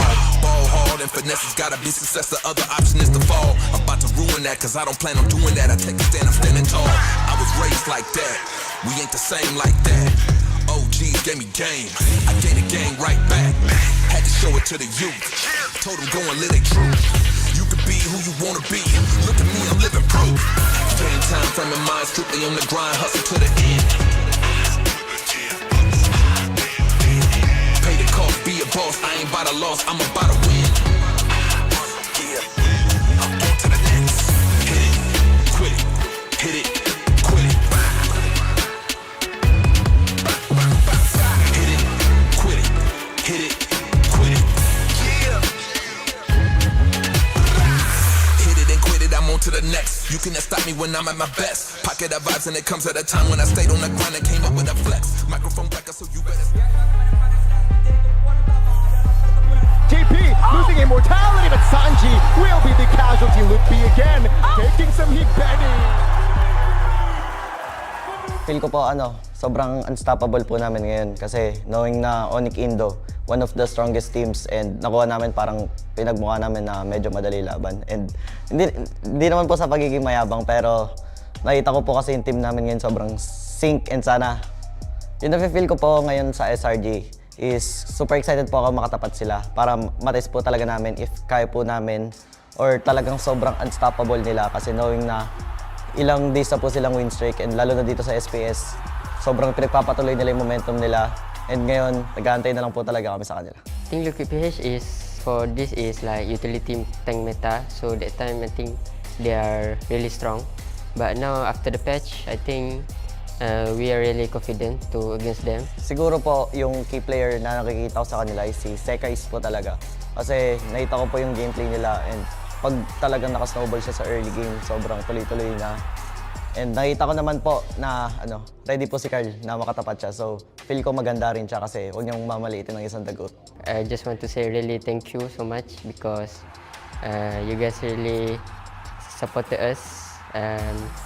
Even the crowd, so many, I really appreciate that. And nakita ko po kasi sa mga Malaysian fans na sobrang bait nila and hindi po talaga sila toxic at all na kahit hindi yung team na sinusuportahan nila, hindi sila parang nambubu or what. Sobrang bait talaga nila and doon po talaga ako natuwa dahil mas nakaka-motivate po talaga kapag sinusuportahan ka ng mga fans kahit knowing na SRG yung parang pambato nila. Siguro yung message ko po sa SRG is, ayun, good luck din po and as usual, bigyan natin ng magandang laban yung viewers and maganda si Coach Chuck kasi nagigigil kami talaga sa kanila. For Liquid PH, we have many perbualan hangat like Scrim League, everything. But I will make sure the score in the league is proven in the real match and tournament. The final match is upon us, now into a best of 5 as the Immortal Giants look to take down the pinnacle of the Philippines right now, Team Liquid Philippines, in this upcoming match. We're all the way in the upper brackets to see who will be able to secure that first ticket into the grand finals of SPS this year.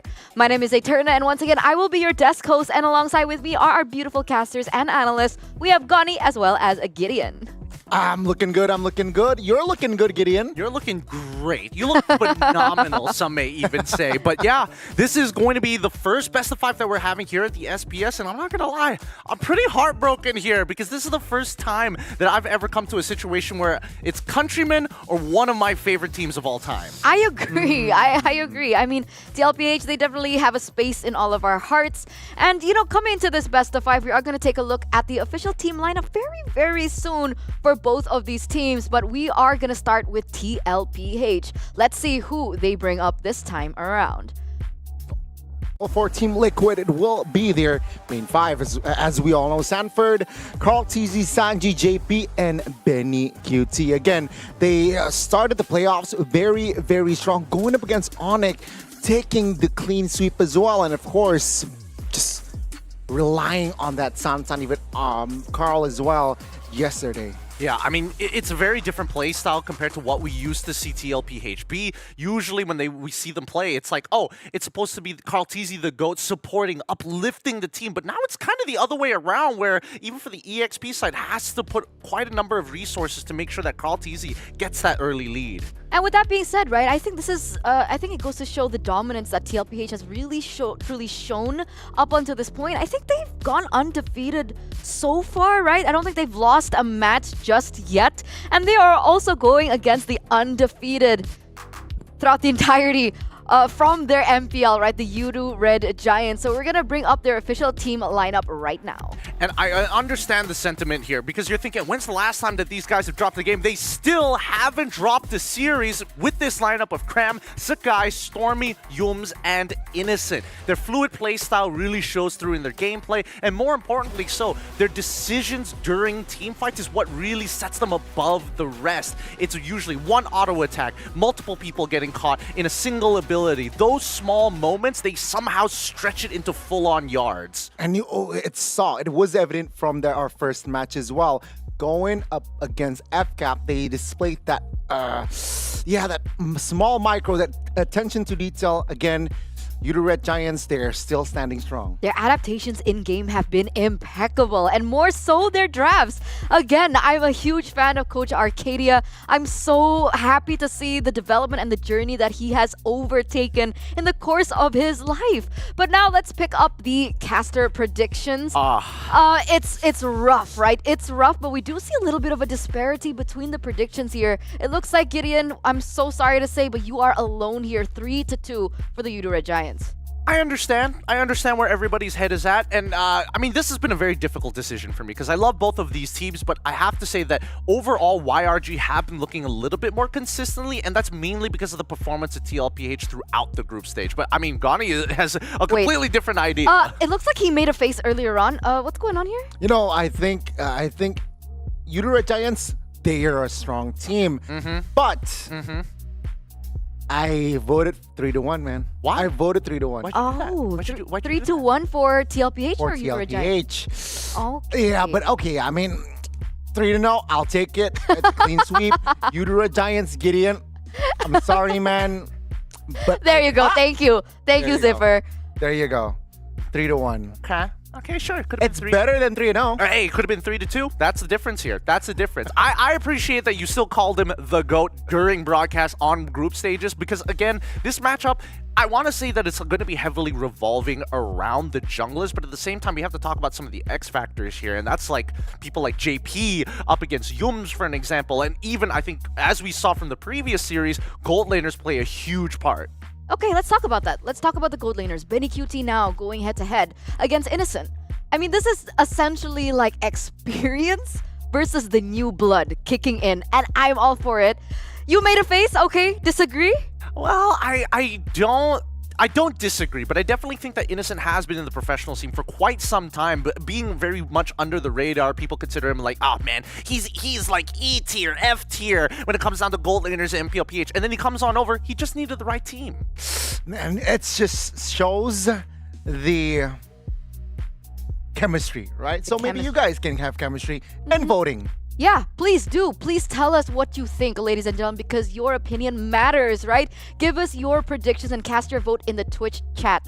Lock it in. Do you agree with Gideon? Do you agree with Goni? Or do you agree with me? Because essentially, this is one of the matchups that a lot of people have been waiting for. They have been anticipating. This is going to be, if I'm not mistaken, the first time that both of these teams have actually met, because at MSC they didn't. Falcons and Bren were the ones to knock out Echo, or Team Liquid rather. And so we're finally gonna see this come to life. It's a dream come true right now. It is quite the dream come true, and I think especially after seeing FCAP's performance against Fnac earlier, like the crowd is gonna be sticking around to see this upcoming best of 5. And when I was up there, I could barely hear anything because there was just so much cheering. Not just the ground level, right? Level 1, level 2, the second level, third level even. Man, Malaysia turned up. Proud of you. And we can even hear in the basement. Right? That's essentially where we are. We are in the basement right now, guys. And that's how much cheering we are hearing. Again, shout outs to the Malaysian fans here at Quill City Mall. And you guys can actually still be a part of it. So head over here. We do still have a best of 5 awaiting you guys. There's still time to come over and watch this in real life.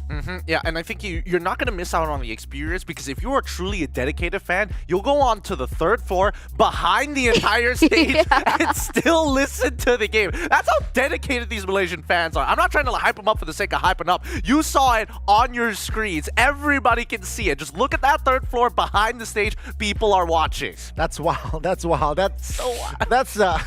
That's another level of becoming a fan. Essentially, they're watching the audience react. Is it not that case? Yeah. It's the typical YouTube react channels, except it's everybody on the 3rd floor behind the screens. It's crazy. It's really crazy here at QCM. So please, if you do decide to come to QCM, do it earlier, because I'm pretty sure it gets packed fairly fast. Oh my god! There you What? Go. Even the 4th and 5th floors are full. What? Yeah. Wow. No words, man. I love this, right? I love this. Just Malaysian fans, and maybe there's even a mix, right? But the entirety of the fans here at Quill City Mall, they're coming together as one, and they are enjoying top-tier Mobile Legends action just come into play, right? Because essentially, there are certain events that I've casted over that there are a lot of toxic fans out there, right? If it's not a region that they have shown love for, that we hear boos in the crowd, but that's not the case here. Literally every single team has been cheered on, and again, shout outs to the Malaysian fans. Malaysian fans on top, sitting on top for what? So we've already got a world champion, and now we got the best fans. Like, what else could go right for our country? Maybe we win in badminton in the Olympics, And an M series. And an M series. Oh, hey. Okay. Let's not get ahead of ourselves. Okay. Let's circle back to Snapdragon here, because essentially both these teams are fighting again. Well, technically they do have another life in store for them in the lower brackets, but it does give them a better chance to rest a little bit more, as they're going to be waiting in the grand final. So let's circle back into these two teams. Here's the thing, right? A fun fact is that Coach Arcadia previously, I wouldn't even say when he started his career, but getting into the professional scene, he was doing a good amount of work for what we know TLPH previously as Echo. He worked with the team before to get them into the position that they're in right now. And then he went to RRQ, and then finally he ended up in SRG. So with that being said, do you think that that'll actually give him a little bit of a information as to how TLPH works, or was it a completely different roster back then? I think it all depends on the roster, right? Some might stay. I think some change as well. So yeah, but I think Arcadia, he knows the identity of Team Liquid. It's just aggression. He knows Carl Teasy and how he works. Now, especially Assassins, right? Take a look at the most picked as well. It's going to be the same for the Zask, but Edith and Kufra, there's a different approach there for the potential roamer. Yeah, very different approach here. You can definitely see that TLPH know how to get like the Echo Express, as they were previously called. Now the Cavalry Charge is what I want to rebrand it. I like that. I like that. I don't Cavalry know. Charge. Hey, look, I'm going to throw it out to MPLPH when their casters decide to adopt this name, but I very much appreciate if we use that. But I think that TLPH right now, you can look at the team average kills, right? 17.77 compared to 14 overall, which is a very high team average kill score for both of these teams, but the fact that it's slightly higher for TLPH just goes to show that when they have that lead, they maintain it consistently. I just want to underline and highlight how big of a deal that stat is, because technically the Red Giants have been performing at a very aggressive manner. And the fact that TLPH has a score above that just really shows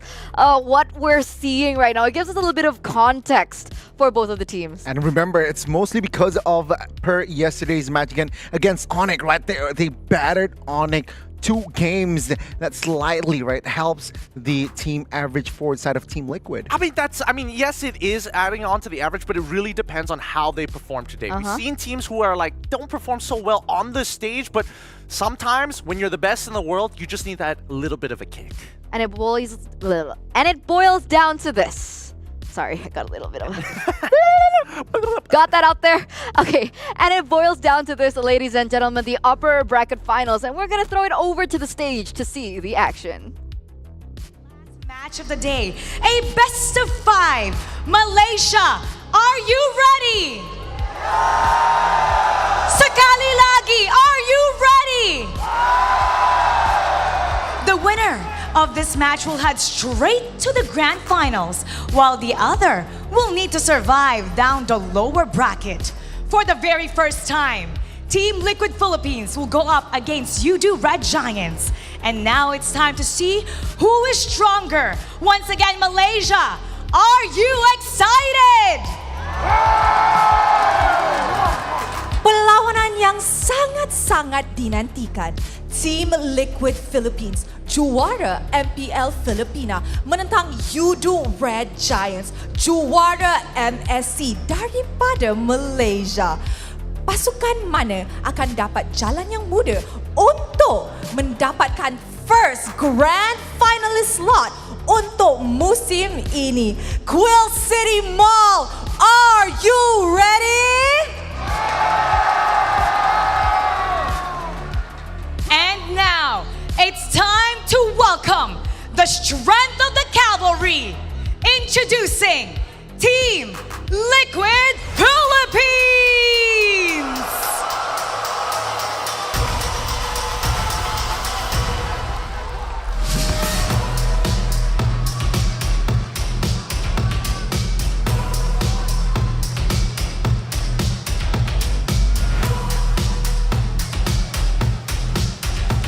The crowd favorite, our MSC champion, our MPL champion.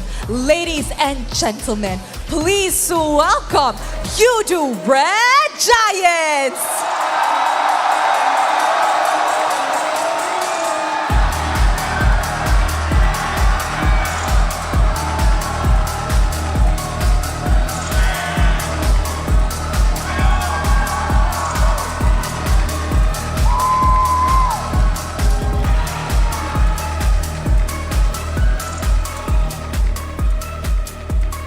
Boys, you may now take your seats. Cram, stay please and stand forward. Okay, so, guys at Quill City Mall and those watching all over the world, this is the battle of the EXP laners. Okay, so let's start with Cram, or as what Malaysians call him. Actually, the Malaysian fans have given him a name. It's called Ikram. What does Muhammad that mean? Ikram. It's just a name they gave him. They gave all the Filipino imports a name. So, Ikram, I want to ask, your first time going up against TLPH, how ready are you for this matchup that has never happened yet? We already used to fight before. Yeah. I thought, I wish you already know what is the result. Oh, do you want us to know what We're is gonna the guess the result. Do you want us What's to the guess? result? If you could predict what it's gonna be. Best of 5. Best of 5. What do you think it's gonna be? 3-0. Oh my goodness! He said, 3-0. Kosong means oh. You seem to understand that. They haven't faced you before. They haven't seen your strength. What's your message to Cram right now? Don't underestimate us. Oh! Don't underestimate them. Are you underestimating them? No, I just telling the truth. Wow. What do you have to say to that? They think it's going to be 3-0. 3-0 TLPH. Oh! Now this is going to be a TLPH. very exciting match. You know, I'm curious what the fans have to say. So type it down below what you think the result will be with the hashtag Snapdragon Pro Series. Now it's time to do the face-off. Okay, stare into each other's eyes.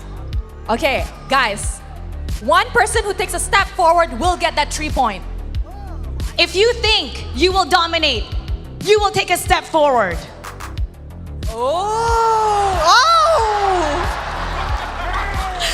All right. You know what? We need to settle this in the land of Dawn. You may now take your seat. Cram is very spicy today. You know, we can see the confidence in here, and let's see if we can change the tides of destiny. Yes, indeed. Which team will be able to maintain their win streak in the Snapdragon Pro Series? Is it TLPH or Udo Red Giants? Let's throw it over to the panelists for them to decide. Thank you guys, but I don't think it's up for us to decide. I think it's up for the teams to decide. That's a big responsibility that I'm gonna throw over back to our teams. But I like the energy that we're seeing on stage right now, right? Sanford as well as Cram, right? Cram is just like, bro, it's gonna be a 3-0. And then Sanford's like, yeah, for us. I love it. See, nobody voted for 3-2, guys. Nobody. They wanted 3. That's what I want as well. Same energy. Just play a simple best of 3 and win all of the games every single time, even when you've already 2-0'd your opponent. Kick them while they're down. But this is an amazing way to open our first best of 5 match, and I think we're expecting things to go all the way. Well, at least I am. I mean, seeing the level of performances from both of these teams, I'm actually wondering who is the better team so far, because I like how they put it on stage as well, right? Both of these teams, they are both on a win streak here at SPS, so only one win streak will continue. Personally, I believe that both of these teams are willing to go all the way. I mean, we saw the stare down. Both of them walked right up to each other. They're getting like intimately close. It was very close. It was very close. A lot of BL going there, a lot of fanfic material for all of y'all dirty netizens out there. But more so, if they didn't have a game to play, they probably, I mean, that eye contact, it was intense. Loving the eye contact as well from both of the players. You love it, huh? I love seeing them. He's a big Wattpad fan. Okay. Things are getting spicy even here at the studio, so we're gonna throw it over to the drafting phase, ladies and gentlemen, as it looks like Fanny has already been taken out of the land of Dawn. I appreciate the nod from TLPH saying, hey, we don't like you having that many assassins. Oh, they even ban out the Harith here. Rather interesting. Usually what we've been seeing throughout the playoffs is that if they're going up against YRG, it's either they have a very spread out ban list or they're just going to focus down on one role. Maybe because Team Liquid, they're eyeing for that Moscow first pick or opening up things for Zask, right? So, Udo Red Giants here, they have a question. What will they go for? There you go. It's going to be the lane. I mean, as expected here. Oh, they're following it up fast. Gage not wasting any time whatsoever. Getting rid of the Kufra as well. One of the top picks coming in from Yums thus far here at the SPS. And now for the final ban for the Udo Red Giants. And usually we expect the Moscow, but there could be an argument for Zask as well. Let's see here, the Udo Red Giants, will they open both? All right, considering Team Liquid, they only can pick one. Maybe they can open both. But Udo Red Giants, they struggled against the Esports. Yeah, they're gonna open both. Okay. So opening both, but they also ban out one of the top picks coming out from TLPH in that Julian, just to make sure that early game doesn't go as terribly as before. We do see a first pick Roger here. Pretty atypical for Benny QT to pick it up, but as we've seen in the playoffs, it has been flexed around when push comes to shove. And remember, for the side of TLPH, they also love to go in with the Edith in the first phase of the picks. So that's something that we could expect as it circles back to them later on. But for the Udo Red Giants, what should be their priority here? I mean, technically the Moskov is still open. We've seen it being a really hot pick today. It's Moskov and Zask, right? I mean, Udo Red Giants here, if they want to be direct, I think that's the direct approach. And it seems like it's going to be that approach. Nailed it right on the head, Ghana here. I'm looking at the win rates, 50% to 61% win rate. If we're going pen and paper, it's looking good for Udo Red Giants. But let's see the reply from TLPH, because I don't think anybody has really, at this point in time, figured out how to get past the Zask for the most point. But here we go. It's going to be the Hayabusa as well as the Minotaur. They're solidifying their mid, right? Early game, control with the Hayabusa, and of course, Minotaur. You can go for the cover option. You can also go with the aggressive Minotaur. So Team Liquid, solid 3 heroes. Now the question is whether or not they want to show off what their roamer is going to be, hold off on the EXP pick for later, or pick their EXP now and then start pinching down specifically on towards Sanford's side. Definitely. I think that's a really good option for them to go for. I think one of the main anchors of their gameplay so far for TLPH in particular has to start from Sanford, and the fact that they've opted for a Terizla here, a really good laner, one of the strongest laners that we've seen even after the patch. It's a really good way to begin, and now they can actually start limiting in that EXP lane if that's the idea that they want to go for. Yeah, I was also thinking maybe they wanted to go for like a possible roam EXP flex in the Edith or something of that sort. But I think that the Udo Red Giants want to take a very direct approach against TLPH, considering that this is still a best of 5. There's plenty of games to go. Yeah, I think technically, especially, right? Considering that they have already won a game, they just want to play the conventional heroes here, quote unquote, the heroes that are meta. Let's see here, Team Liquid though, they will ban out the Alpha. Yeah, I think that's a good ban, right? Against. If you've committed the Hayabusa, I think Alpha is just so annoying and so hard to kill. They're taking a really good lesson, by the way, TLPH, from the game that they saw earlier on between FCAP and Udo Red Giants. They're starting to limit Sakai's, right? They're forcing Sakai's on a hero like maybe the Lancelot once again that essentially shouldn't have won that game in that first game against FCAP. I totally agree here. I think TLPH is taking a couple of notes from FCAP to really limit down Sakai's, and I think they're doing it in a very good way, right? Because again, they're taking away the flex pick in that Roger as their first pick. They banned out the Fanny on top of it all. They've taken the Hayabusa, so indirectly, instead of saying, hey, we're going to focus, target you in the bans itself, let's also utilize some of the picks. Oh, this is a very interesting and unique ban here, right? Novaria, sure, it was strong as a mid laner a couple of patches ago, but not necessarily popular. And Udo Red Giants are able to locate that ban maybe due to the lack of range that they have here. So they want to, you know what?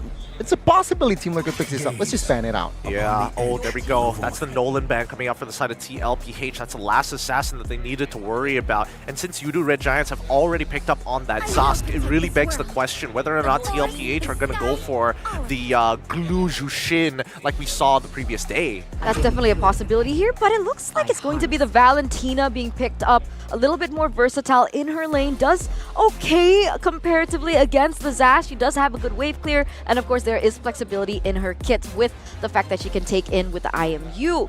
But the last pick rather, for TLPH will very heavily signify how this game is going to go. And for the Udo Red Giants, for Sakai's, essentially they do still have the Bane if they want to go that route. Worst comes to worst, I think that the Bane is all right. Oh, but the Ruby might just be a little bit better here for the side of TLPH overall, right? Now they have plenty of options when it comes down to like pickoffs. They can also sustain through some heavy damage, but most importantly, it denies a lot of opportunities for either Terizla or even Edith to walk up comfortably. It also denies the fact that if Udo Red Giants want to pick up a Lancelot, it's more like a I dare you.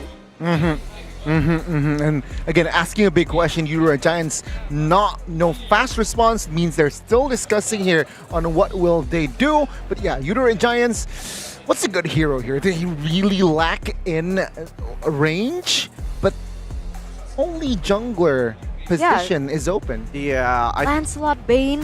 What else have we seen in the jungle so far? Okay, that's Lancelot.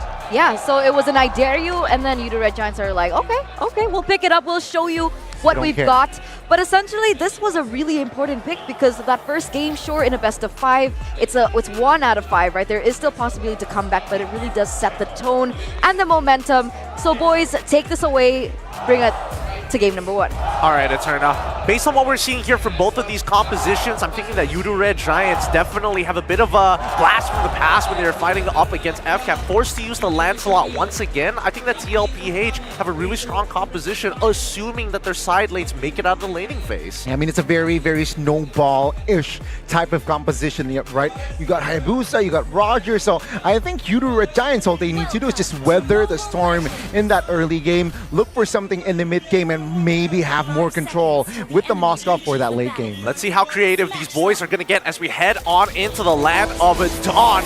Good luck to both of our top competitors here. It's going to be TLPH on the blue side up against YRG on the red. It's going to be an orange start for Call TZ, and for Sagai's, it's going to be a purple start. I mean, it was the patch, what, maybe 20 patches ago? Like, with the minor, of course, a Lancelot versus Hayabusa. Right now, we are going to see a Lancelot versus Hayabusa once again. So let's see here, who will take it? Who will take game 1? It's quite the struggle, but it's interesting. My only concern is the fact that Carl TZ, the GOAT, decided to go for the sashimi skin rather than going for literally any other skin. Right, I mean, again, just a flashback skin as well. And we'll see here, already aggressive movements from the side of Team Liquid. Yep, they want to go for the early invade here to steal the camp early on to make sure that Carl TZ, by the time he full clears, he's going to be up 1 camp against Yudu Red Giants before we're expecting to see the level 2 come out from Yum. So a very good timing here for TLPH, and a timing that Yudu Red Giants have to respect. And I love the confidence from Stormy, right? On the Zask, opted for the Flicker instead of the Purify. So smart. Right, Minotaur, Sanford. Oh, a Force Flicker coming up to Stormy's side, allowing JP to actually jump on top of him. Straight away, first blood achieved by TLPH, but we're not done just yet. JP might just be the trade, as the guy's already using that puncture. The question is whether or not they want to commit hard enough. As we look to the top side, Innocent might be in some trouble, forcing Benny QT to flicker out away from his turret, but he's got a freeze set up. Man, it's so smart, right? Innocent? Yeah, don't force this, man. I don't think it's wise, but let's see, though. But that was a very fast first blood from the side of Team Liquid. Let's see, will it affect the turtle take first here? Yudu Red Giants need compensation. Innocent here opted to not recall. So let's see here. SRG, they have a chance to, even though they're behind, to take the first turtle. And this is the beauty of red side, right? Because the purple buff is towards your side of the map, which means that YRG, we're very prepared to actually contest for this very first turtle. TLPH, on the other hand, Carl TZ, yes, he is a level up, but he does still rely heavily on that purple buff, and maybe they're going to give up this very first turtle to make a gank happen on the top side. I can see that Benny QT is already trading as he goes for the Oki Shadow Kill on towards Innocent, finding a second. Oh, that was a good opening there, and that was a good awareness as well from Carl TZ, finding the angle, and yeah, that might be the kill for Team Liquid to really commit on towards the turtle. They've been delaying, and I think now Yudu Red Giants, without Sakis and Innocent here top lane, I think this is the time to really pull the trigger. Yeah, but that's why you can see that TLPH holding aggro over this turtle so far. Both teams really don't want to commit too hard. They understand that at the end of the day, this turtle technically doesn't matter to either one. It's the kills that you could translate it into down the line. Let's see here, the setup, it's a 4v4. Sakis from the back. Puncture is available. Who will take it? Yep, it seems like the penalty zone is already out. Descent is already through, and Sakai takes the very first turtle of this game as the OP Shadow Kill is coming on through, but the Primal Wrath keeping him alive for as long as possible. Cram's still in the mix. They might be able to find one more into Sanji. They trade 1 for 1, but plenty of battle spells being thrown at the wall. It's a mid for a jungler, but Yudu Red Giants still claim the turtle. That's a 1-4-0 for that neutral objective taken. Carl TZ here will look for another kill. He has already 3 kills here. first 4 minutes, so that's a good sign for Team Liquid, even though they lost the Newt. And I mean, he's on his way. Oh, actually, looking at his item list, Kaltizi opted to go straight away after getting half the component for the Fury Hammer. Once that's done, instantly went straight into picking up the Sky Piercer. Here comes Yums for the counter gank here. BennyQT, great reaction time as Kaltizi gets into the mix. Primal Wrath being committed as well, but thankfully, JP helps alley-oop Kaltizi for a dunk. Another kill on the top side. That's another great setup there from the side of Team Liquid. And they might want more here with Innocent. 3v2, will they commit though? I don't think so, right? Udo Red Giants, they will stabilize as well as Team Liquid. Take a look at the bottom. Man, Kaltizi, he was top lane, now he's bottom. He is so fast. Yep, he's really, really quick here. Udo Red Giants losing out on tempo throughout the game, and unfortunately a lot of pressure being put on Innocent as Cram has been not exactly been very interactive against Samper, but maybe they might find another one. The I'm Offended comes on through. Kaltizi not committed just yet. He doesn't have the shadow kill available. They pull back. Nothing happens for now. Well, for now, it's first 5 minutes. Yeah, both teams here, again, turtle-wise, I think Udo Red Giants, they're behind, so they're looking for a cross-map play here. They might look for a turret bottom side if Team Liquid is not aware of this. Yep, and Sanford does spot out Sakaisen as well as Cram, relaying that information to Kaltizi, allowing him to start walking up towards his purple buff. We'll see whether the Udo Red Giants want to invade here or just contest for the turtle. BennyQT taking a pretty poor trade here. He still has to focus on his turrets as the rest of the Udo Red Giants have position over this turtle. Sanji has the Dominator's Descent, quickly goes into it, and there we have it. JP jumps right on in, trying to knock a couple up. Cram finds his own with a penalty zone 2 in the back, and now they walk away with a single kill, but BennyQT finally getting into the mix, forcing him to flicker on out of here. Sanji in the mix as well. These Shadow Strikes are good, but not enough to keep him alive. So guys, he needs to find anybody to make this worthwhile. Thorn Rose doesn't connect on anybody as TLPH walk away with 2 for 2, but the turtle in the hands of Udo Red Giants. They restabilized, right? Udo Red Giants, they lost, they got the turtle, they lost some fights, but Kaltizi, man, again, yeah, Benny, he was in on the right time. He was there with the momentum as well, but Sakiz, he was too quick with it. Udo Red Giants, they were able to just find that right timing for that fight there, claiming 2 lives, and then the turtle as well. Yeah, I think, Sanji and JP really set it up well for the team. Here comes a conceal from Yumsen as well as Innocent, broken by Sanji straight away.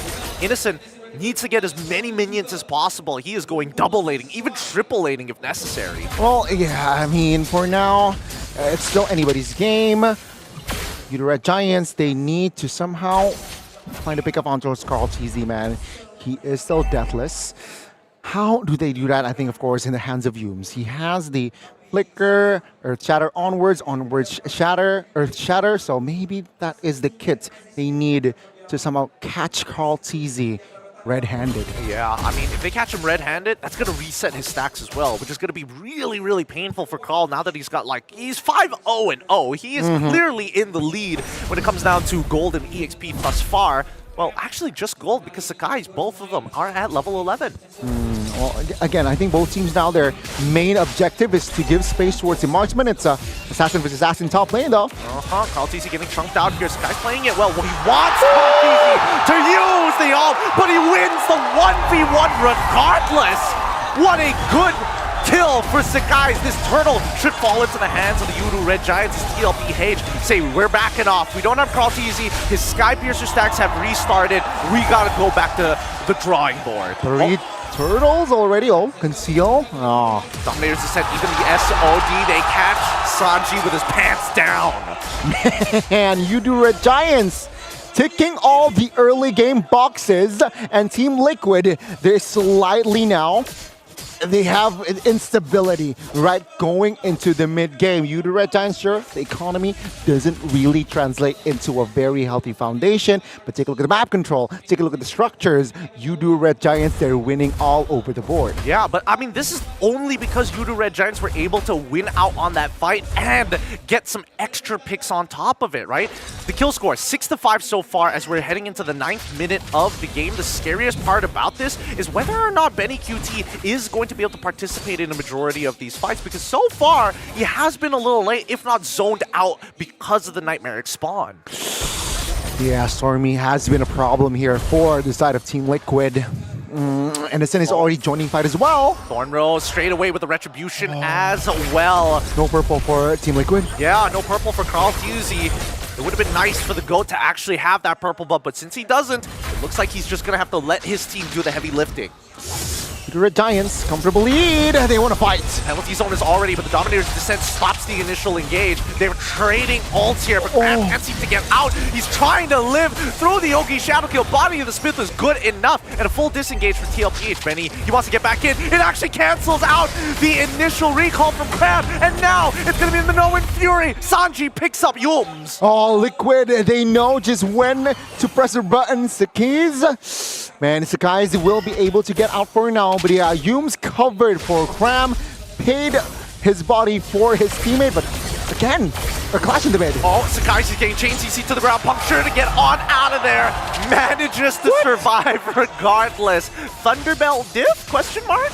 How do you get out from that, right? Yeah, Sakai's again displayed a very, very fast hand there, but it's still Team Liquid now, claiming more control in the Lord's area. Yep, but now the Amber Bandit onto Cram so far as the Dominator's descent, even the penalty zone being called out. They know that they don't have the Minoan Fury, and they're already finding Pick Samford down. Sakai's chasing the rest. Sanji, he's in trouble. SOD4, Innocent to get one more. It's 2-0 on the very first Lord, 7-7. Man, bullseye on Sanji, and take a look at the snowball, man. They got 3 turtles, they've won the fights, and now they get the Lord. TLPH back in their drawing board, but let's see here. They need to solve their problem, man. It's isolation, I think. They need to isolate the main damage dealers from Yudu Red Giants. Can they find it though? Benny QT not exactly in the best position in the world right now. He's looking for those big executes, and he's going to depend on Carl to be a majority of the damage dealer so that he can finish people off later down the line. Because in terms of burst damage, wait, hold on. Looks like JP with the Minoan Fury already down. Penalty zone to lock him in. The Dominator's descent says, nah, you ain't walking nowhere, buddy. Cram secures the kill. Yudu Red Giants, again, just snowballing on their wins. Winning another trade, and they might find the tier 2, all the tier 2s on the board. Yep, all the outer turrets should explode here. With the barrier already gone, if Yudu Red Giants are able to take one inhibitor from TLPH, that's going to be a huge advantage coming into the second Lord. Well, again, TLPH here, what do they need to do? They just need, I think, the right way is they just need to turtle, funnel the gold for Sanji or Benny, and then they look for fights, right? So Yudu Red Giants, I expect them to freeze lanes, perhaps one of the top or bot after the Lord. So let's see here, Yudu Red Giants, will they pull the trigger? I don't think so, right? This is the first Lord, so they will just take all what they can. Yep, look at this. Look at this. They're struggling, absolutely struggling to take down this Lord. They don't have enough single target damage against it, and nobody wants to use an ult just to kill the Lord a little faster. They end up losing an inhibitor down on the bottom side, but here comes the second wave of Lord Empowered minions, and SRG, it looks like they're posturing to fight for this, or at least secure this inhibitor. They're walking up in their time with this one. Cram, he could jump in. They're going to use the Primal Raft to guarantee it. Pretty smart idea from Yudu Red Giants. Not much of a commitment, just a single ult for another inhibitor target. Yeah, they're more than happy to take the turret, and that is all it took. Sakai's though will not commit on towards the contest, or I might be wrong with the conceal. Oh, they try, and now Yums catches 2 with the Earth Shatter, onwards forward. JP trying to disengage the rest of the team with the Minoan's Fury. It's all looking good as Sakai's now finally getting into the mix. Cram finds JP, and now they're looking for a second one. Now, they do find the pull out this guy. Thornrose buy a little bit more time. Dashes 2, Puncher to get on out of there. One hell of a play for Sakai's. Yudu Red Giants cover the initial counter engage, and are now looking to end this game. Penalty zone coming in from Sanji's side. He gets one, looks for a Fury on 2, but Sakai takes on Sanji, and that's too late. Samford cannot survive this type of pressure. No minions left, but it looks like SRG have predetermined who is going to win game 1. Ladies and gentlemen, Yudu Red Giants playing in their own backyard, and they win first game. Wow, what a convincing start for the home team, and Team Liquid, they're in disarray. After the success that we've seen, TLPH just put in their pockets, possessed throughout the entirety of this tournament.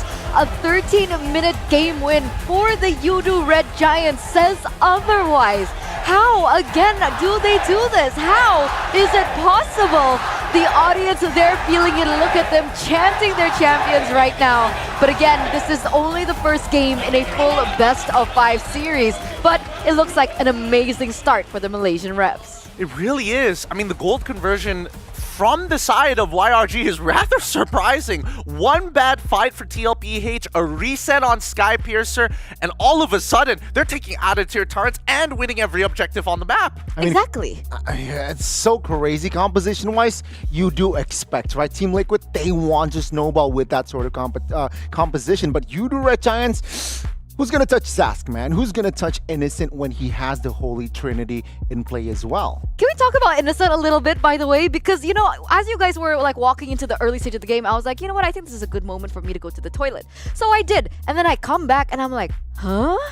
Innocent was down in gold when I left in that 1v1 lane. And then I come back and he has already a huge gold lane advantage. What in the world went wrong? Well, I mean, TLPH were diving in pretty hard. I think they came in with a very preset early game plan saying, hey, instead of going to the EXP side of things, let's go over to the gold. And I think even for Yums had a couple of bad reads across the map, which did enable TLPH to get some clean kills and dives as well. But come the mid game, right, that one kill onto the GOAT himself resets his stacks, and now he's in a position where it's like, oh man, not only do I have to like finish off my first items, I really need to have this Blade of Despair faster than my Hunter Strike.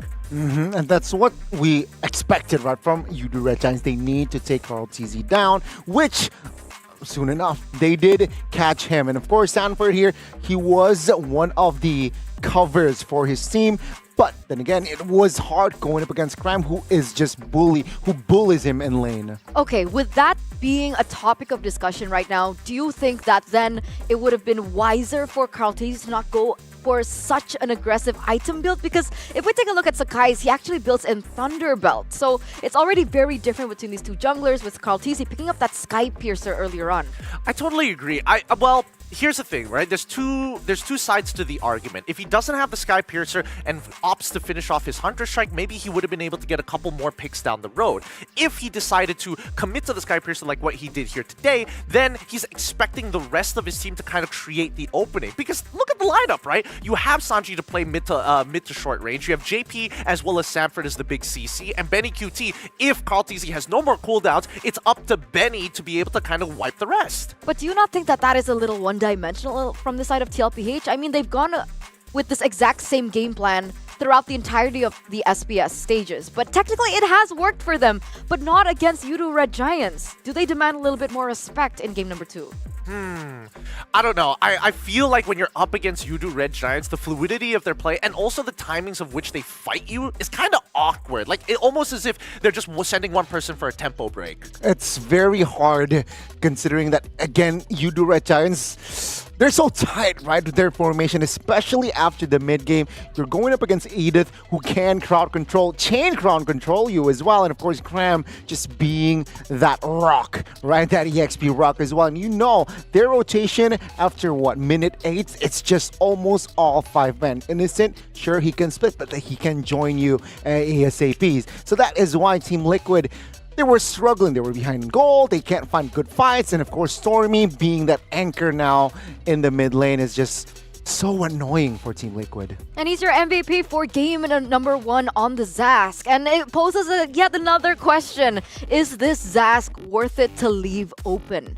Personally, I don't think so. With the playstyle that we have from TLPH, if they want this composition to work, they really need heroes who are susceptible to getting assassinated. Yes, early game kills and especially First Blood being taken over by TLPH because Stormy needed to kind of support his jungler was already a big win in TLPH's book. But then afterwards, you could see why Zask was the main issue. The engagement from Cram's side is supported by the Dominator's Descent, and then TLPH is like, wait, we can't actually take back the space anymore, even after a Flicker Minnow Inferior from JP. Yeah, and again, that combo, right, that penalty zone Dominator's Descent, you cannot really get out. You have to force the spell as well. And this was the finishing blow from the side of Red Giants where, yeah, Sakai was just baiting, basically, right? Waiting for his team and then his team cover and it's just GG from then and there. 2 members were out.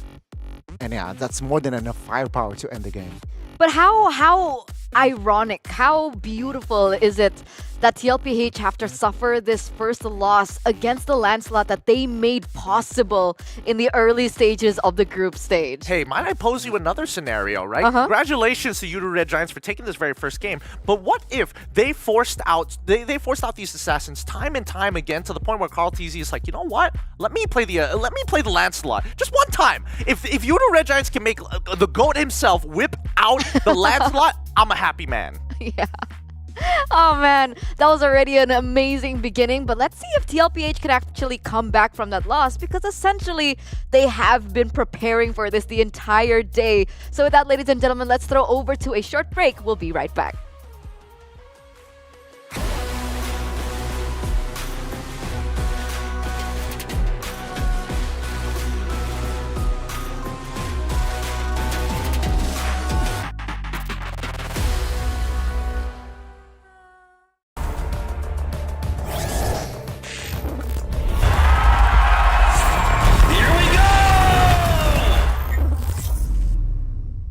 The Snapdragon Pro Series is brought to you by Snapdragon Elite Gaming, Monster Energy, and DHL.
Game number 2 is upon us in our first best of 5 of the day and of our entire tournament SPS journey, ladies and gentlemen, as we are now live in Kuala Lumpur, Malaysia. And it looks like once again it is raining outside. All of the fans from Fnatic Onyx are crying. And that is what we're seeing even in Kuala Lumpur. Just the collective Fnatic Onyx fans crying at the same time. They put a social post about it and everyone's like 3, 2, 1, go. Go. Yep, that's exactly what we're seeing. But back again with me, Eterna, alongside Goni, as well as Gideon and I will be your desk host for the day. And let's circle back, right? Right now, Udo Red Giants, they are leading in a 1-0 fashion in this best of 5. But obviously, there is chance for TLPH to come back. Now, coming into game number 2, what differences should we be expecting from TLPH? Gotta be honest, it's Zask, right? I think it's just too expensive. We saw the Zask earlier on with YRG as well, going up against FCAP, and it's just so expensive, the value. Stormy! Man, he's a nasty kid. He's a nasty kid? All the time. He's real nasty. Okay, we need context, guys. Context matters. On the Zask, he's a nasty kid, all right? Okay. That's what I meant. He's a real naughty boy when he's playing the Zask, right? I think I understand where the sentiment definitely comes from, especially when we're talking about the Prince of Mages, or what we like to call him, the Prince of Mages here in MPL MY, because he's just good at whatever he touches in terms of the mid lane, right? I think that the Zask in the meta currently is a little too effective against assassins overall, and not because he counters assassins, but more so he doesn't die to the assassins, which mid laners have raved about this problem since the beginning of time. Always. Never a good game for a mid laner. Especially, do you remember like Novaria, Xavier, Barca? Oh man, with Zask coming back into the meta, it's put smiles on all those, mid laners out there. But so Zask is the #1 thing that we should be aware of, right? Anything else? Maybe execution? Was there something else that could have been changed? Glad that you brought this up, because I think that TLPH need to have a little bit of foresight with what's happening, because YRG often do these tempo breaking moves, which seems rather wild, right? Because you won't expect them attacking you, especially since, we've already secured the lore. Why are we still going for it? Why are they forcing these types of situations? And especially when you have Sakai's, not only does he play Lancelot, but he plays Julian, the Ling, and as well as Roger, forces the entirety of TLPH, not in-game, but even outside of the game, to readjust in the draft. Were you looking at the win rate and you're just like, I was looking at 100% the draft on everything? Well. Hey, I mean, no spoilers. No spoilers Okay. just yet. All right, Ninja Gani, I know that you've got that third eye that we noticed yesterday, and even taken away one of my predictions. But I think that TLPH, they do really need to have some foresight when they're up against YRG, right? Because they make these off-tempo plays, and more importantly, so the conversion, as we saw, is because they couldn't regroup together.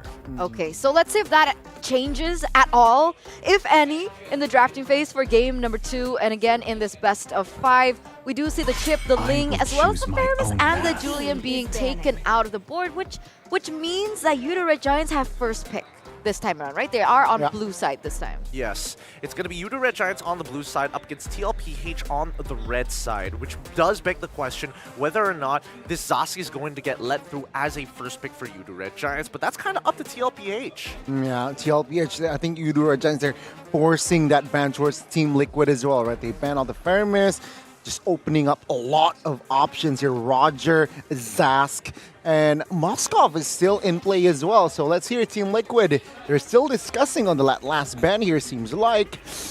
But yeah, I mean, Udo Red Giants, Stormy on that Zask is just too expensive, and same like game 1. Team Liquid will let that go. You see the problem? You see the problem? It's like, man, Sakai's, he's that good, and now you have to like turn your draft around just to make sure he doesn't get these power picks. Something's gonna get let through, and we see the Zask come through. 62% win rate for the side of Udo Red Giants, 51 and 62 win rate respectively for both Edith and Moskov. This is very typical of Team Liquid, right? This is the way that they usually draft in the first phase, and unfortunately, because of the way that Udo Red Giants have actually played in the bans, by the way, this is happening so quick, we don't even get to analyze this, but they banned out in the first phase in a way that they kind of baited for the fact that Yudu Red Giants would be able to pick up that Zas in the first phase. I mean, that's because they have so many deadly weapons in other lanes. Like, we're seeing comfort pick upon comfort pick, a couple of flexible picks as well. This Roger, super flexible because it's notable for both Innocent as well as Sakai's. This Terizla is pretty good on Cram so far, especially in this current meta, but I think that TLPH, once again, going to be picking up that Hayabusa. They're not going to double down on that Roger because Moskov should be able to participate in fights more often than not than the Roger. So I think Team Liquid, they want to refine the Hayabusa play from game one. It needs to be sharper, needs to be more in sync with his team as well. Yudu Red Giants, yeah, I think, as we all know, of course, the crowd went crazy. You mentioned it on the first match of today, right? Potentials, Innocent Roger, so they went crazy. Well, Team Liquid, they will respond with a Kufra. Again, Moskov, Hayabusa especially, hates Kufra in general, right? So I think, yeah, they will just span it out. Yudu Red Giants, though, what should be their approach here? I think, yeah, just limiting middle laners is the way to go. They could go with their previous plan, getting rid of the things like Novaria, for an example, just to make sure that, you know, Sanji, Valentina. Yeah, the Valentina as well. Well, I don't know. Valentina is kind of interesting because I felt like Sanji definitely had a couple of decent plays against the Yudu Red Giants. But, yes, the big ultimates. Just deny them the teamfight mechanics that TLPH are most comfortable with. Well, seeing Yudu Red Giants here, I think they can commit to another potential roamer, Team Liquid. Alpha. It's going to be Alpha here. So, yeah, they will not go for the commitment on towards Yumes. Essentially, they could still pick up the Ruby here. They could still, they could still pick up the Ruby. I think that it's more likely that Yudu Red Giants either leaves it open and then focuses on like getting another team fight mechanic hero, something like Tigreal or maybe even Cho. Kind of depends on whether or not this Roger is going into the jungle or stays in the gold lane, right? Because we've seen other times where Yudu Red Giants throw and give Sakai's the Roger instead of letting Innocent handle it because Harith is still wide open. Ooh, you're right. There is still a possibility they could go for the Harith, and this time around, they don't necessarily have a ways to win it out in that gold lane. So we'll see the final ban here. The Tigreal does get banned out. Essentially, It has been great against a lot of these assassins in the jungle, or even the Roger in the jungle. So now Team Liquid, they are going to be going okay for the Kaja. Wow. So they're going for a completely different strategy here. They're looking for a lot more pickoffs instead of going for that full 5v5 team fight. Okay, but if you have the Kaja, you're going to need some magic damage to fully utilize the Divine Judgment. So the atypical ones are like Farsa, Novaria's not that good, doesn't have as much burst. Valentina probably... Lilia, maybe? Lilia's not great, bad. actually. I don't agree. I think that the Lilia, at the very least, may not be able to burst down the targets that Kaja finds, but it definitely helps when you see like Cram jump in with the penalty zone, and then you can start zoning up the backup rather than having JP up in front and being like, no, please, stop. Yeah, that I agree. That I agree. But the synergy with the Kaja, I don't agree as much. But Yudu Red Giants are going to double down on this team fight comp with the Lolita as well as the Lancelot. So smart. Again, so smart. Lolita for Yumes. This is unfamiliar for me. But it's so good against Moskov, and I believe, yeah, the Edith can be blocked as well. Yeah, I think that the best part about it is that there's enough projectiles to get value out of the Guardian's Bulwark, and more so if Kaja hits any other target other than Lolita, if Lolita is nearby, she can quickly charge and like lock her down in place to really waste the Divine Judgment time. So now the clock is ticking, ladies and gentlemen, for TLPH. If they want to be able to force another game, the Aurora is the choice, and technically it does work. Burst, she does have CC in her kit. It can synergize well with the Kaja. But once again, boys, I'm going to throw it over to you to walk us through game number 2. And thanks, Eterna, for that. And let's see here. Again, it's a best of 5. Yudu Red Giants, they have that first game. Team Liquid, they want to equalize with this comp. I think it's very much possible. I think so too. I think TLPH are going to continue with the same game plan that they had in game number 1 to try and get the GOAT, Carl TZ himself, ahead of Sakai's on this Lancelot. Hopefully he doesn't get solo killed once again, but it's tough, right? Because last time Hayabusa into Lancelot, it's Lancelot favored because of the iframes.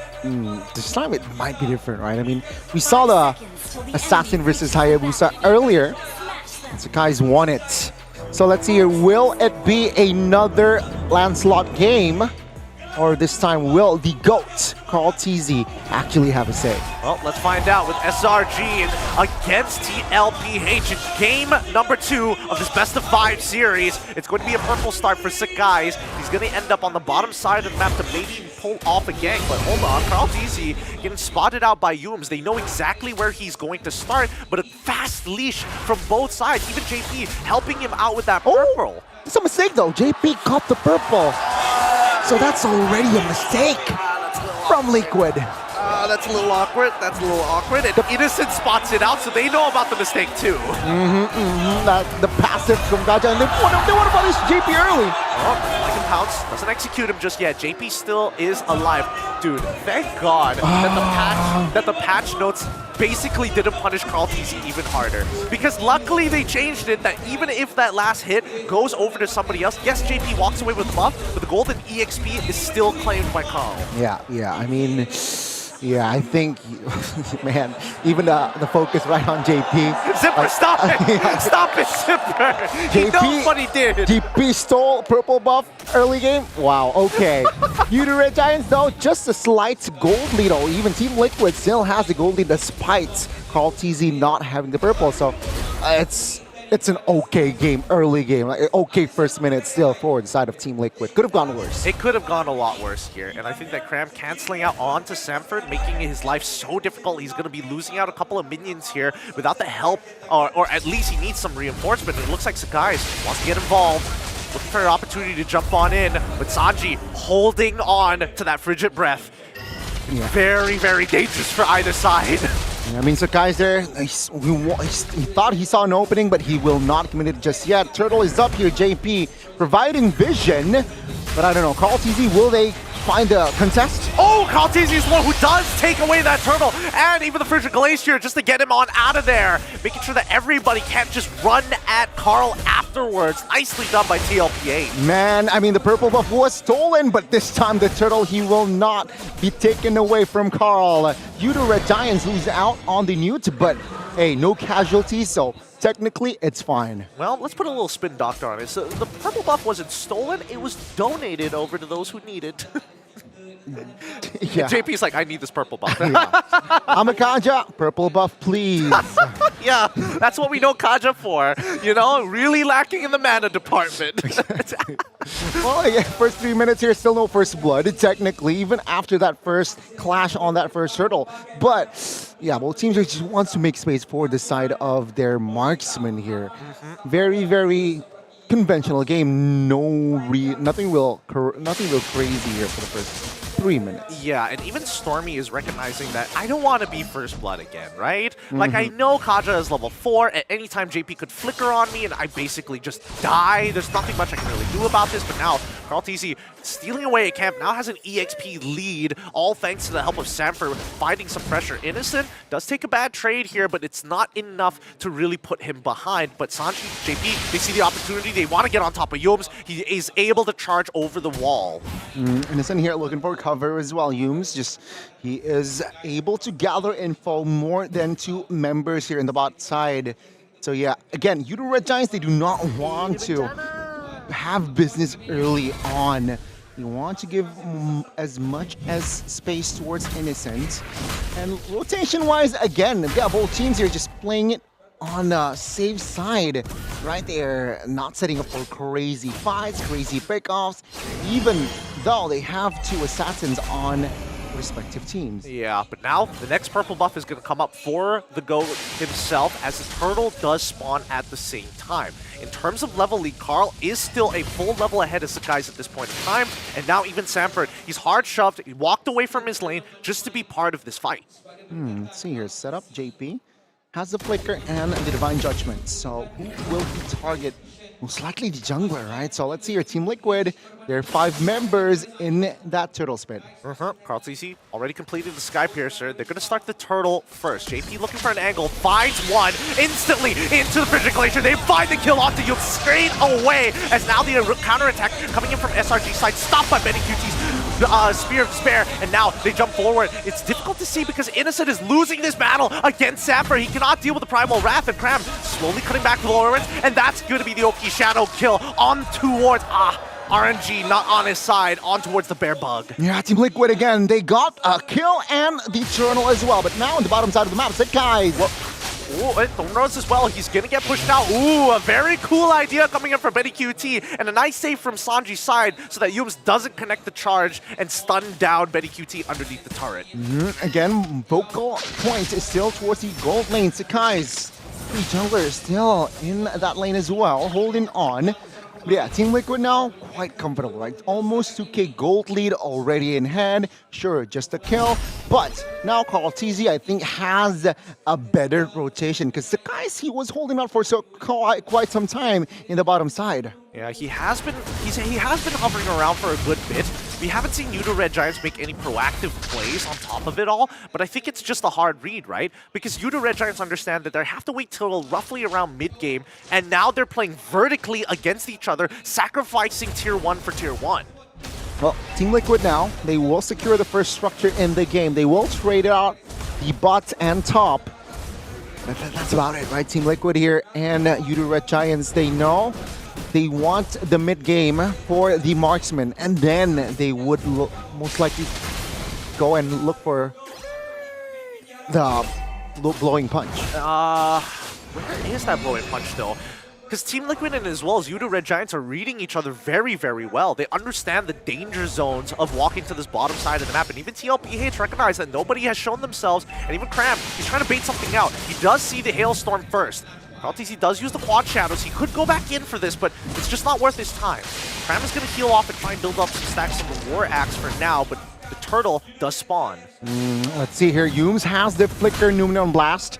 Maybe that's going to be the play here for Yudo Red Giants. Team Liquid, yeah, they're somehow a man down for now, but SOD is in play. Conceal, Flicker as well. Numenon Blast to stop it! Frigid Glacier glances to all three at the same time, and the Hailstone finds one. Carl, Sky pierces one. Sanford gets Yums on top of it all. Sanford next to fall is Benny QT, and as well as Innocent. Duke it out 1v1. This 3-for-3 battle still hasn't ended just yet. The Frigid Breath catches one more. It's 3-for-1 in favor of TLPH. Oh, it's a 3-for-1, you're right, and Team Liquid will add another thing on the board. That's the turtle. Benny. Oh, Benny flickers out of the way. He wants to beat the guy. Did this the 1v1. It looks like the puncture was not enough. Benny QT outplays it. Revenge for the GOAT in game 1. Oh, Sakai's wasn't able to find the execution. Assassination.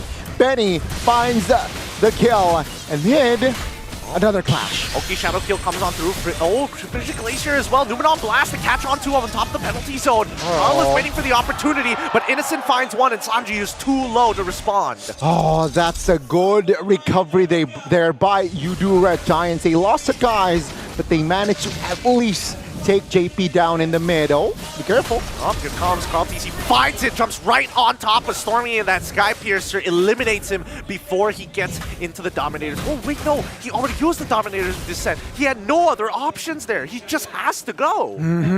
4,000 goldie now already established, right? Item-wise, take a look. Ooh. Corrosion, Golden Sapphire secured for Mr. Benny QT. Meanwhile, a Thunderbelt for Innocent. That's why he wants to have that through damage, but also somehow magical resist and also physical damage resist. He also has the Sky Piercer. He knows that TLPH is kind of squishy. Sakai's poking and prodding, looking for a reaction from TLPH. Call TZ as well as Benny QT on the side lanes, making sure that their homework is done, forcing Yudo Red Giants to go back to the lane. Oh, JP flickering forward and finds one straight away. Catches in the Frigid Glacier into the next kill for Benny QT, but Carl jumps right on in. He wants to kill Yums as soon as possible, but he's a little too tanky for now. Dominator's Descent has already been dropped as well. They protect the mid-tier 1. Well, again, Team Liquid now showing that they have more say in the second game. Yudo Red Giants, a lot of problem solving here, entering the lane. Innocent. Oh no, Innocent, he's caught his hands down, and Carl TZ should be able to secure this kill on the next Shuriken throw. And, oh wait, actually Innocent Fine rolls time. out as well. I mean, he's going to buy time. Benny QT, he wants to get that kill, but Carl's like, I'm sorry, this is taking too long. Yeah, I mean, he didn't even pop the Purifier. There was no need to. There, he knows that he is going to be taken down.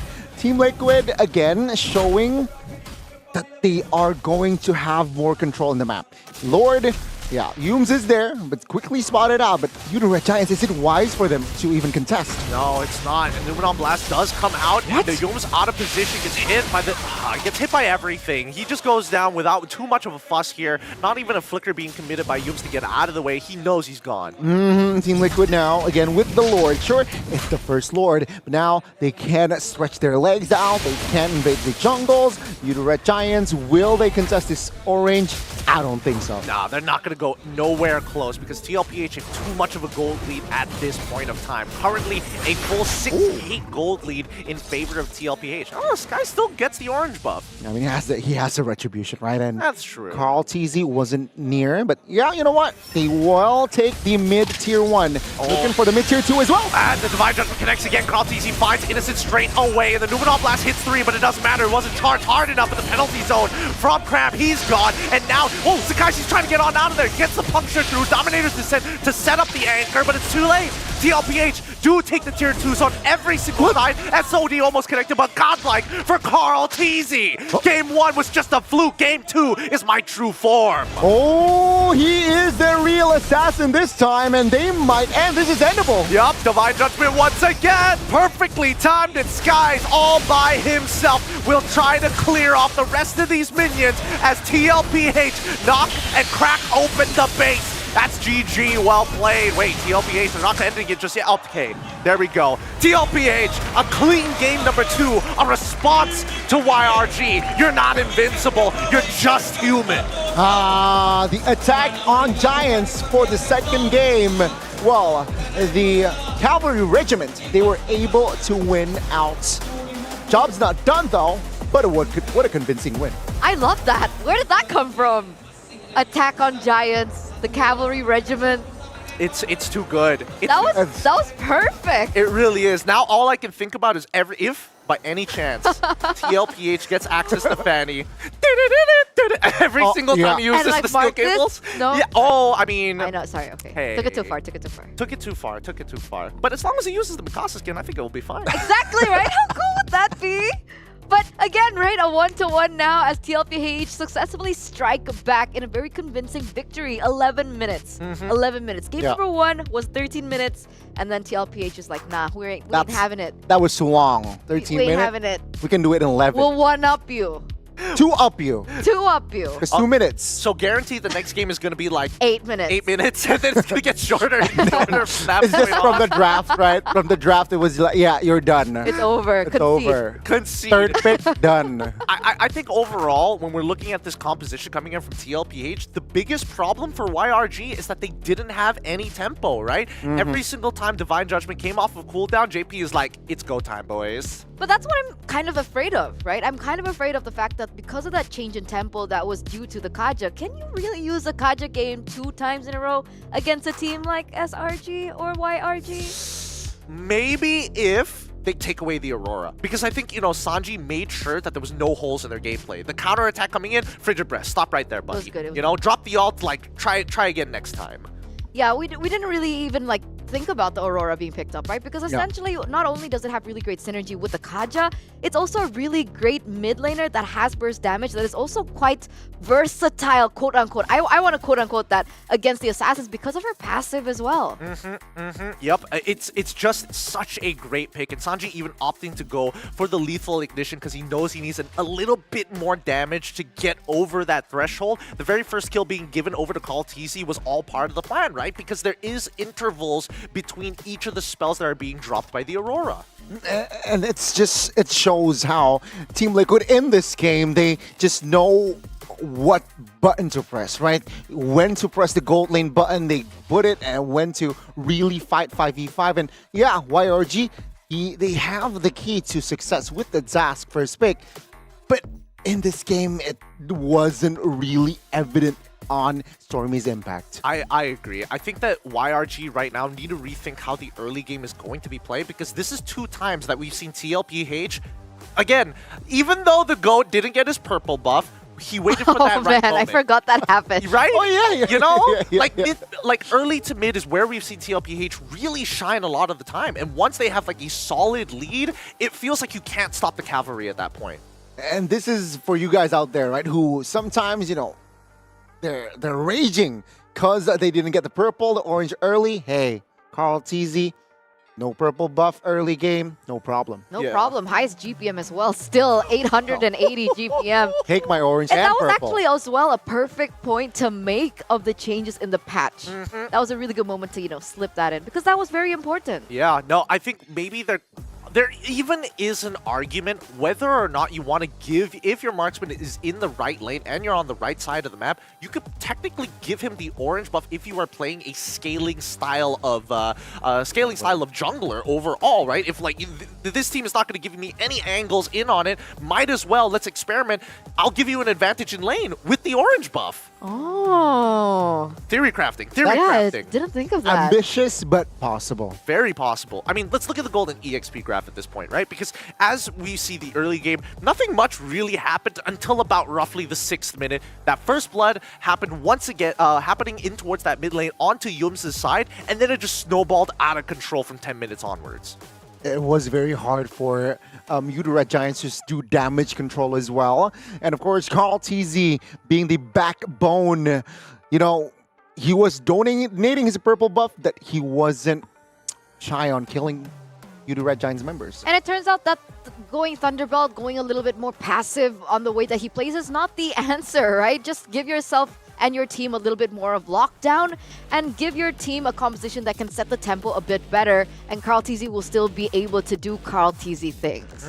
I mean, in this particular game, Carl TZ was like a big proponent, but this outplay from Benny QT pretty gnarly as well. Like, flickers out of the way. It's like, oh no, I don't have another dash. And when he misses that lunge, oh my goodness. Really well done here from TLPH. Which is why you mentioned, right, the fact that Lancelot is still, it's a good possibility to be picked up in the assassin meta, but because of how accurate you have to be with your skills, it becomes a little bit more volatile as compared to the rest of the assassins that we have right now.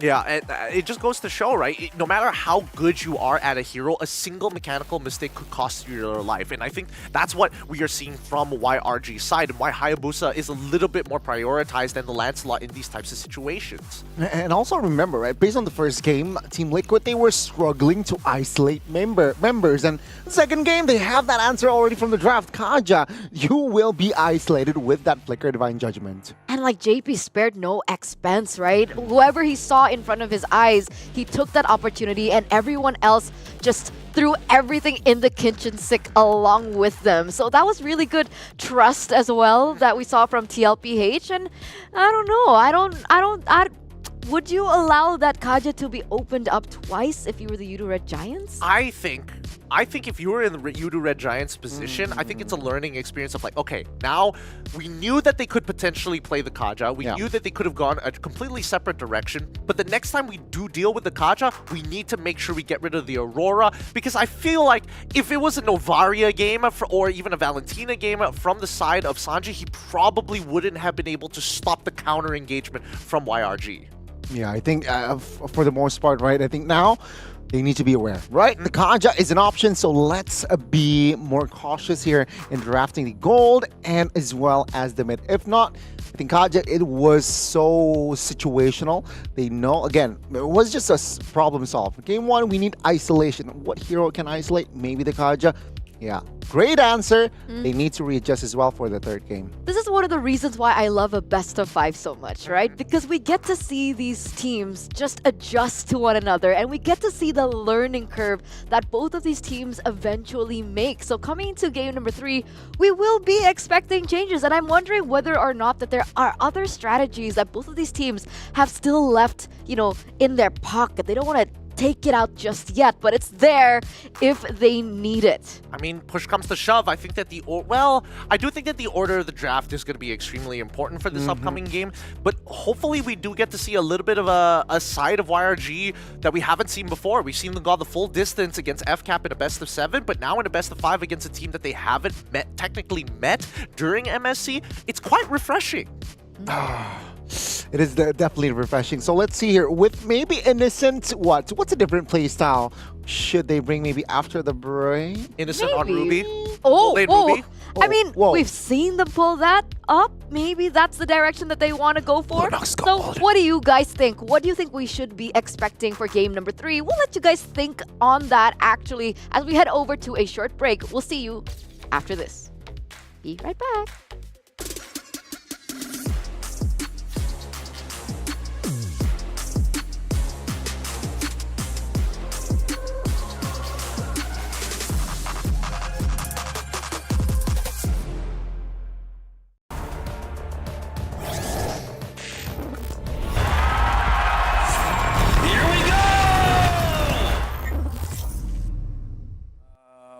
Inilah.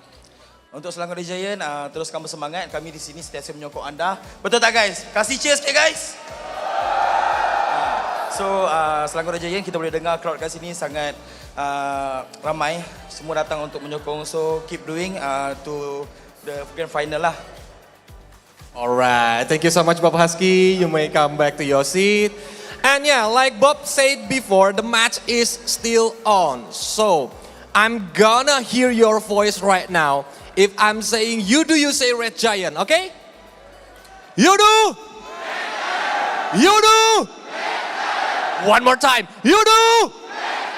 All right. We're gonna go back to the match after this break, so stay tuned and don't go anywhere, guys. Thank you. I'm flying till I hit the sky. The melody is getting high. You know how to free my mind, my mind. When I'm with you, my world is golden, so golden.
Once again, ladies and gentlemen, in this best of 5, 2 games are behind us. We do have a possible 3 games ahead of us as we are now live in Kuala Lumpur, Malaysia, Quill City Mall. Head over if you guys aren't here because, I mean, this could go all the way, right? Udu Red Giants were able to get that first game, but TLPH were very quick with their secondary punch to take game number 2. By the way, my name is Eterna and alongside me is Gani as well as Gideon, and we're back to cast the 3rd game of this best of 5 series. Oh, I can't wait for this one because now it means that YRG are the ones who have to adapt to the upcoming play that we're expecting to see from TLPH, which is Hayabusa! Get Hayabusa big, Hayabusa strong!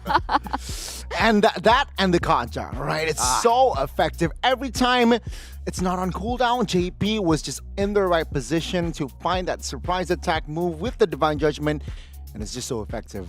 Who can win in a 5v4? Almost no team can win in this sort of level. Yeah, even the Udu Red Giants couldn't do it, right? It left them keeping them on their toes and keeping them on their knees. Okay, that got weird. But basically begging the question, what and where will TLPH strike next? But now, ladies and gentlemen, we are in game number 3, our drafting phase of game number 3, and the bans are coming in very, very quick. We have the Fanny, we have the Kufra, we have the Harith being banned out, Chip as well as the Ling. So this is the direction we're going for right now. Yeah, and it looks like TLPH have recognized that, okay, maybe the Roger isn't the way to go. At this point of time, denying it off the Udu Red Giants might not just be worth it here, as Udu Red Giants ban out the Julian, atypical here from their side. You see the Moskov, there we go. That's confirmation that TLPH has adjusted the gold lane. That and for Team Liquid, they will not prioritize the Zask as well, right? It has been Udu Red Giants taking the Zask the first and the second. So Team Liquid, they're like, you know what? Yeah, we've dealt your Zask on the second game. We know and we are confident that we can take it on again. The thing about the Zask is that it's so good when it comes down to like the 5v5 team fight heavy neutral objective takes, but we saw what TLPH was able to do. They were able to work around the Zask. So possibly coming into this next game, we might be seeing a similar story, but they don't go for the Kaja in the first phase, knowing that Udu Red Giants could actually ban it in the second phase. They actually go for the Hayabusa again, as well as the Edith. Yep, they're just remaining to their 3 cores here of TLPH's overall composition. And Udu Red Giants, at this point of time, the real question is whether or not, hey, are we going to pinch down on that mid lane even more? I know we're going to hold off on Yums' pick until later on down the line, but I think even a flex pick might do them some good. A flex pick, you say. So I'm thinking Ruby, you know? Ruby, maybe Arlet. But I think Ruby serves better here. Going up against Moskov and Hayabusa. Well, Udu Red Giants say no to flex. Terizla, you know, Terizla EXP. Graham will rock the Terizla again. Yeah, very honest from Udu Red Giants. We'll see whether or not the adjustments are going to come down in the ban section. There we go. The Kaja gets banned out. I wouldn't be too surprised if they also got rid of the Aurora. But remember, the bans that they went through for Udu Red Giants in the second phase was the Minotaur and the Tigreal that technically have still been left open for TLPH to take, so if they wish. Thorns remain. That's definitely remain an option. Well, Team Liquid, we will not see another or Volume 3 of Hayabusa versus Lancelot. Lancelot will be banned out. Big Sag, big Sag. I was hoping to see the M2 skin at some point. You know, just right. Yeah, I mean, there's so many Easter eggs that we could put in this game. It's crazy. But Udu Red Giants now holding priority.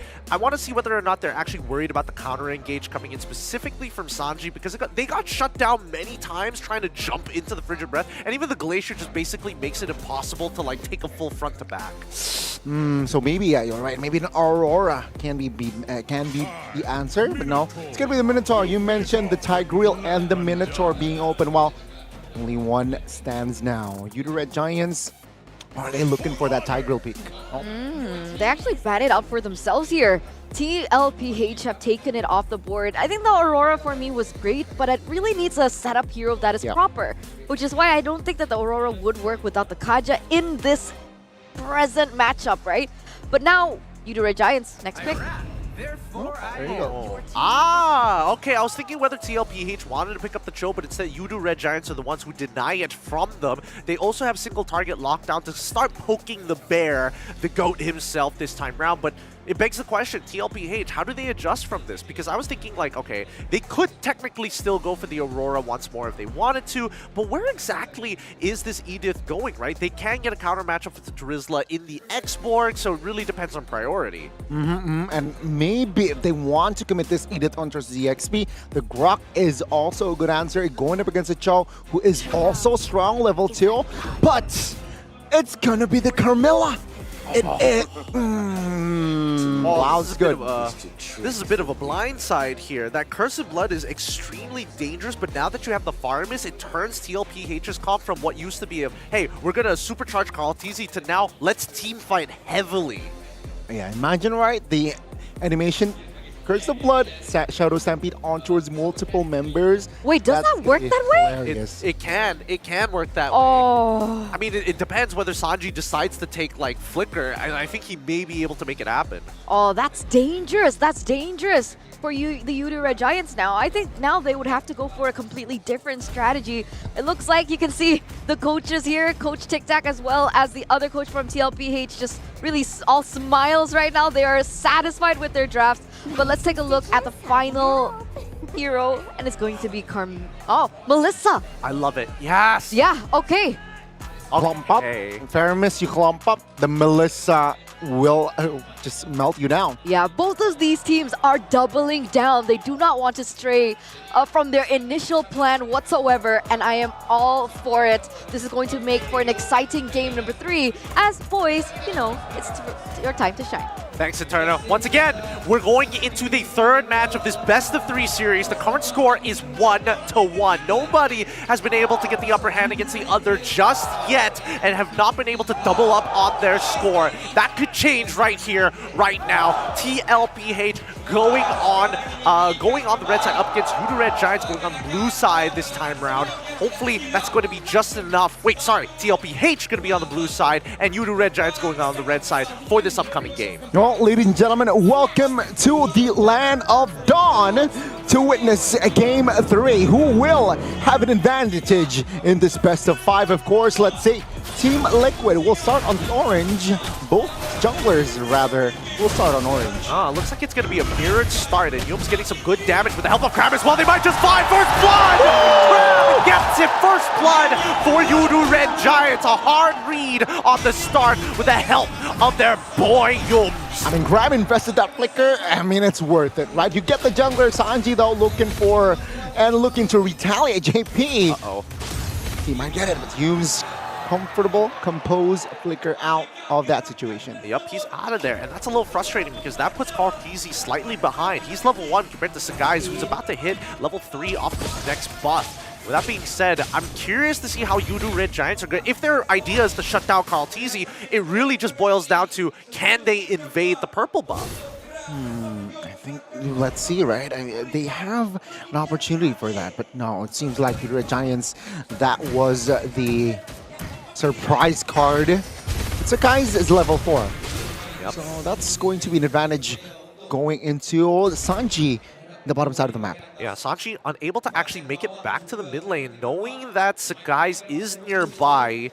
Does he lose out a minion here? Yeah, he loses 1 minion, so he's going to be slightly behind in terms of EXP. But Stormy, good positioning of the Nightmaric spawn to make sure that he's actively trading against Sanji, making sure that he doesn't just get away with it, you know? You can't just rotate to the other side of the map and start affecting my side laners without my consent. And you can see here, before the first shuttle, 2 of the members from each respective teams has wasted their spells. So it's an equal trade. Yums will be poked by 2 members here. He needs to back away to have an impact in that first turtle take. I think they're going to take their time with this because the guys, he's currently 1 level ahead of Carl. Oh, he's looking for an opportunity and he finds it on top of Yums. Yums ends up dying still to the OK Shadow kill. And what? The penalty zone hitting absolutely nothing there. This turtle should fall into the hands of Sakai's as both teams back away. Yeah, so that's a trade, right? A kill for Karltzy, but the turtle falls to the hands of Sakai's here. They both reset, especially now. Yeah, Crab has no penalty zone, so there is no team fight to work around with. Cho sure has the way of the dragon, but it seems like he wants to invade, providing vision for you, the Red Giants. I don't know. He might be able to... The scary part is that Yums could give another kill away here, but now with Cram, it's 2v2. He does get the way of the dragon towards his Carl side. He still is able to secure the camp, and Yums and Cram constantly pushing back and forth, but still remaining close together. So guys, hopefully he steals away this purple buff in time, gets going backwards by the Shadow Stampede. Yums still annoying Ramtizi, and he kills him again! Yums, what is this man doing? Wasting the time of everybody, and even is able to walk away from Sanji despite the Shadow Stampede. I mean, put that in the play of the day. Oh, the greatest game by the roamer from Malaysia. Oh my God! He's freestyling it! He's gonna walk away with a single sliver of HP, and Sapphire says, hell no! You don't get to disrespect me like that. I'll take a 1-for-1. Oh, he ended up dying, but what a sequence from Yums on this show, man. And yeah, Team Liquid needs compensation. Take a look, minute 4, already 2K gold lead. Let's take a look at the replay here. Yeah, creating room here, Yums. God.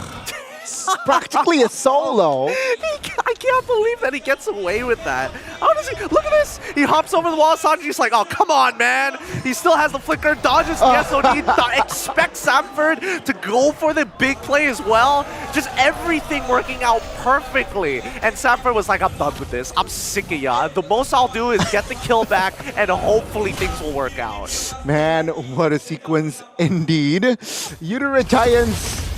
They're just, I mean, Yums at that point was just having fun, man. Yeah, oh, truly freestyling here. Cram with a full level against Sanford, it's going to be a bit of a problem right now because, again, Yums is a constant nuisance in Carl TZ's side, allowing Sakai to actually out-level him 2 levels now from 1.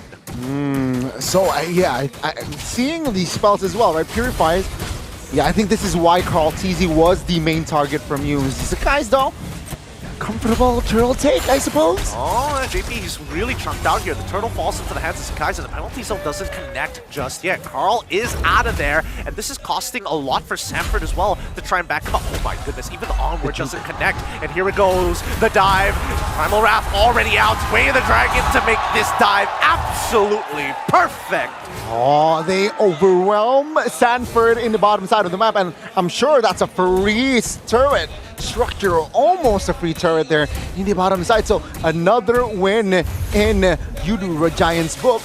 Team Liquid, man, I think all they need to do now is just give space towards Benny. He's deathless, and yeah, they're focusing on towards the gold lane now, just to have a better mid game. Yep, and still, Carl TZ opting to go for the Sky Piercer. He wants to make sure that if he does have to clean it up after everything Benny does for him, he needs to be able to secure that kill. That is the most important fact. Opting to go for Swift Boots as well to make sure that he can stack up faster to get more value out of the Yoki Shadow kill. But at this point in time, Udara Red Giants, not only do they have a tempo, but they have a 3K gold lead 6 minutes into the game. The kick on towards Sanji's side, penalty zone to follow it up. We don't see the Netherite pop just yet. Curse of Blood only landing onto 1, forcing Cram to flicker out of there. The Yoki Shadow kill finds him. With the help of Sanford, they secure another kill here for the side of TLPH. Yeah, they found back now, found the way to recover. Team Liquid, they found Cram, and they have more say here going into the mid. Somehow questionable early game for the side of Team Liquid, losing out on 2 neutral objectives. Again, just kills of falling over towards the Udara Giants, economy-wise as well. Let's see though, I think now they can, and they have enough kits and tools to contest the 3rd and last turtle. Yep. TLPH has been taking so much punishment. But because of that, Udara Red Giants have now taken 2 tier 1s, top and bottom side. They don't even need to actually contest for this turtle if they didn't want to. But at the same time, it's better to just slow down TLPH, allowing Innocent to scale faster. Plus, he gets first rotation. Look, it's going to be a full 5v4 if TLPH starts a fight now. Well, they commit though. JP and Sanford in a prime position to open things up. They're going to peel backwards here. Don't see the first blood just yet, but now penalty zone could be held on. The Oki Shadow Kill, not gonna find it. Oh wait, no, he still gets Yums regardless. Innocent did not want to protect him with a go away, and now they're going for their backline. Sanji the first to fall, and Turtle falls into the hands of the Yudu Red Giants. Interesting push and pull from both sides. Yeah, it's a perfect turtle scenario for the side of Yudu Red Giants. They might be greedy here. They might get the purple. Oh, what happened mid? Yep, they found the initial kill. It's the guys with the Lycan Pals using the iframes to dodge the turret damage. They want a little bit more, but somebody needs to start taking aggro sooner rather than later. Even the SOD being thrown out. All this for a tier 1 mid side. It's worth it though, right? I mean, now less space to work with from the side of TLPH. Purple buff, orange buff already taken by Sakai's as well. Team Liquid, they are feeling that they're hungry now. They're starving, right? Yudu Red Giants have more control in the jungles and the lanes as well. Yep, and they steal away that purple. They're making sure that they're supercharging Melissa right now. Yep, Sakai's level 13, Innocent at level 11, and with no purple buff, they don't have to worry about Carl Teasy's influence across the map. Again, Team Liquid, they are on the back foot here. And Yudu Red Giants, structure-wise, also ahead. Innocent, he has a kill, and he has been free hitting, so that's a dangerous Melissa here. Innocent collected already 2 items under his belt. Up, and all he needs now is Golden Staff. 3 members, all here on top side, trying to protect this tier 2. Conceal being popped as well by Yomes. He's looking for an opportunity to set up a play, but they don't know where the rest of the members are. Down on bot side, we do notice that Sakai's is actually going to go for the split push while time is being wasted, as Yudu Red Giants have full vision over the top side of the map.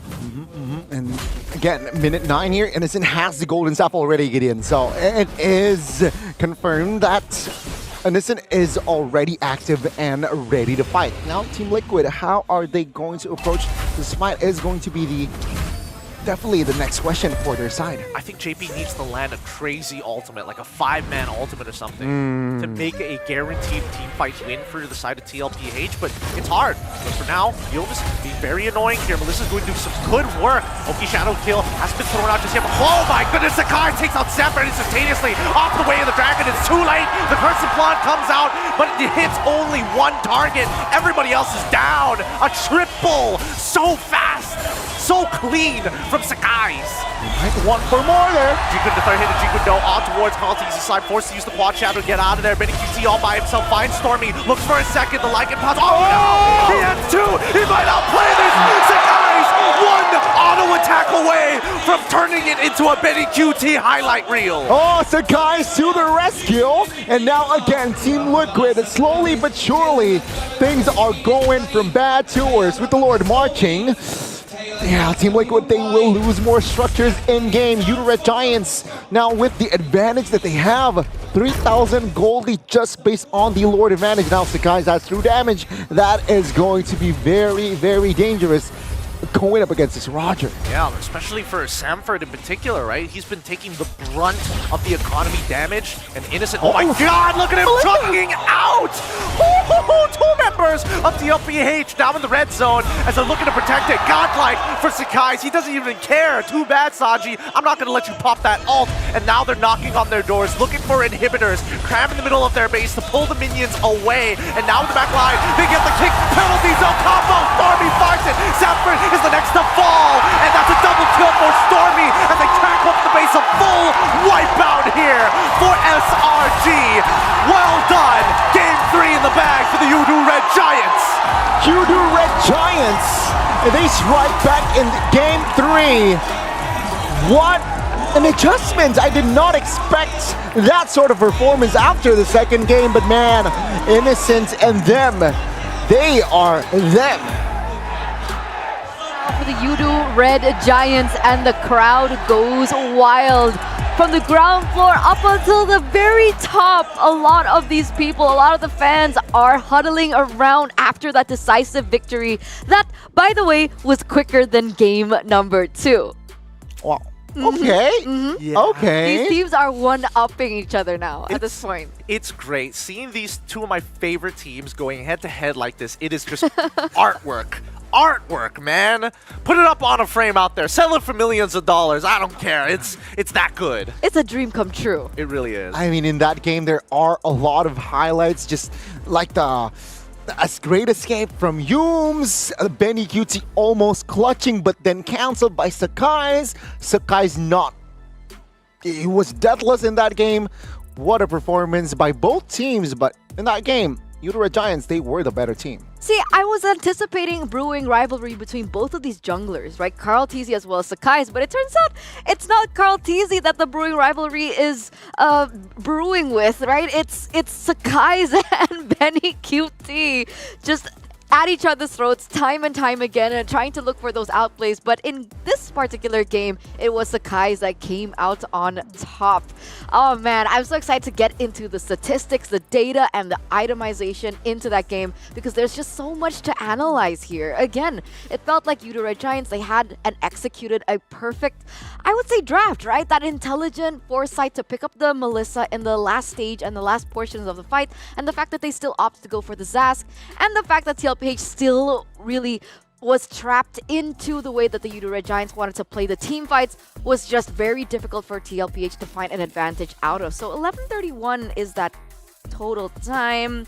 Game number 2, it was 11:51, so it's official. Yep, it's official. It's so crazy for some reason that we saw first blood happen on Carl Tizzy. I love that. I mean, here's a thought, because with the patches increasingly like changing over time, one of the biggest changes is the fact that the first 2 minutes of the game, if you invade your enemy jungle, you take increased damage. And especially with the new emblem Warcry, technically if Carl Tizzy wanted to, they do have an advantage in his own jungle. Maybe not at level 1, I suppose. No, I think, again, it was the power of Cho and Turisla in that earlier, right? You don't even need level 2 technically to have a power to invade it. And that is what Eudora Giants displayed in that game in particular. Carl Tizzy got flabbergasted. He was shocked that he got first blood there, then and there. But yeah, what a strategy from Eudora Giants. I like that, right? Because technically that shouldn't have been possible. I like that you mentioned that because we've seen the Hilda in the early game, you know, the Hilda gameplay where the Hilda goes in and dives into the enemy jungle and just really messes up the rotations from the assassins, but it hasn't worked to the effect that we'd want. We've seen a Masha being replaced in replacement of the Hilda, and it also didn't really work out, but it looks like the Eudora Giants have picked up something new. I think that they have a certain understanding, and TLPH just wasn't, because it's not a normal thing to do these days to invade that early on, right? Like if by chance that Samford hadn't walked up into the lane, if by chance the mid lane happened to be nearby during the leash, things could have gone awfully wrong for them. But now it actually gives us a little bit of a sneak peek as to how TLPH have been shut down time and time again. It's still Carl Tizzy as one of the main focuses. We saw that in game number 1 with a different kind of scenario and strategy. In game number 3, we also found that the Eudora Giants have another prepared strategy in their pocket to utilize against Carl Tizzy, and it was amazing even from the start of the game. And by the way, it's been 2 games in a row that Carl Tizzy's just not having the best of times with his purple buff, man. Yeah, well, hey, look, one of them he made it work. This time round, maybe not so, especially when you get invaded by a Cho of all things. But let's give it to our MVP here from Eudora Giants. It's going to be Sakai's, because this entire game, he's literally power farming the whole way through. Cram and Yums are the main driving force, and then they're investing all that extra space and time and gold into Sakai's and Innocent. And you see the item builds as well, all right? He knows that he wants to stay sustainable, but also he wants that damage. Thunderbolt, War Axe built, and then what? He went for the Endless Battle and Windtalker. He understands that with this, he wants to just go all in. Oh, this was the great escape by Holmes. And you know the significant thing is, Sakai's, he was controlling this game. Team Liquid 0 tower damage on towards Eudora Giant side. You are right. That is significant. I mean, 0 tower damage is a bit of an understatement here. I think that overall they weren't able to get some real economic value, which TLPH really needed towards that mid game, right? Because again, when we look at the item list later down the line, we'll notice predominantly we're not seeing 3rd and 4th items being built just yet because of how fast-paced this game was falling out of the control of TLPH. Yeah, so guys was just the domino effect, man. Domino effect was just there, especially this sink of resources was just beautiful. They just stood too close to each other. They got hit by everything. The Oh, Mine man. Eater, penalty zone on top of it all. Exactly, right? You isolate one member and then the penalty zone will clump you up and then the follow-up damage was just there. But yeah, it's 2-1. It's match point now for the Red Giants. Wait, you're right. Whoever gets 3 games first wins. That's how best of 5 works. Eternal. Sorry, I'm entertaining myself now. But you know, looking back on the Red Giants, there is something about them and the item Thunderbelt. Right, there's something about them, and I think we had a little bit of a joke regarding blade armor before, and Rose had a little bit of an interview regarding that, and then I think she interviewed Yums. Am I right, Yums? It was like, do you think that blade armor is a good item? Blah blah blah, and then Yums goes like, no, Thunderbelt is #1, and you know, right? Jungler Thunderbelt. Yeah. We've seen Gold Lane Thunderbelt. We'll talk about that a little bit more after we head over to a break, ladies and gentlemen. And once again, we are at match point, but we'll see you right after to resume this best of 5 series.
Right now.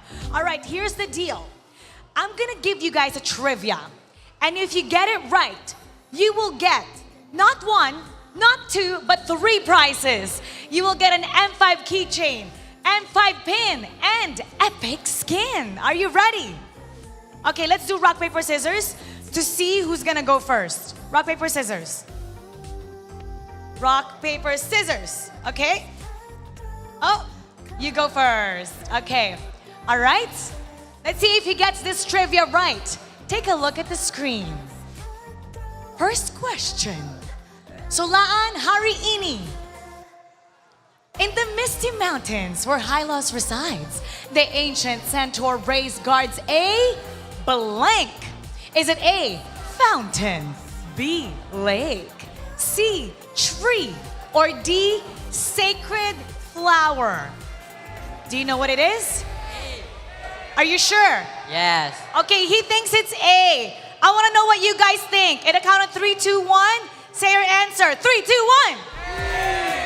They're saying A. Are you going to lock it in? Yes, lock in. Lock in. Let's see. A, fountain. A, fountain is the right answer. Okay? This is your code for your epic skin. Don't show anybody because they might take it from you. This is your M5 keychain and this is your M5 skin. Just stay right there. Don't go away, all right? Maybe you can help out Lenny. Lenny, so you know the drill. We're gonna test your knowledge when it comes to MLBB. Are you ready? Yeah. Okay, Lenny is ready. And the next question is... Solaan hari ini. Claude, the master thief, grew up in the city of... Is it A, El Dorado, B, Los Tapacas, C, Los Pecados, or D, La Grandias? Do you know the answer? I guess C, Los Pecados. C? Okay, does everybody agree? Okay, we're gonna call in a friend. We're gonna call in friends in here. At the count of 3, you guys say the letter of what you think is the right answer. 3, 2, 1. Okay, they're saying C. Do you want to get help from him? Let's see. Can you help her out? Do you think it's C? Yeah, I think it's C. Are you sure? If it's wrong, you give her the prize. Are you gonna give her the prize? Is that how confident you are? No. Okay. No, he's willing to help, but he doesn't want to give the prize. Okay, let's take a look if you get the right answer. And the answer is C, Los Pecados is the right answer.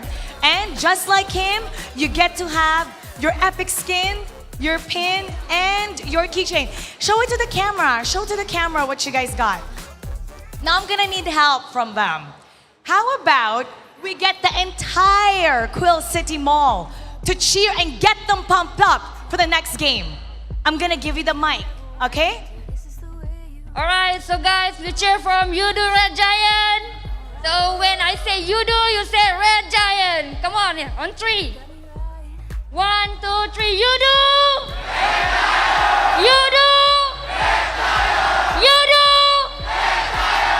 All right, the energy in here is so amazing. Now we're gonna be back for more MLBB action, so stay tuned.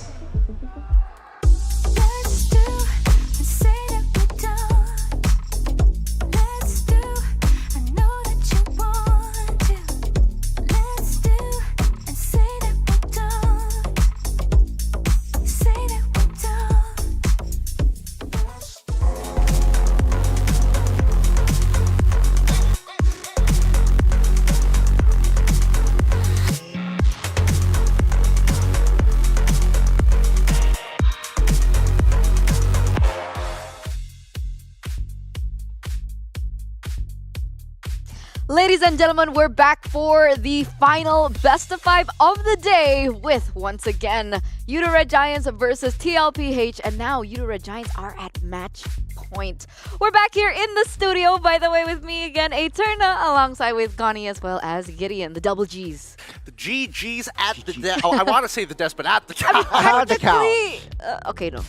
Never mind. Not a desk. It isn't, sorry. But yeah, I mean, one more game to secure the grand finals, right? It's gonna be it's a heated game. You know, technically, if the Yudo Red Giants move forward, and then we'll have a TLPH and FCAP once again, this is reminiscent to MSC. Not necessarily in the same format, but it's reminiscent to MSC. You're making the assumption that TLPH, even if they get knocked down, are going to lose the FCAP here. Yes. Nope. I said reminiscent, I don't not the agree. same, not the same. I don't agree with that foresight. Again, I will mention that TLPH and YRG are 2 of my favorite teams coming into MSC and even coming into SPS. All respects to FCAP though, they still are world champions for a reason, but for this upcoming game, it truly is who snowballs out of control, who gets that early lead and can carry it all the way to the end, whether it be the Liquid Stampede or the Yudu Red Rumbling. I have to write that down because earlier on it was the Cavalry Charge. The Cavalry Charge, now yeah. It's the Liquid Stampede. Look, we don't have official terms for this. Yeah. We're making it up as we go. We'll go with whatever the Filipinos in MPLP come up with during the regular We'll just season. put it all out there. Oh, see, Stormy's family. Oh, he is always there. Very supportive, I heard. Some sort of story. Yeah, he's teleporting everywhere to support this team. Hey man, he's just quad shadowing everywhere. You think he's in one place? Oh, I'm in Riyadh. Next thing you know, oh, I'm already in Quill City Mall. But there it is, just everyone really showing their support for both of these teams once again. Everyone's chill, everyone's smiling, everyone's anticipating this next match because again, I like that you mentioned it, right? This is one game away of securing that grand finals position. And has a Malaysian team gone to the grand finals of SPS before? Look, there's a lot of things Malaysian teams haven't done. This is the first time for all of us. We're just enjoying the moment while we can. I mean, you can see the support as well, right? This is what, already over 9 and they are still here. Shows that Dedication. Yeah, true dedication as we jump into the draft. This time, it's going to be TLPH on red side against the Udu Red Giants on a blue side. Let's get to this draft on the way because so far we haven't seen too many adaptations. Like, nobody's going completely out of the way to turn the draft on its head. You're right, but there are significant changes now that we see that the Faramis has been banned out in the first phase of the bans. So will we be seeing a Zas being left open for grabs? Roger, Moskov, these are the things that I'm wondering whether or not there are going to be adaptations to. But with the Kaja being banned out in the first phase, now this leaves open a lot. Yeah, Udu Red Giants likes to do this when they're on the second pick, right? They want to leave as many trade as possible because Liquid, they only have a say on one hero. Yeah, they do, but why? Why do it now? They could have technically waited. They could have put Yums on the Kaja. Worst comes to worst. I think it's because they want to get their hands on the Roger as early as possible. But we'll see whether TLPH lets them take it, right? Because let's look at the previous draft. In terms of the ban, they got rid of the Julian, the Ling, and as well as the Chip. And on the opposite side, that Kufra has not been let through until now. I thought Udu Red Giants has the second pick. No, they have the first pick. But yeah, Roger, I think Kufra can be the answer before the second phase. But apart from that, because Zask banned out here, say the Roger or maybe the Moskov, maybe if they want to go for the DPS route. I think they're gonna go for the Roger. Yeah. Right? Considering how much success they found in it, whether it be in the jungle or whether it be in the gold lane. Yes, one of the games that didn't go too well for Innocent, but hey, you know, he can make up for it if he gets it again. I agree. I think the fact, oh wait, no. I thought that maybe the flexibility of the Roger would have been something that they wanted to bring into the drafting phase, especially if Team Liquid once again goes in that route where they ban out all the assassins off the board. But they don't. Jushin has been actually taken up with the response of the Edith and the Moskov, right? With the Zas being banned out, they saw the opportunity to pick up the Jushin, one of the heroes that really dominate in the mid lane and really take that mid trio prio. Well, I would like to see Udu Red Giants actually take a page out of TLPH's book, because when TLPH played up against Fnatic Onyx, they did go for the Jushin plus Glue combination. Really annoying to play against, but it could just still be like Roger Tarisla. Yeah. Don't change it. Don't change it if it doesn't break, right? Yeah, I mean, again, Udu Red Giants match point. Let's stick to comforts here. It's a crazy pick from that Jushin. Somehow surprise first pick. Let's see now. I think they want to stabilize in the second. Team Liquid to complete their third pick. What do they go for here? An assassin, maybe? Hayabusa again for call? Usually they go for the Hayabusa, but I think they might need to find a little bit more priority in the other lanes, right? I think this is a good time to actually show what your mid laner is, show Sanji's pick, maybe even just go for the counter pick against the Tarisla in an early export, but then that kind of wastes the Edith's flexibility. So we'll see. Oh, okay. Totally forgot about it. No Hayabusa this time around, but the Fanny was left open, right? With the Zas, with the Kaja, with the Faramis being banned out, taking in those positions, the Fanny has been left open for grabs. Now the Udu Red Giants, they have to think about this, right? What is their answer? What is their stopper for this game? They can do it. This could be the Easter egg of all time. This could be Mikasa skin Fanny for TLPH and a Yin pick coming in for Sakai. Think about it. Think about it. Let's see, right? Again, Roamer should be the main vocal point for both teams in Ruby. Again, I think Team Liquid should ban the Ruby out, considering Udu Red Giants has a chance to pick up themselves for that roam. Yeah, apart from the Ruby, I don't know, Tigreal maybe? I think Tigreal doesn't sound like a bad idea. TLPH opt to get rid of the Grok instead, even though they struggled against the Cho in the previous game. All right. This might indicate that this might indicate that the EXP lane is still up for grabs for the side of TLPH to counteract the Tarisla, but that's just a sneaking suspicion. That's the answer. That's the answer. They pick it up for themselves. They utilize this. They're anticipating if or Udu Red Giants want to actually pick up an assassin here, because technically the Nolan and the Hayabusa are still open if they want to go for that. That's totally true. And at the same time, I don't know whether it's Edith going to be played in the EXP or the Cho, because the last time we saw Cho for TLPH, it was Samford who was playing it. Oh, that's actually crazy. You're right. It's somehow still a flex. 80% though, it's going to be a Cho roam, but you never really know until that last pick. I right? don't know. Do we like that lane? Show charisma? I don't think I like it as much, but let's see. For all intents and purposes, the Arlet and as well as the Ruby is going to get selected by the side of the Yudu Red Giants. Which, wait, is this a gold lane? No, it wouldn't. It is? It isn't? It is! There it is. Okay. Ruby Innocent. Innocent gold. Innocent playing Ruby in the gold lane. Sanford on Cho once again in the EXP. And now it poses the question, who's the target for Fanny? Right? I mean, technically, there is still Jushin, but the point is now, with the fact that Innocent has opted to go for the Ruby, it's not a lane that they can necessarily target or shut down with this Fanny pickup. Yeah, this is an interesting turner of events for Yudu Red Giants, but I think that TLPH, with this Vexana pick on top of everything, is going to be the big difference maker. That Eternal Guard is going to be difficult to handle, even for the likes of Roger and all the melee heroes from the side of Yudu Red Giants. All right, boys, I think we're moments away of entering game number 3, and we know the stakes. You can walk us through it as we enter the Land of Dawn. Let's get this over and done with. Yudu Red Giants at match point currently, and TLPH looking to stop this avalanche and equalize his score as we head into the Land of Dawn. It's going to be TLPH on red side. Whoa, what's going on here? Zushin immediately looking for that first blood off the Sanji! Yums, let me finish! That's first blood! He wants to force Carl Easy to use that retribution as early as possible, and he finds it. SRG on blue side. Oh, yet again, it's another first blood for Yudu Red Giants off of just an aggressive play. And, well, Yudu Red Giants, let's see here. Will Ruby Gold this time come to fruition? TLPH, they need to equalize if they want to stay in the upper brackets, man. Yeah, it looks like they're going to try and equalize. Oh, wait, hold on. They're making a play of their own, punishing instantly onto Stormy's side. Even utilizing the Purify, it just wasn't enough. There were just too many boys there. Yeah, he miscalculated on the quantity of members Team Liquid Stormy, right? And now it's back to even Stevens, 1-1.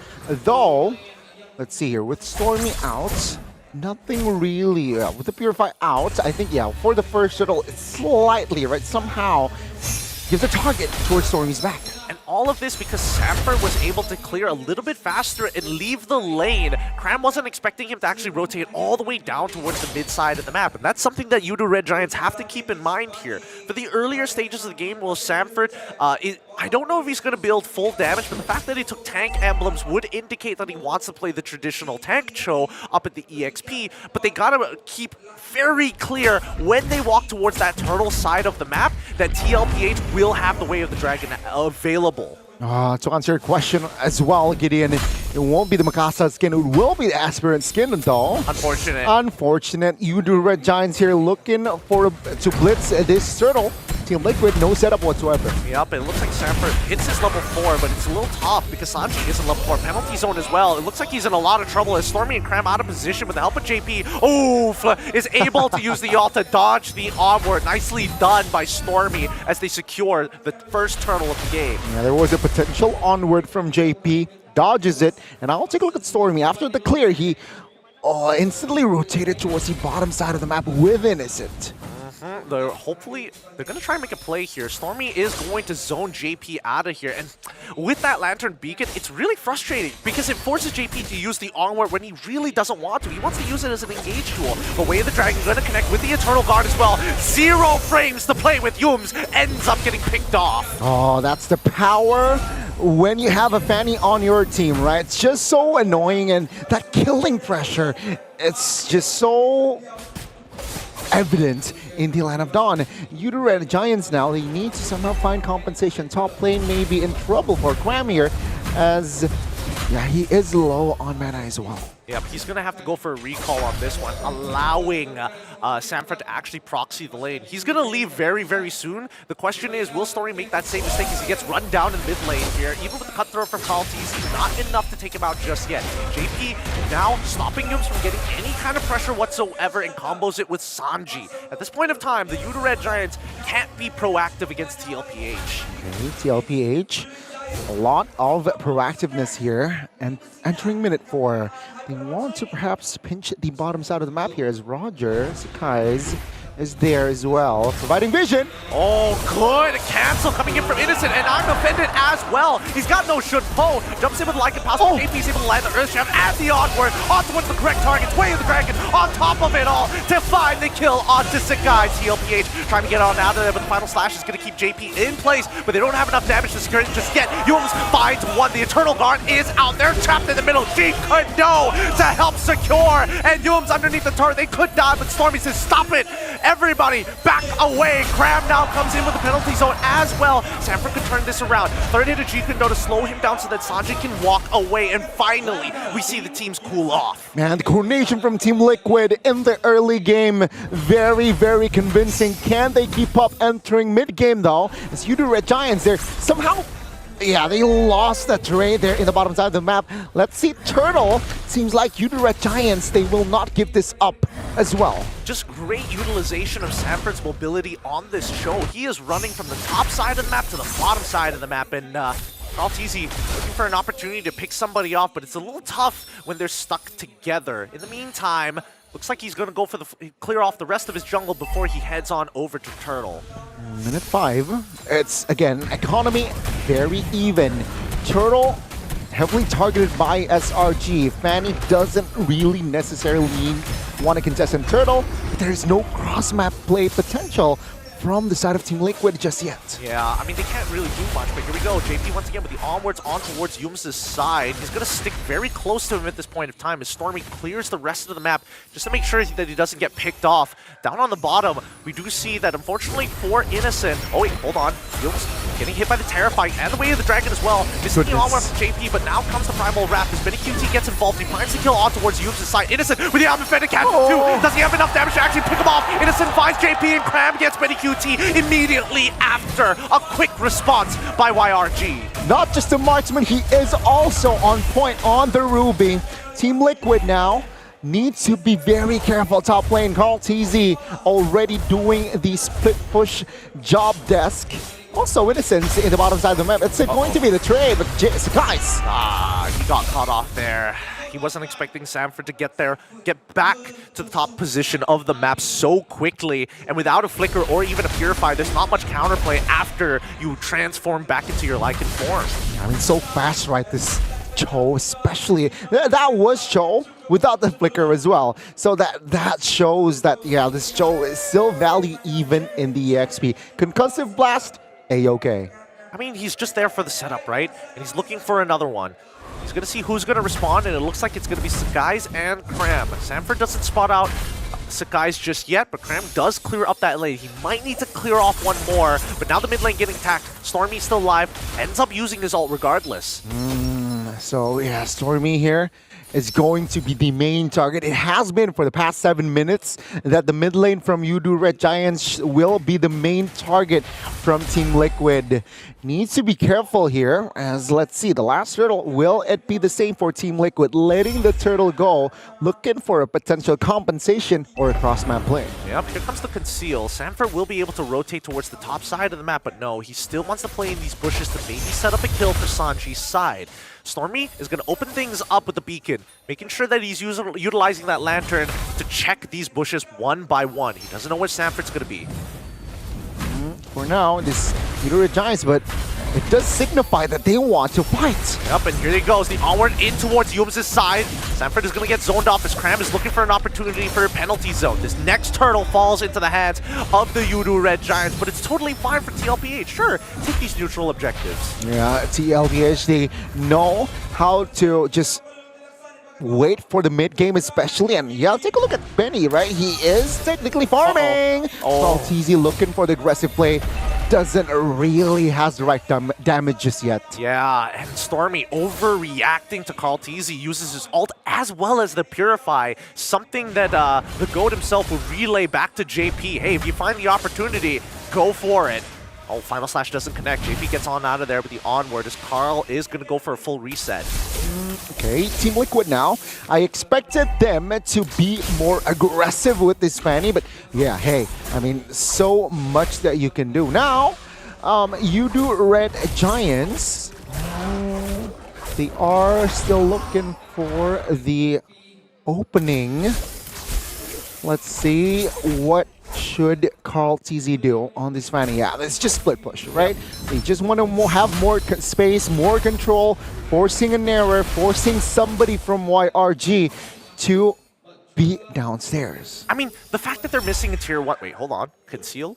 Coming on to JP's side, just to threaten Innocent, forcefully making him lose EXP this way. Can they do anything with that pressure? Because Carl TZ is on the opposite side of the map, taking the outskirt creeps from Yudu Red Giants. Okay, Yudu Red Giants here. Even Steven's on the front on the... Oh, they want to fight here in the mid. Oh! Liquid. Good reaction there by Sanji with the flicker. Oh, great game sense. Great game sense coming here from Sanji, right? I gotta say. I mean, now it's 15 seconds for the first Lord Carl TZ though. He wants blood. Oh, and he finds it. He does get the kick initially onto Yum's. Penalty zone is going to come out, but the Eternal Guard says, nah, stop right there. Stormy ends up dying as Cram is trying to tank the front line. Final slash to get the Eternal Guard out of the way. Cram still alive, but Zephyr wants to get this kill bad. He ends up trading his life for it as the rest of it. Oh, JP, he misses the Shatter, and now it's going to be locked against the wall. Benny QT compensates for the miss. Ah, that's a huge win for Team Liquid. 4-for-1. Take a look at the aftermath. They got the mid turret. Purple buff is going to the hands of Carl TZ as well, and the Lord is up. This might be Team Liquid already building the foundation that they need. With all the tier 1s missing, they have full access to the enemy jungle, so the economy damage is going to be huge. Now that they have the Lord as well, we should see a huge swing. Wait, hold on. Kyle, he's still making sure that Stormy respects the lie. Don't you ever walk up to me with that lantern again. Man, it's so annoying, right? The first pick value of that Zushin is just, yeah, countered heavily with this Fanny pick. And then Carl TZ displayed perfection. Take a look at the damage, man. Hunter Strike, Malefic Roar, and Heptasy. So that's just 3 penetration items. And to top it off, he has the Dreadnought armor for that physical resist. Yeah, he just wants to make sure that he can actually withstand any kind of burst coming up from Sakai's side. Even if it gives him just a sliver of health, he can make it out of there. But now we see that Team Liquid PH 4-1 right now with the Fanny on that top side. They're going to be fighting here. It looks like TLPH, they're fine with the trade. Sure, you can take the Lord, you can keep your T2. Doesn't really matter to us. Team Liquid, they do not want to pull the trigger just yet, though they will almost get the mid at tier 2. Seems like Team Liquid playing it very, very slow. They want to set the tempo here. And I think like with this, they are still very much ahead. Let's look at the goal lead once the second wave, once we're done with the second wave of Lord Empowered minions. Because so far, they've generated a 4.6k Lord advantage. Wait, actually, Zephyr finds the kick in towards the guy's side, into the penalty zone. The Eternal Guard is keeping the rest back, but Junshin is going to pull Zephyr backwards. And now, even for Yums, he's gone too far, too deep. SOD as well. Benny QT finds the guys looking for Stormy. He says, nah, we'll just take the rest of your members. We'll let you live to send the message. That's a triple from Benny, and he is activated 6 skills. And can you really stop the Moskov right now? It's too tough. They've got the minion waves. They have damage, and they will crack open the base and send Stormy to his death just before the game ends. It's 2-2 against Liquid. 2 apiece, and the Yudu Red Giants, they will have to accept defeat against the Team Liquid from Philippines. What a display. Benny, after that triple kill, man, can you really deny the defense? Can you find the defense? No. Yeah, apparently not, right? Apparently not for the Yudu Red Giants, as they are going to be forcing this all the way to game number 5. And this is it, ladies and gentlemen. I think this is one of our most intense matches so far, going all the way. It's a Yudu Red Giants, CLPH, Yudu Red Giants, CLPH. So, who's going to be able to pick up that final game? But again, I was surprised, right? With the Fanny being picked up, it turns out that nobody really had an answer to that kill pressure that Carl TZ was able to have on the Fanny. I definitely slipped through, went under the radar here in this game of battleships between these two teams. The back and forth is looking really nice, but I have to say, Samford as a Cho flex pick in the EXP made so much impact all across the map. Yeah, that was an underrated pick in itself, right? I think his value in that EXP lane You're right. Mobility, he was just there to provide cover, also initiating, and it was overwhelming for the side of Yudu Red Giants to deal with. Yeah, I think Yudu Red Giants are looking back at the drafting phase and they're like, maybe we shouldn't have banned out the Faramis as well as that other pick that I don't remember right now in the first phase of the drafts to let these picks go through, because essentially it looks like Yudu Red Giants, they played exactly to what TLPH were eyeing for. And you know, in this particular game, we did see that the Yudu Red Giants were able to go in for that early game invasion as well, but it didn't really work out. It was the Julian and as well as the Farmus, if I remember correctly, that they opted to ban out, especially on blue side. And I think, I don't know, it felt like YRG this time around, they had the right ideas, but maybe they were considering the Fanny early on and said, you know what, it just might not be worth it, right? We could maybe get the Cho later down the line, and then TLPH said, no, we'll deny it from you. Sanford can play it, and he plays a mean Cho on top of that. Yeah, that's, I think, one of the key things that YRG overlooked, that Sanford can rock the Cho and that EXP Thunderbelt for Sidem as well. So you can see, expect aggression, but also sustainability on this Cho, right? Yeah. Oh, look at the stats. It's such a wash for YRG. TLPH really slapped them up good this time.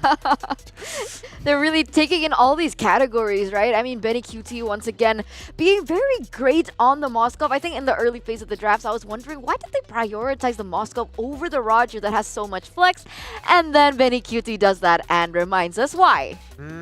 He's nasty with it, I'm not gonna lie. I think that TLPH prefer the global presence of Benny QT coming and making the difference in some of these 4v4s, rather than him just sitting in the lane looking for these double waves, not having much of a presence until the later half of the game. I think that YRG, at this point of time, when they are, they had a lack of tempo. It's not like they had a lack of damage, but they really struggle to play around Stormy, who just doesn't have the right resources. Sometimes he doesn't have his ult. Majority of the time, he actually didn't have his Purify for a large portion of the game, thanks to Carl TZ and Sanford. Yeah, it's really struggling, though. I think you mentioned that they did not lack of damage. I think they somehow do lack in damage, right? I mean, they are heavily relying on the burst onto Sakai's, which wasn't really evident in that game. Meanwhile, take a look at Liquid, right? You have the burst from the Fanny, you have the burst from Sanji. It will overwhelm you, and of course, Carl TZ is played perfection on this Fanny. Again, right? Fanny finally being picked up here in SPS for Carl TZ, and that's the performance that we are gifted with. 0 kills, if I'm not mistaken, so he was completely untouched. Yeah. And to go back to your point earlier, Gani, I do think that that's a fair point, right? Because essentially, they were really ramping on the fact that Sakai's could deal the damage, as well as, of course, Stormy, and then the fact that Stormy was kind of a non-factor entirely in this game made Yudu Red Giants being pinned in a different and difficult situation. Yeah, it's very hard, right? I mean, Stormy, even when he wants to clear, he just shows it around the map. There's always Fanny, sometimes even JP, who is just already in the vicinity looking for, forcing him to recall or even looking for that kill, right? This was the big team fight as well. Carl TZ coming in time. Benny was just free hitting, looking for the right timing, and of course, SOD connects, and that's just GG. Yeah, I mean, I think that the composition from the side of Yudu Red Giants was heavily reliant to play around specifically Sakaisen as well as Stormy, rather than previously it was supposed to be Sakaisen as well as Innocent, right? Because that's just the nature of Ruby. But this was a very good showing about the depth and the different layers that we are seeing as we peel this onion away from TLPH, that they still are a dominant force in the competitive region of MLBB. And it's not so as simple as, you know, let's try and shut down Carl TZ in the early game. Because that's essentially, Yudu Red Giants, they did it, right? They did the early invade. Carl TZ was taken off the board. Was he taken off the board? It was JP. It was a roamer. JP was taken off the board, and yet somehow, some way, you know, I guess they anticipated that move already. So it's back to a checkmate between both of these teams to see who will be able to come out on top on the very 5th game in this best of 5 series. But to answer that, we'll have to wait just a bit because we are going to throw to a short break. We'll see you right after.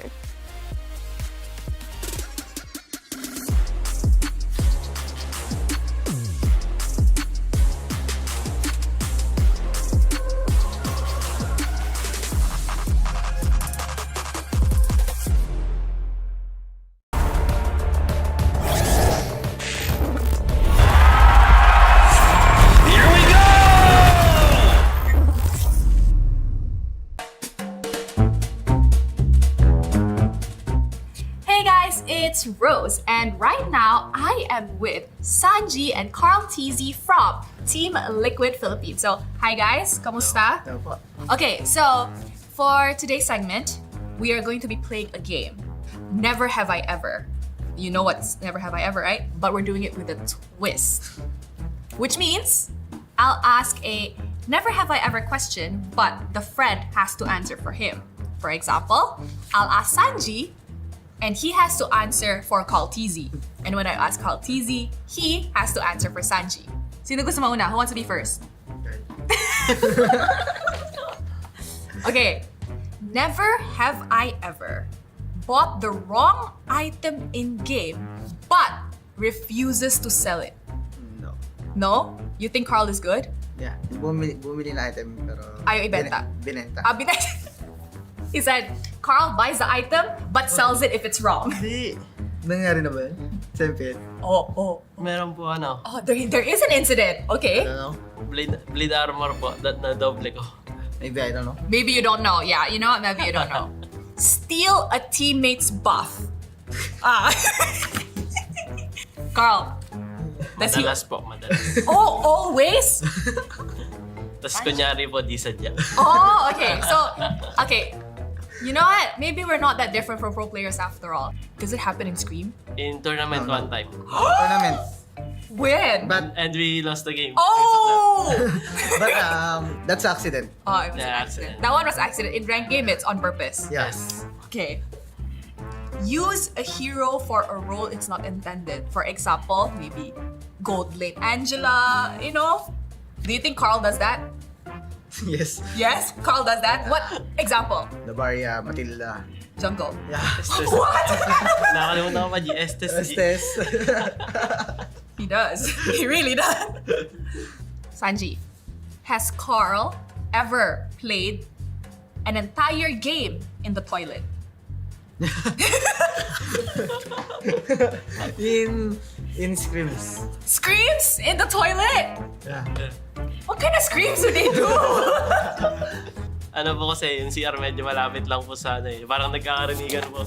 Pag hindi na talaga kaya. Ano na talaga? Oh my God. Emergency po. Emergency. So, that's it for Never Has My Friend Ever. I think what we've gathered is they're all very close. Yeah, that was pretty fun. Thank you so much to Sanji and Carl TZ.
let's go.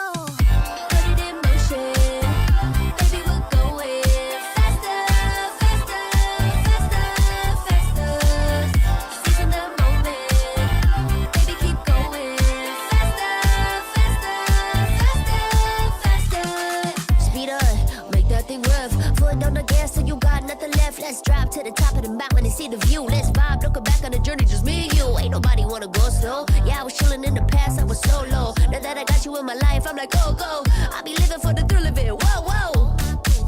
I hear you like to gamble. Let's take the road, let's travel. Know I'm a lot to handle, but I wanna go fast with you. Think we can go the distance, although I know we're different. Together we both faded, so I wanna go fast with you. Put it in motion. Baby, we're going faster, faster, faster, faster. Seizing the moment. Baby, keep going faster, faster, faster, faster. It's like they never even seen us, and nothing will ever get in between us. I'ma ride by your side every season, and if anyone try to stop us, we just speed up. Yeah, always keep it at 100. Top down, pretty face, so sun-kissed. No, it's scary, but I swear.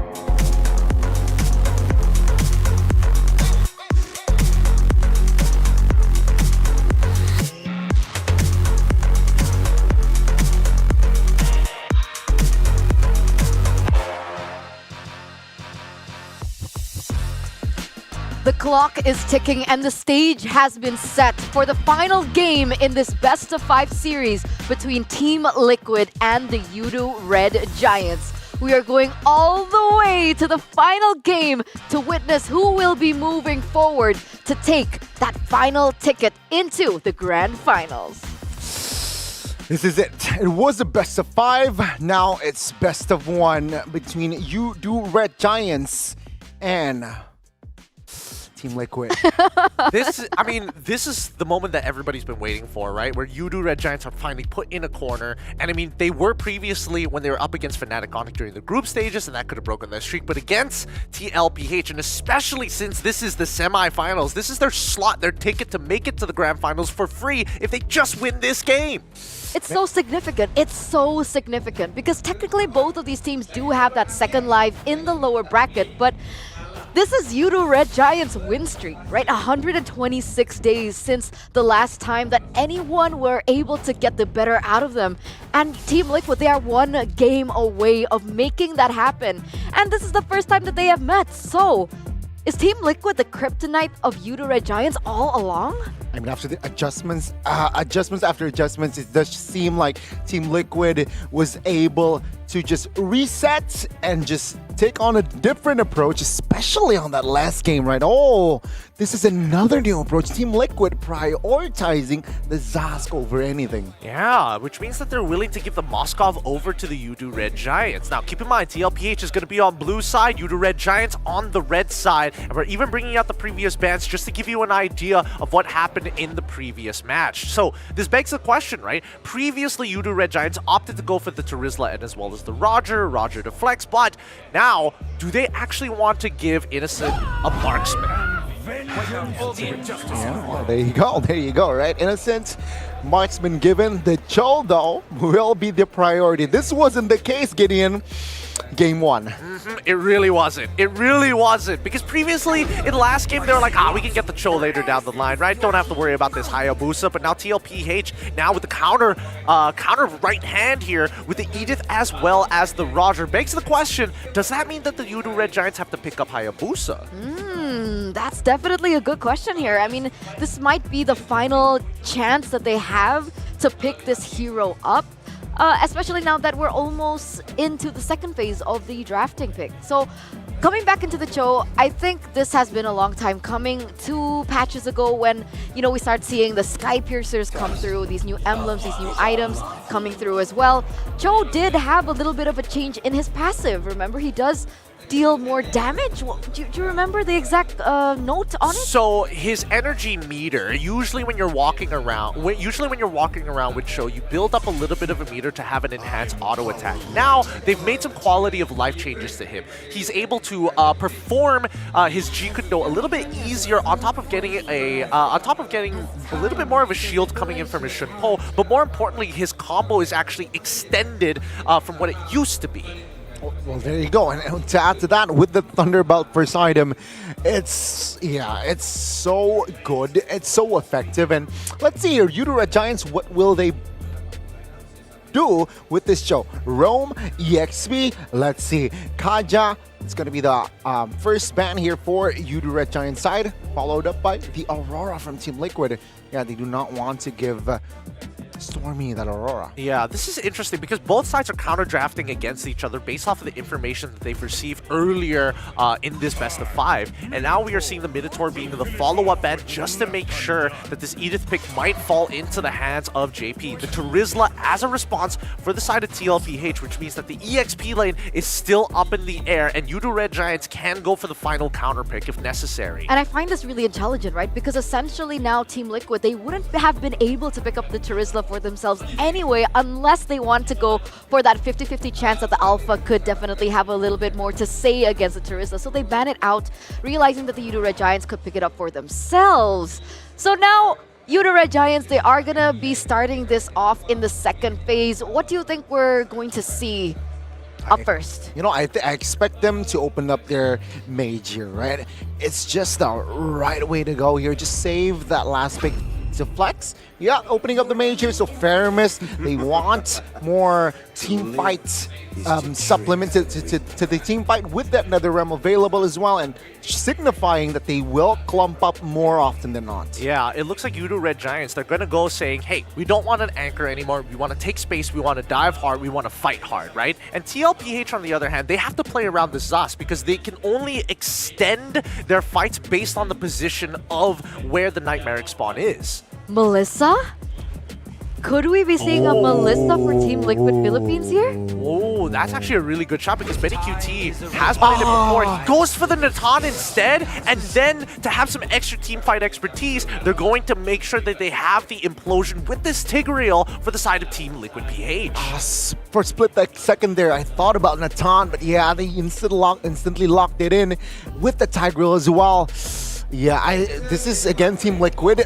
Same as Team Liquid with Moscow. They just want to give a lot of space for the Natan on the early and the mid. Is this wise though? Is this wise? I mean, for the most part of the theme in this matchup, it's always been that early game control, right? But with the Natan, a hero that is so significant in the late stage of the game, is this wise? I think that it is wiser than going for Melissa because Melissa has to take the Inspire, right, instead of the Purify, and Natan needs that Purify regardless. Worst comes to worst, if there's not enough CC, sure, the Flicker, but against the Cho, it's better to have the Purify. Now, Red Giants have that, have the X-Borg as well, so their composition can peel and move forward at no cost whatsoever.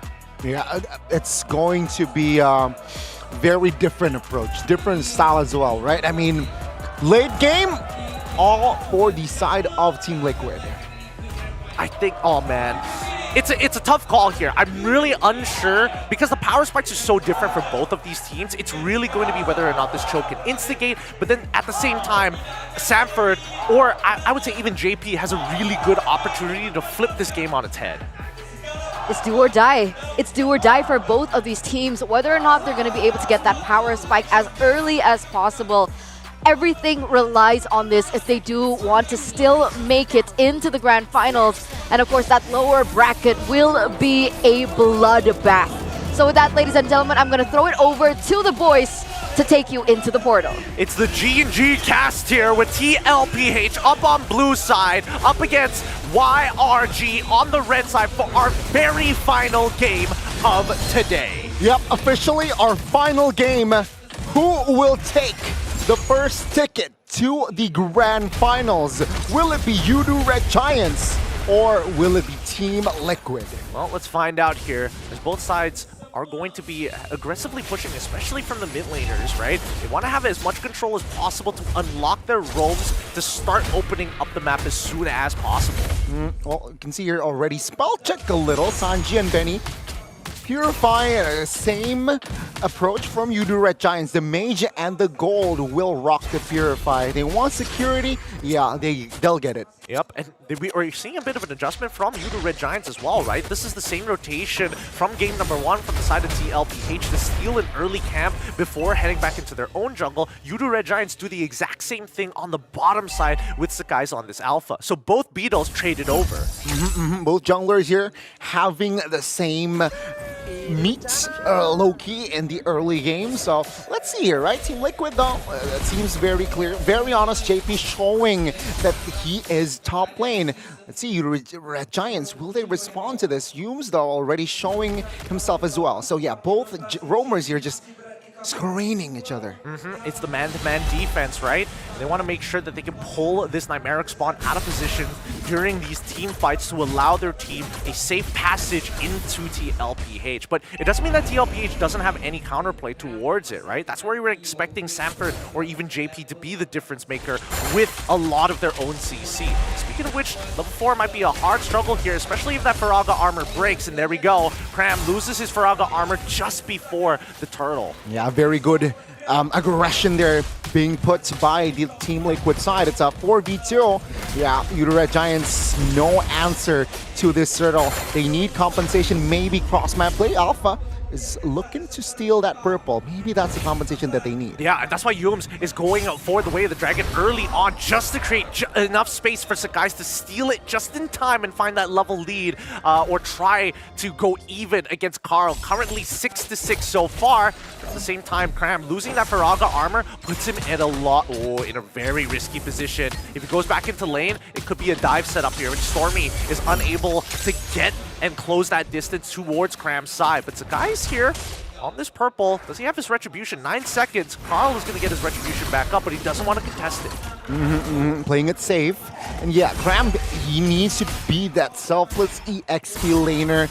Of course, on this export, right? He can't really do much, especially Team Liquid. They have an answer to just poke him down until the Viraga armor is gone down, and yeah, we'll just leave him at that. So let's see here, a possible approach from the side of Yumes. Does not commit just yet here. Still, it's killless for the first 3 minutes. Yeah, it's a little awkward because the Yudu Red Giants, in terms of their jungle pathing, will always end up on the top side of the map. And we've noticed that JP has been actually hovering around mid to the top side to cover Benny QT and get him out of this laning phase so that Innocent isn't able to do whatever he wants. Now that he's level 6, there's a good chance that Benny QT, if given the right opportunity and if Innocent makes a mistake, to punish him in lane. All 5 members of Yudu Red Giants, it seems they clumped up mid already because they want to have a proper setup here for the turtle where Dragon committed. Yep, and now, even with the kick, doesn't matter. The entropy is going to get him on out of there. No Purify loss coming in from Benny QT, but a quick push coming in from Innocent's side to try and close that gap. And this is just before the turtle as well. So they're opening, YRG are opening up the map as much as they can. Cram, a little late on this rotate. It looks like the Yudu Red Giants are willing to give up this turtle worst comes to worst. Yeah, I mean, they have no kick, right? So I think Team Liquid, they have more resource to play around with. Seems like it will be the turtle going to the hands of Carl TZ. Zone control very nicely done by TLPH, especially for Sanji opening up that pixel. More importantly so, Cram does get a free push to even out his EXP against Sanford at this point of time, but that just means that Carl TZ is going to show up on this bottom side. Last Insanity has been popped. And also, the Lycan pounce, so no guarantee of a dive just yet. Here, Team Liquid and Yudu Red Giants playing it very carefully. It's a 2v2 technically in the bottom side of the map. So let's see here, will they pull the trigger? It seems like, nah, they're just, again, just hovering around, looking for errors, and both the teams, no errors given. Yeah, no forced errors just yet. No mistakes being made by either side. They just know what happens, right? You give that first kill, and then it's basically over. That's what we've seen so many times throughout this best of 5. Both teams refusing to make the mistake first. Potentially JP here and Innocent top lane. It's a 4v2. Will they be able to air this out though? And pull it down. They should be fine. The Nightmaric spawn ends up dying to the turret shots anyways. Innocent, he's just waiting to scale. Same goes for Benny QT. They're going to take their time and absorb as much farm as possible, but the advantage still is in favor of TLPH because of the amount of pressure that JP is affording them on this top side, while Yudu Red Giants are trying to adjust to get Cram back in the lead, but more importantly so, proxying that wave to put some structural damage. That, and Team Liquid has managed to take a structure down bot as well, so that's already a lead in the structure department. Team Liquid might force this one out. Explosion used on towards Yudu's side, should pose away from the Earth Shatter. SRG are very close together, thinking maybe they should actually go for the Spear of Alpha, and as well as the Last Insanity comes out. Dominator's Descent saves his life. Sanji is live, but here comes the Nether Realm to keep him alive. He needs to hop out at some point of time, repositions, looking for an opportunity. He kills Sakai's in the process. Yums is the next to fall as Kramit flickers out of there. And now Stormy, he quickly goes for the Shadow Step. He ends up dying still to Carl TZ. And Innocent, he doesn't want to trade his life, especially with Benny QT already pushed up in his own jungle. It was quiet a minute ago, but it's 3-2-1, and take a look at the economy already swinging heavily towards Team Liquid's side, and with that, they snowball towards the Newts as well. That's the turtle perfectly taken, all three for Carl TZ. The cavalry charge is starting to ramp up as the Yudu Red Giants now looking to find tempo back against TLPH. And with a 3K lead at 7 minutes into the game, it feels like it's inevitable, right? Based on the past couple of games. TLPH, do they already have this in the bag? Let's see. Yudu Red Giants, of course, entering mid-game. They need counterplay. This might be it. Oh, the kick on towards Sanji's side, delaying it as long as possible. Last Insanity, not giving him the opportunity or any frames to hop into the Nightmaric spawn. Nicely played by Yudu Red Giants. The chain crowd control was there. Sanji wasn't able to get out of that sticky situation. And now Yudu Red Giants has some... Oh, Innocent. Oh no, Innocent's gonna get solo killed here. Oh, he even misses the SOD. Carl TZ outplays him underneath his turret. Oh, that's unfortunate. And with that, right, I mean, Carl TZ and friends, they will claim another structure top lane. Innocent, he needs farm, he needs kills as well. Take a look at the level difference here. Carl TZ, 2 levels till max. And Sakai's, he's 2 levels down against him. Benny QT is the same level as Sakai's, despite all the space that he had and all the farm he was able to take. Yudu Red Giants clearly on the back foot here. They need a perfect team fight to equalize the economy. Well, Yudu Red Giants again. I think all they need to do is just funnel gold towards Innocence, but easier said than done. And Natan already almost on his 3rd item, right? Already here with the Feather of Heaven as well, already taken. Oh, he's building up. He's building up to the Holy Crystal, right? Oh yeah, he switched things up. He wants to make sure that he can survive that laning phase. At this point in time, even the Queen's Wings, I don't know with the even with the Queen's Wings coming in from Skies, I don't know if it's going to be enough to keep him alive for these upcoming situations. As Innocent is able to make a cross-map play of his own, takes down the tier 1, and hopefully he gets the tier 2, because guess who's coming for him? It's going to be Carl. Let's see here. Uh-oh, TZ smells blood. He needs to hit something. Take it! Oh, and he jumps into the mid lane just in time!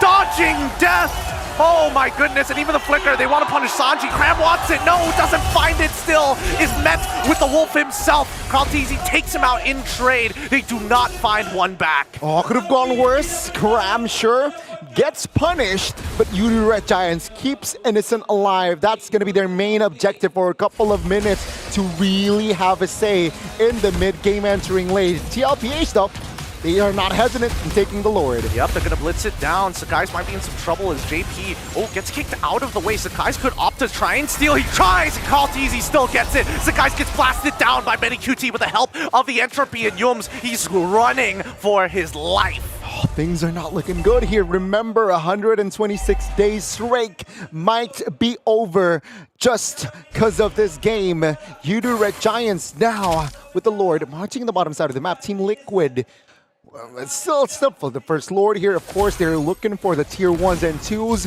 Yudu Red Giants, I think they will mainly defend their mid ones. Oh wait, Innocent caught by himself against Carl. Gets the help of Yums. Oh, the SOG doesn't land. Here comes the conceals. JP fights 2. Purifies already gone. And now TLPH are taking tier 2s and they're looking for more. Let's see. Takai's, Yums, and Innocents will try to defend the inhibitors. Lord is still very healthy. Team Liquid, they might pull a trigger. They need a breath of fresh air. They need a mistake coming out from TLPH's side. Losing all their outer turrets is already a losing. Wait, hold on, Saffron. He comes up for the Purify, keeps him alive as the guy tries to pull him back. Thanks to the Netherrealm, he gets Saffron, and this might be the mistake they've been looking for. They're chasing. Stormy wants the Shadow Stampede to connect. Sanji has to use his Purify, and Carl Teasy is going to find the trade back. A mega kill for Roger. Oh, Team Liquid, don't get complacent. Don't get overzealous.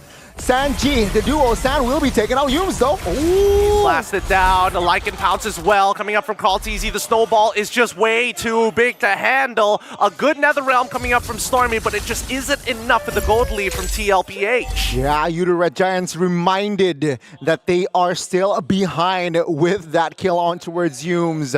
Team Liquid, wow, take a look at the Lord advantage. Still though, a very healthy lead with that push. 8,000 gold. I think we have to start thinking about high ground defense here, right? Overall, Team Liquid PH, with the help of the Zosk, are able to extend their lead, and great catches from the just at the cost of flickers from both Sanford and JP. Yeah, I mean, here's the thing, right? We read the composition from Team Liquid that Benny and Sanji, they good high ground. I'd expect them to defend the early and mid, but it's not the case. So things are not looking good here for the Yudu Red Giants, considering Natan, they're very fast in clearing Lords. So yeah, Yudu Red Giants, that's another thing to, you know, have a thing in their back of their minds. Yeah, something to keep in mind. Overall, now that JP has the immortality, Yudu Red Giants, I think they might just have to give this Lord up and play for the high ground defense at the cost of their inhibitors, because there's really no other counterplay. They're expecting TLPH to be the ones to make that first move, but they have no real way of actually attacking back other than Yums. Oh, take a look at that. Blood Wings already secured with Sanji as well. So that's extra shields, extra layer to take Sanji down. And now the Lord is up. Enhanced one as well. And TLPH, they're on it already. Yep, and fortunately for Cram, he loses his Faraga armor. And yep, as expected, Yudu Red Giants forced back. This could be it right here. This next upcoming push is all dependent on how Yudu Red Giants defend against the cavalry. Let's say again, Yudu Red Giants, they might be sent down to the lower brackets. Team Liquid PH in strong position, in prime position as well. Looking at the economy, very healthy, right? Double digit almost. 10K gold lead. Let's see Benny with the Blood Wings as well. Oh, it's gonna be very tough for Yudu Red Giants to defend this one. Yeah, it really is. Let's see how Innocent plays this. He's opted to go for the Malefic Roar rather than just going for a utility item like the Winds of Nature to protect himself specifically against Carl Teasy. But here comes the potential final push here. TLPH going forward, trying to break that Faraga armor as soon as possible. They already got it out of Cram. Yums is trying to keep it, but they're going straight for the bases. JP quickly pushes them around. Netherrealm is being popped. They're going straight for it, and they end it, breaking the 126-day win streak. It's TLPH showing that the Yudu Red Giants are just humans. Yudu Red Giants, they've defeated Falcon, AP Bren, Fnatic, Onyx, but not Team Liquid. The GOAT is why he remains the GOAT. Oh my goodness, TLPH, a snowball lead is all they need to close it out. YRG head down to the lower brackets. They may have changed their name, but they have not changed their identity. The Echo Express has fluctuated, has moved, has transformed, and has transcended into the Cavalry Charge, and that is exactly what we saw today. Immortal no longer. The Yudu Red Giants will have to face the reality that a team has successfully sent them over the edge and sent them down to the lower brackets.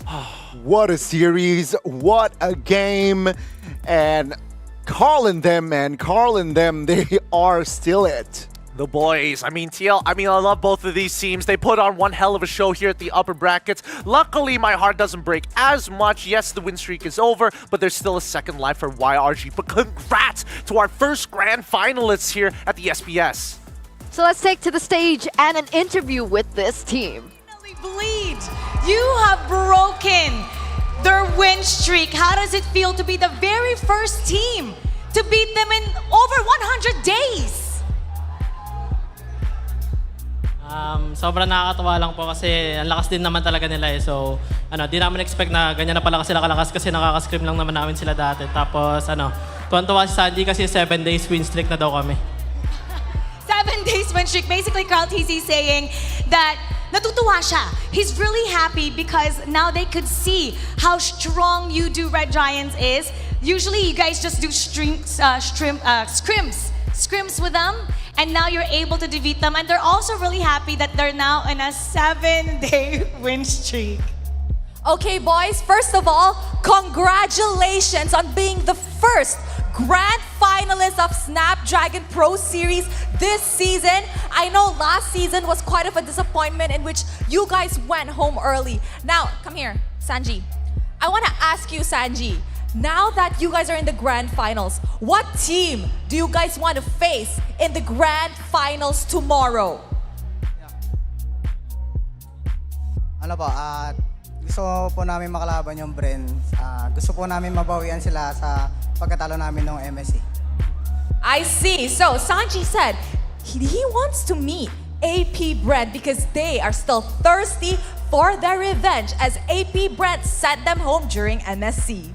Now, Rose, let's go back to what happened earlier. And we're gonna get Sanford for this one. Because he was facing Cram earlier in this head-to-head. They underestimated you. They said it was going to be a sweep, right? Correct? And they said they were gonna win. Now, what do you have to say to him? Nice game, pero kasi dapat naniniwala siya sa kasabihang lahat na nagmamataas binababa.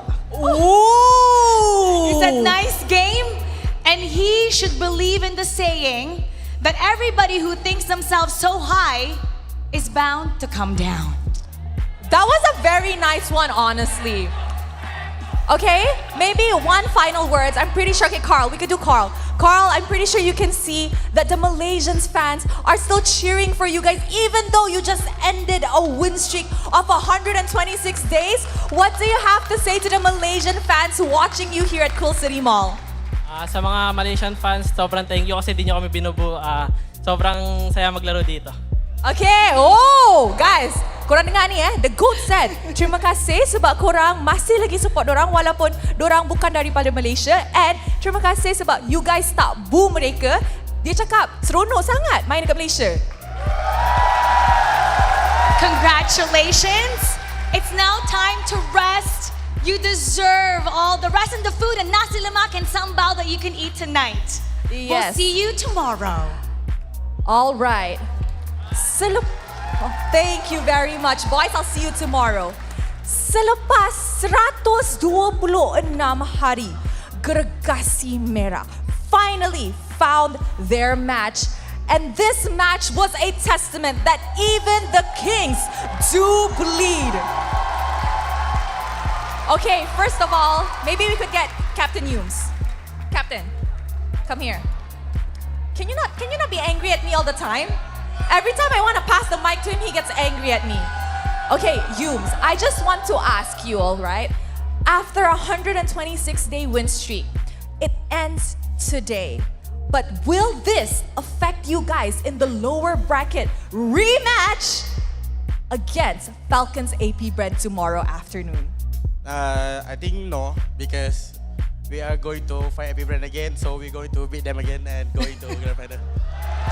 Guys, the winner mentality daripada you do Red Giants. Now we're gonna go back to Cram because we asked him earlier, face to face, we asked Sanford. Now, Sanford said, wag mang mataas kasi bababa.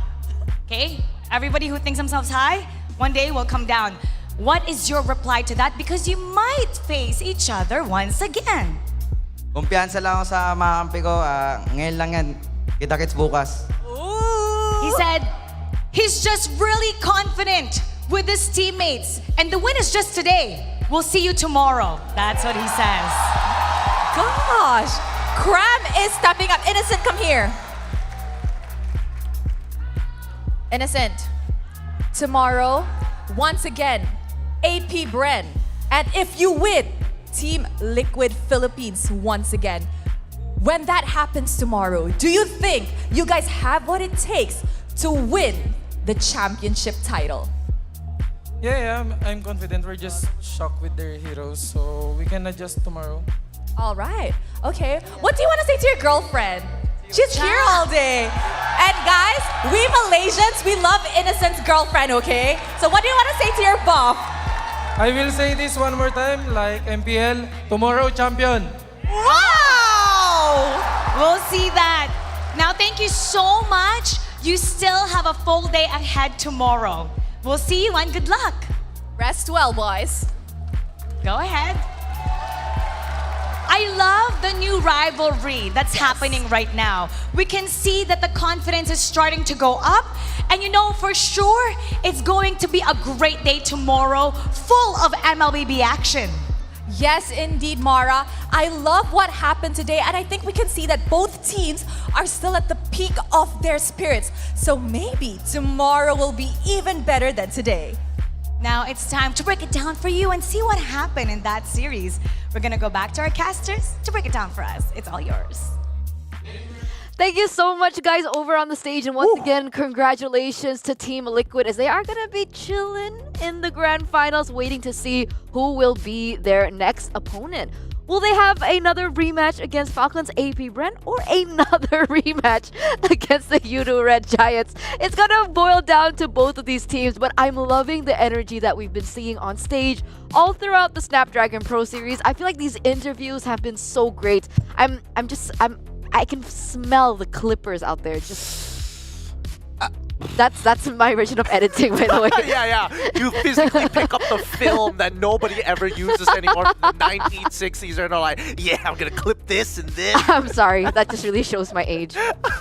No, but I do agree. I think that, some of the top teams that we've been having here at SBS give banger interviews thus far, but this does mean 126 days broken. TLPH bringing the Giants down to ground level. That's still at a milestone though, right? 126 days is still the record to beat, but yeah, this time reset thanks to Team Liquid. Hey, now we have a new record, okay? 7 days. That's what Carl TC said. 7 days, okay? I love it. Because again, TLPH, I was very concerned for this team. Yes, they are my favorite team, and yes, I'm allowed to be concerned. Don't put me on a pitchfork. Don't take out your pitchforks just yet. Because generally, they had a relatively shaky group stage. But then coming into this, they felt very prepared, and more importantly so, they played a very honest game. They played so much for the early. They wanted to juice up Carl TZ. They're passing him all the gold, all the steroids, making him like 6'8" in the land of Dawn, playing a Roger. It looks so good. It's very scary. I mean, even the past two games, right? The game before this and this game is just so clinical from the side of Team Liquid. You can see here, Carl TZ untouched again in this game, 501, with a great Dragon Spear in play as well. It shows a lot of physical power, critical, and as well as true damage. And also, he respects with the Thunderbolt as well. So there's true damage and also sustainability. Yep, he's just afraid that, just in case he gets caught out by Yum specifically, if he's given a single frame to roll and transform or get the extra movement speed to walk away, he might actually just survive. He's setting himself up for success, and that's why he's the gold miner at 884. But this did come at a cost, and that cost came with Cram. Because as soon as he hit level 4, he lost his Faraga armor. He's forced to recall, comes back into lane even after the turtle has been taken away, loses his Faraga armor again. And then he's just like, guys, come on, just give me a little bit of fun. Let me play the game. That as the last pick value didn't really turn out great for the Yudu Red Giant side, right? It was the X-Borg last pick, but it wasn't really evident on the impact here. Meanwhile, of course, the XP laner, Sanford, scary on the Chow earlier, and the Edith this time, man. made it tough. He made it really, really tough. And I think the worst part about this is that Innocent is supposed to be the backup plan for YRG. Got completely outscaled by Benny QT. I mean, Benny QT is allowed to hit the front line, but if Innocent even walks an inch forward, Sanji's like, no. Stand back, please. To the back shelves, if you would do very much so. Gold Lane and EXP Graph is going to tell the exact same story, right? Because for the first 5 minutes of the game, we saw nothing happen. Nothing happened. Just slight EXP and gold differences because of Carl TZ. Yeah, all just poke around, maybe looking for an error. But after that fight, right? After a great fight from the side of Team Liquid, yeah, they have set their foundation on a very, very strong one. The Red Giants, they weren't able to recover, unfortunately. And we mentioned that, yeah, Benny on the Natan would like to play it in the late game, but he gets those items on the mid game. That's the main problem. Benny QT activated so early in the stage, and, well, of course, due to this guy. To be more specific, Benny QT hit Holy Crystal below the 11th minute of the game. So that was very quick, right? That was one of my biggest concerns, seeing the Natan being placed in the gold lane. I was afraid that they would have to delay a lot of their aggression to the mid and late game portions, but Benny QT was able to farm up as fast as possible and get to that power spike real quick. The MVP, once again, is Carl TZ, and I do believe that this is a great highlight, not just for his micro plays on the Roger, but the adaptations that the entire team made in accordance to this. Because time and time again, throughout the playoffs, especially, and even in the group stages, right, there was never a moment that they want to go, hey, let's put Roger on Carl TZ. Yeah. This was one of the few moments that we get to see the Roger in the piloted by Carl TZ, and this is the performance that he does. So it's a big warning to everyone out there. Hey, if you think that Team Liquid has a tendency to go in the drafts or the way that they play, or just all of that in consideration, you guys might want to rethink that, because they have everything in the box for them. And even in the interview, we saw that the Red Giants said one of the main reasons why they lost today was because they were surprised by the picks that were coming out. But no emotion. Sanford ran! Sanford ran! Oh wow! He knew exactly who he wanted to talk to. He's going up the crowd. He's like, nah, fam, nah. I'm not talking to your whole team. It's just you. He stared down. He had eye-to-eye contact. Well done to TLPH. Really great game, great series. 3-2 victory, well deserved. Wow. It was so entertaining. That was as news well. for me. Yeah, I didn't know that happened. I did it so fast. You know, for those of you guys who stayed till the very end, you guys get to see that, okay? This is a little bit of a present for you guys to see Sanford just run across over to Cram. 3-0. Exactly. 3-2, baby! But let's see the upper brackets and the updated brackets as well to see how exactly things have fared over the course of the day. And it's only been 2 days, and these are the results that we're getting. So with this, we saw that Fnatic Onyx unfortunately were knocked out earlier on by Team Liquid, and they were able to move forward to the upper bracket finals. Meanwhile, we do see that Falcons AP Bren are now waiting in that lower bracket finals, along with the Red Giants that unfortunately had to face a loss earlier the day against Team Liquid Philippines. There Okay. we go. There we go. Got it all out. But thankfully, for FCAP's sake, TLPH has shown maybe there is a weakness to YRG's side, and maybe FCAP can learn off of that best of 5 series before they take on YRG. And speaking of which, we do have tomorrow's schedule up on the board, right? Yeah, of course. Of course, we are going to be seeing that right now. And here it is. The lower bracket finals of the Red Giants and Falcons AP Bren will be up first. And then it's the grand finals, baby. I mean, yesterday there was 6. Today, 3, and tomorrow it will be 1. So it's a fast 3 days. And you know, I'm sorry that I talked about it earlier on about this being very reminiscent to MSC. And I guess only a few. How long has it been since MSC? It's only been a few weeks. It's only been 2 weeks, right? Yeah. 2 weeks, and the changes. Oh, the changes.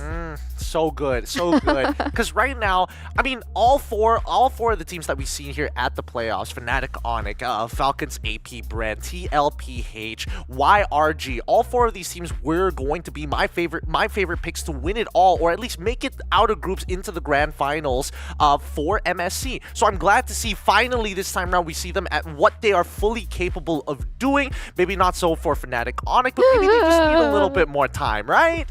Oh, Right. hopefully after this, refinement ASAP. But man, now there's still a potential of a PHVPH grand finals. But we don't talk about that. We don't talk about that. I'm curious to see the plays. Yeah, let's take a look at the plays, the top 3 plays of the... What? Whoa. Wait. Is this real? All right. Dude, this is how powerful Yums. Dude, I mean, Yums has had a lot of good plays today, right? I mean, every single time he finds these incredible sets for YRG. I mean, I found the difference, man. I found the difference. It's the S's, but yeah, I mean, Yums again is enabling for his team. Such a high value roam. Okay, so it's Yums S tier, Yums double S tier, and Yums triple S tier. Grand escape. Wait, hold on. This is the freestyle moment coming in from Yums. What the heck is Yums at triple S tier? Hold on. Yeah, let us zoom forward. He does the thing. Okay, dodges, flickers everything perfectly. The Matrix. And then he does the Matrix. He kicks him back. Sorry, Agent Smith gets hit into the penalty zone. All right. Cool. That's the cool part. What is... I'm trying to figure out what is this triple S play coming in from Yums. What could be better than that one? Okay, we'll wait. Not yet. Just a bit. Oh, there we go. Here we go. Where is it? It was the pickoff on towards Benny. Found Benny. Oh, yeah. Oh, wait. Maximum range as well. Flicker third, hit a G, couldn't do. All right. Okay, these are pretty good plays. I see it happening. This is just mechanics, right? Isolating the right target. And of course, the Red Giants, they were able to follow it up. Wow, 3. Well, my bet is Yums will win. Yeah, me too. I think Yums will win too. You talking about Yums with a double S or Yums with a single? Hey, let's not get specific. Yeah. I'm sorry. That's Let me push up my glasses real quick. Personal. There you go. I like Yums. I like Yums at double S tier. Triple S tier is too much for me. That Double honestly, S as well. those top 3 plays, they make me sad. As he starts, what was that? He's just... Is it growling? Is that a growl? No, he's being the Wookiee. Purring. He's being the Wookiee like my socks. Like the sock, you know, the Wookiee. I don't think that they make that sound. Excuse me, what now? I was on the Yums triple S tier, but no, that comment doesn't sit well with me. Not the way that Gani did it, but anyway. Yeah, looking at the top 3, it made me sad because it reminds me of the good old days of Fnatic Onyx when people were on top and then the Cho plays came in and they remind me of Keyboy. With multiple Ys. Yeah. But what a day, right? What a day. We had 3 amazing matches and I'm not even overselling this, right? It was remarkable matches that we had today, and it's a really good precedent as to what we're going to be expecting tomorrow, because that's when the grand finals are going to be. So that's it for today, ladies and gentlemen. We are going to see you guys tomorrow for the next 2 matches. It's been me, Eterna, alongside with Gani as well as Gideon. We'd like to thank you for your time, and we'll see you tomorrow for more SPS action. Whoa.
The Snapdragon Pro Series is brought to you by Snapdragon Elite Gaming, Monster Energy, and DHL.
Since tip off, come with it or stay home, the people gon' feel ripped off.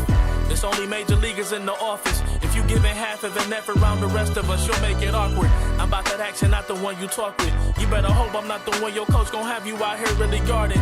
It took a lot for me to get here, but I have arrived. I really made it and the haters be looking surprised. Been down before, but now I'm better than I've ever been. Through all adversity, I saw the light down at the whatever the problem, we'll solve them. Make it through together, it'll be all love, and it's all good.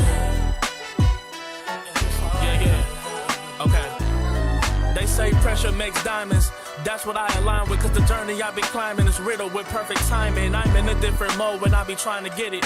To even get a chance to compete is a form of winning. I mean, what's the point of playing if we ain't striving for greatness? I feel a sense of pride with every play that I'm making.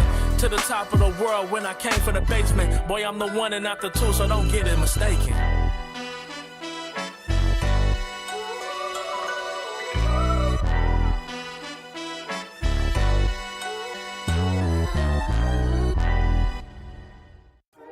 You waited all night for me to come back. Why'd you think that it's not alright? Told you that I'm not that type. Didn't mean to get you so excited. Tried to tell you not to fall in love. Why you always hit me uninvited? Just hoping you would get the picture. I've had enough. Now it's time for me to turn around. Thought you knew what this was. Ooh. Yeah, I am superstar.